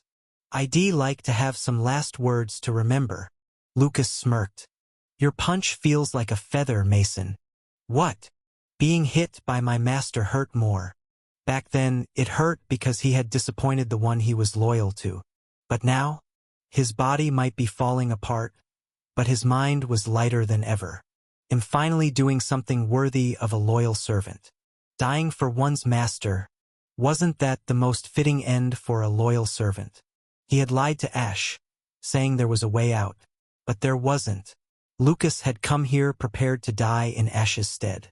Could he now say he had atoned for betraying Ash all those years ago? Hey, young master. Clutching his fist, Mason displayed a sinister expression. Provoking me won't make your death any easier. He put his hand into his pocket and pulled out a syringe filled with a succubi sedative. I need you to give me every piece of information you have. Don't worry, I won't kill you. I'll mutilate you, drug you if I have to, but I'll scrape out every last bit of info in your brain. Lucas closed his eyes and began to channel the remaining magic power into his carotid artery. He never intended to die from Mason's punches. He planned a clean self-destruction. Why was it that the last memories that came to mind were from his younger days? The day they first entered Dustia's Starbow. The secret base under the roof, a place where young Ash had invited him. Step, step. Mason advanced menacingly, and Lucas took a final, deep breath. Just then, ahem! A sound of heavy breathing came from outside the hideout. Knock, knock, knock, knock. Once, twice, once. Huh? Opening his eyes, Lucas looked puzzled in that direction. That knock signal was definitely from their childhood? Crash. The door swung open, startling everyone inside. Do you want to build a snowman? TL note. This was in English, an obvious reference to the Disney movie Frozen. There stood Ash, waving a white flag. It was an atrociously crude white flag, a broken wooden sword wrapped in white cloth. Ash waved it back and forth, grinning from ear to ear. Surrender, surrender. Hello, secret friends? The prince has returned because he wants to play with you all some more. The agents who had been guarding the outside broke into a cold sweat as they followed in. CA Captain. His Highness the Prince returned so suddenly. We couldn't stop him in time. Why? Don't you like it? Ash grinned mischievously, fluttering the white flag in his hand. Although it's weird for me to say this, I've never been rejected when I asked to play first in my entire life. You know? In any case, the intent to surrender was clear. Mason let out a wry laugh, too astonished to react otherwise. Your Highness, you're either exceedingly bold or you've lost your mind. What on earth made you come back? I'll guide you. At Ash's words, Mason closed his mouth. Lake Kingdom. You're kicking up all this fuss because you want to enter it, right? Continuing, Ash shrugged his shoulders smugly. It's not difficult. They'll take all of you there. Just follow me. They'll personally escort you in. Ash looked around at the special agents, who were confused by his offer, then raised the white flag above his head and waved it grandly. This price is exceptionally good at guiding people in amusement parks. It was a flag-waving maneuver as skillful as that of a tour guide leading tourists. And so, following Ash's guidance, the special agents were making their way towards the teleport gate located in the Lord's mansion. My lord, why? As Lucas, who was supported by Ash, limped along at the front, he stammered. Why, have you returned? I risked my life to get you out. It's because you risked your life, Ash replied nonchalantly. So I have to risk my life to save you too. I am but a mere retainer, my lord. It is only natural for me to die for you. But you should not risk your life for a mere retainer. No. Excuse me? Idiot. You're not a dog. Ash looked at Lucas as if he couldn't believe him. Just because people say you're puppy-like, resemble a golden retriever or whatever, do you think you're actually a dog? No, you fool. You're a human. A human. And I save people. Ash declared as if making a vow to himself. If they're within my reach, I save people. I'm just following my own principles. Just as Lucas seemed about to say something more, Mason quickly approached from behind. I should inform you, Your Highness. Im Quiete. Hot-headed at the moment, due to your previous deception and the loss of my subordinates. Oh dear, you must have a lot of heat in your body. Are you a young cultivator by any chance? TL note. In cultivation novels, yang is represented by heat, while yin is represented by cold. The manlier you are, the more yang you have, and vice versa. Ash threw another joke that Mason chose to ignore and instead growled at him. If you try to deceive me again, it won't end well. Ooh, scary. A public servant daring to threaten the royal family. You should definitely get a health checkup later. That big belly of yours must be full of fatty liver. The path to the teleport gate was deserted.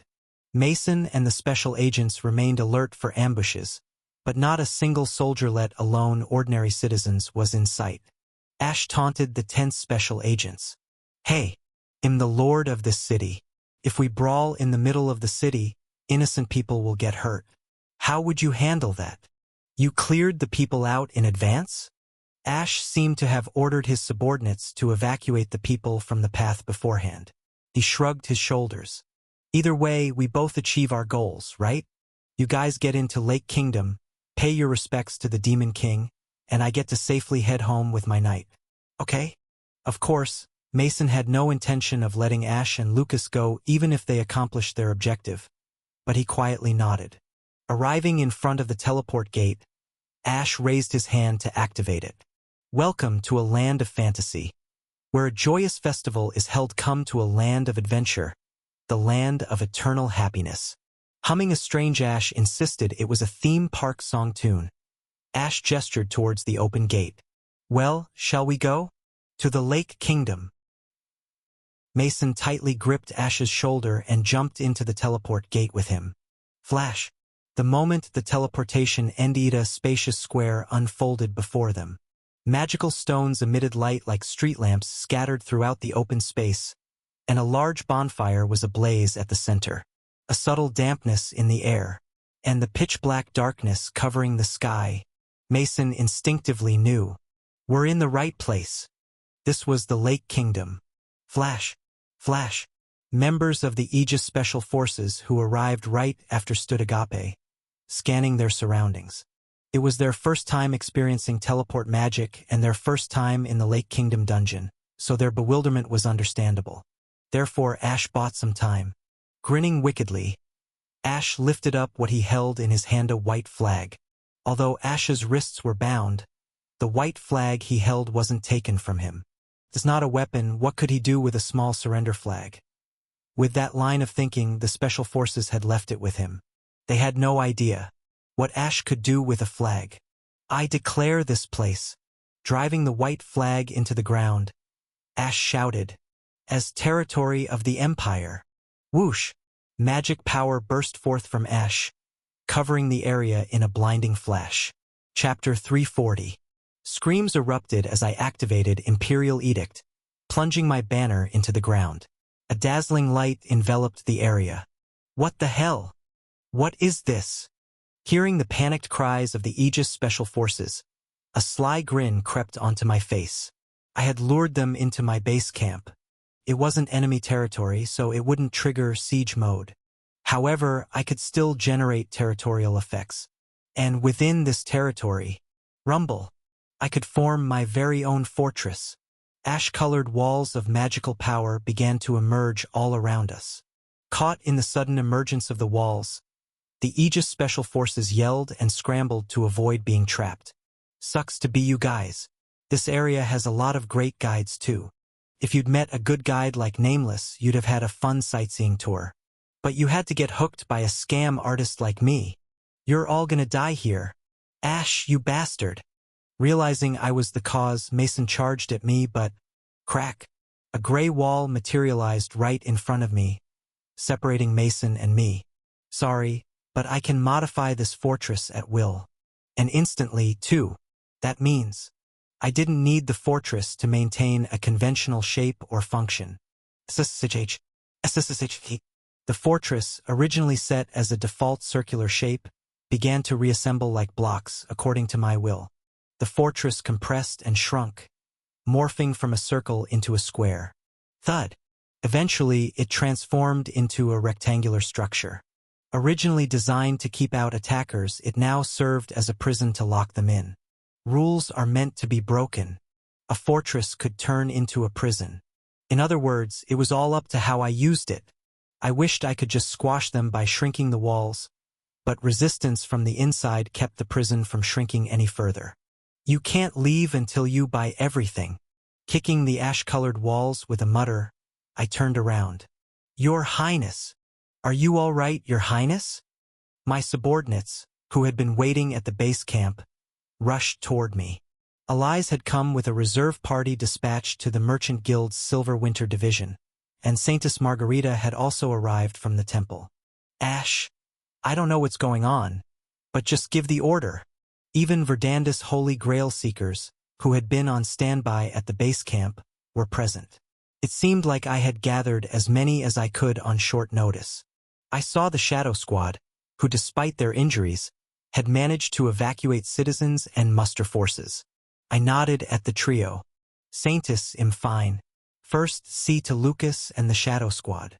Ah, yes. Margarita immediately began pouring healing magic onto Lucas. Lucas, who had been a bloody mess, started to regain his original appearance.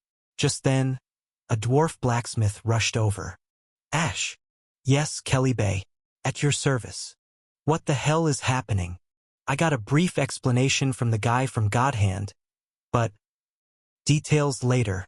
For now, I extended my hand for a handshake with Kelly Bay. The equipment I ordered is ready, right? It was still in the final adjustment phase, but Kelly Bay twisted his bushy beard into a grin and handed me an object covered in cloth. Well, weapons are typically fine-tuned on the battlefield. Looks like you need it right away, so test it out. Thank you. Whoosh. As I uncovered the cloth, there lay a long sword in a sword coffin. The simple yet refined hilt felt familiar. Bestowed sword. Lucas' personalized equipment was complete. I approached Lucas, carrying it with me. After his emergency healing was complete, Lucas staggered to his feet. My lord. Lucas. I extended the bestowed sword before him. Take it. It's your new weapon. Taking the long sword, Lucas quietly stared down at the hilt. After a moment of silent scrutiny, Lucas slowly opened his mouth. This is the sword you first bestowed upon me when we were young. I silently listened. Lucas continued. And the night I betrayed you, the blade shattered into pieces. Ever since then, I've held onto this hilt to remind myself of my poor choices, of my regrets and cautions. Lucas, gripping the hilt tightly, extended the sword back to me. I am not worthy of taking this sword back. Lucas. I am nothing but a mad dog, too shameful even to be called rabid, who betrayed you and inflicted an indelible wound upon you. I tried to run from that fact, but once again, my past has put you in. Hey, shut up. Would you? I yelled, and Lucas' eyes widened in shock. I yelled again. I don't care. I beg your pardon? I don't give a damn about some guy's past. Lucas slightly opened his mouth. I pushed the sword back into his hands. Whatever wrong you've done to me, I've already forgotten. I really have, because I don't know. And whatever wrong you'll do to me in the future, you'll forget that too. I forced the sword back into Lucas' grasp. Betray me. Do it again. 2 times, 3 times, 4 times. Be my guest. I don't care. Why yes. No, yes. As long as you come back to me and remain my knight. I slowly withdrew my hand. If you become my friend again, that's all that matters. Together we failed 741 times and finally reached the ending. To that protagonist I said this. It might be a silly story. We only watched it through a computer monitor, but I've considered you my friend throughout those 742 attempts. Holding the sword in a daze, Lucas repeated, Friday, and... Yeah, Lucas. I shrugged my shoulders. You and I are not master and dog. We're friends. Well, of course, professionally speaking, there is a military hierarchy of commander and knight, but... Rambling on, I cut myself short. We are friends, Lucas. Regardless of what happened in the past, or what will happen in the future, that will never change. Or is it that I'm the only one who thinks so? No, not at all.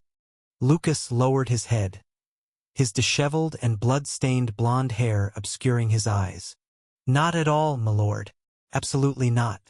I patted Lucas' shoulder and pointed toward the magic fortress.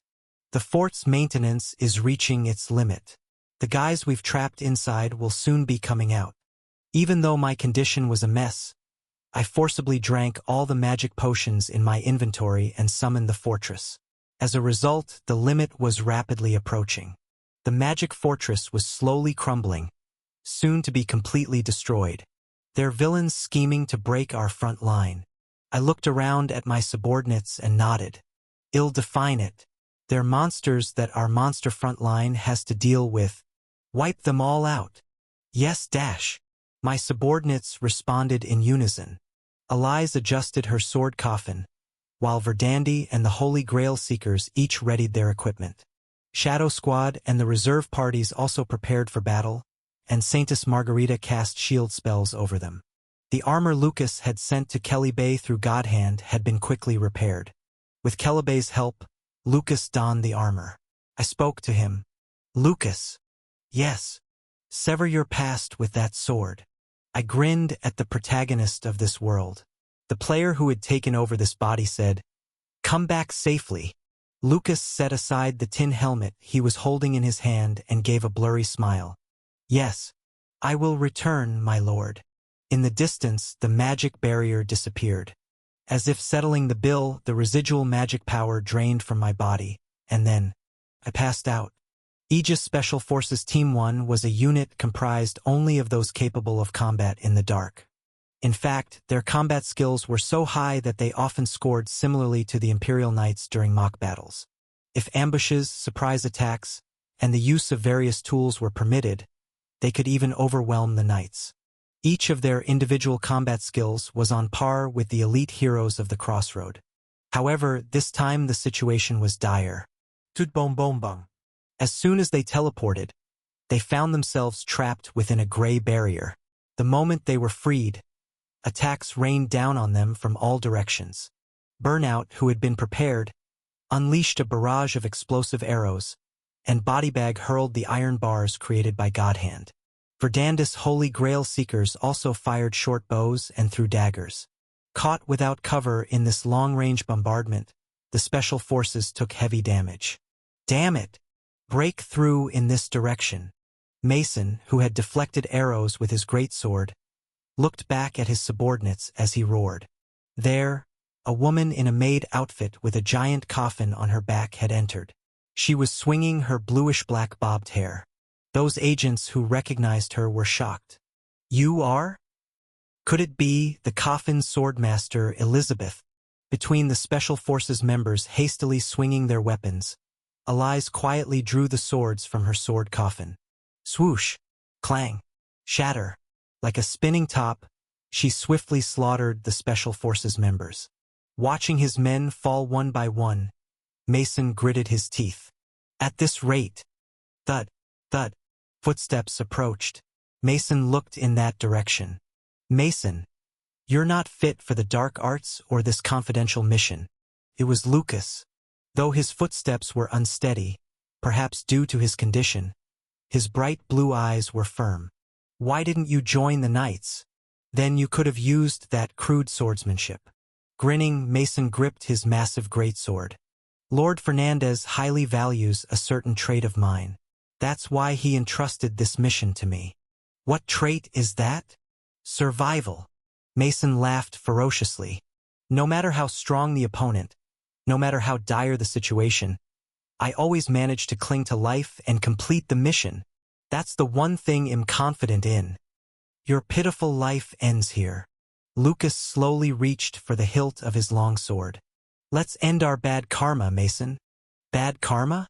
That's disappointing, Lord Lucas. Whoosh! Kicking the ground, Mason lunged at Lucas, slashing down with his great sword. We had good times, too, didn't we? To counter, Lucas drew his sword. Swish! As the hilt slid out of the sheath, the blade glimmering faintly below it revealed itself. Mason frowned. What is that sword? It was as if the blade was made of light. Clang! Lucas' light-infused longsword clashed roughly with Mason's greatsword. As they strained against each other, blades locked. Mason cracked a wide grin and chuckled. Nice color, huh? You get it custom-made? It's all shiny and pretty. What's the deal with this sword? Lucas replied tersely. My regret. And, gripping the hilt tightly with both hands, Lucas mustered his strength and finished his sentence. My forgiveness. Whoosh dash. Lucas' long sword began to emit a blinding white radiance, casting light in all directions.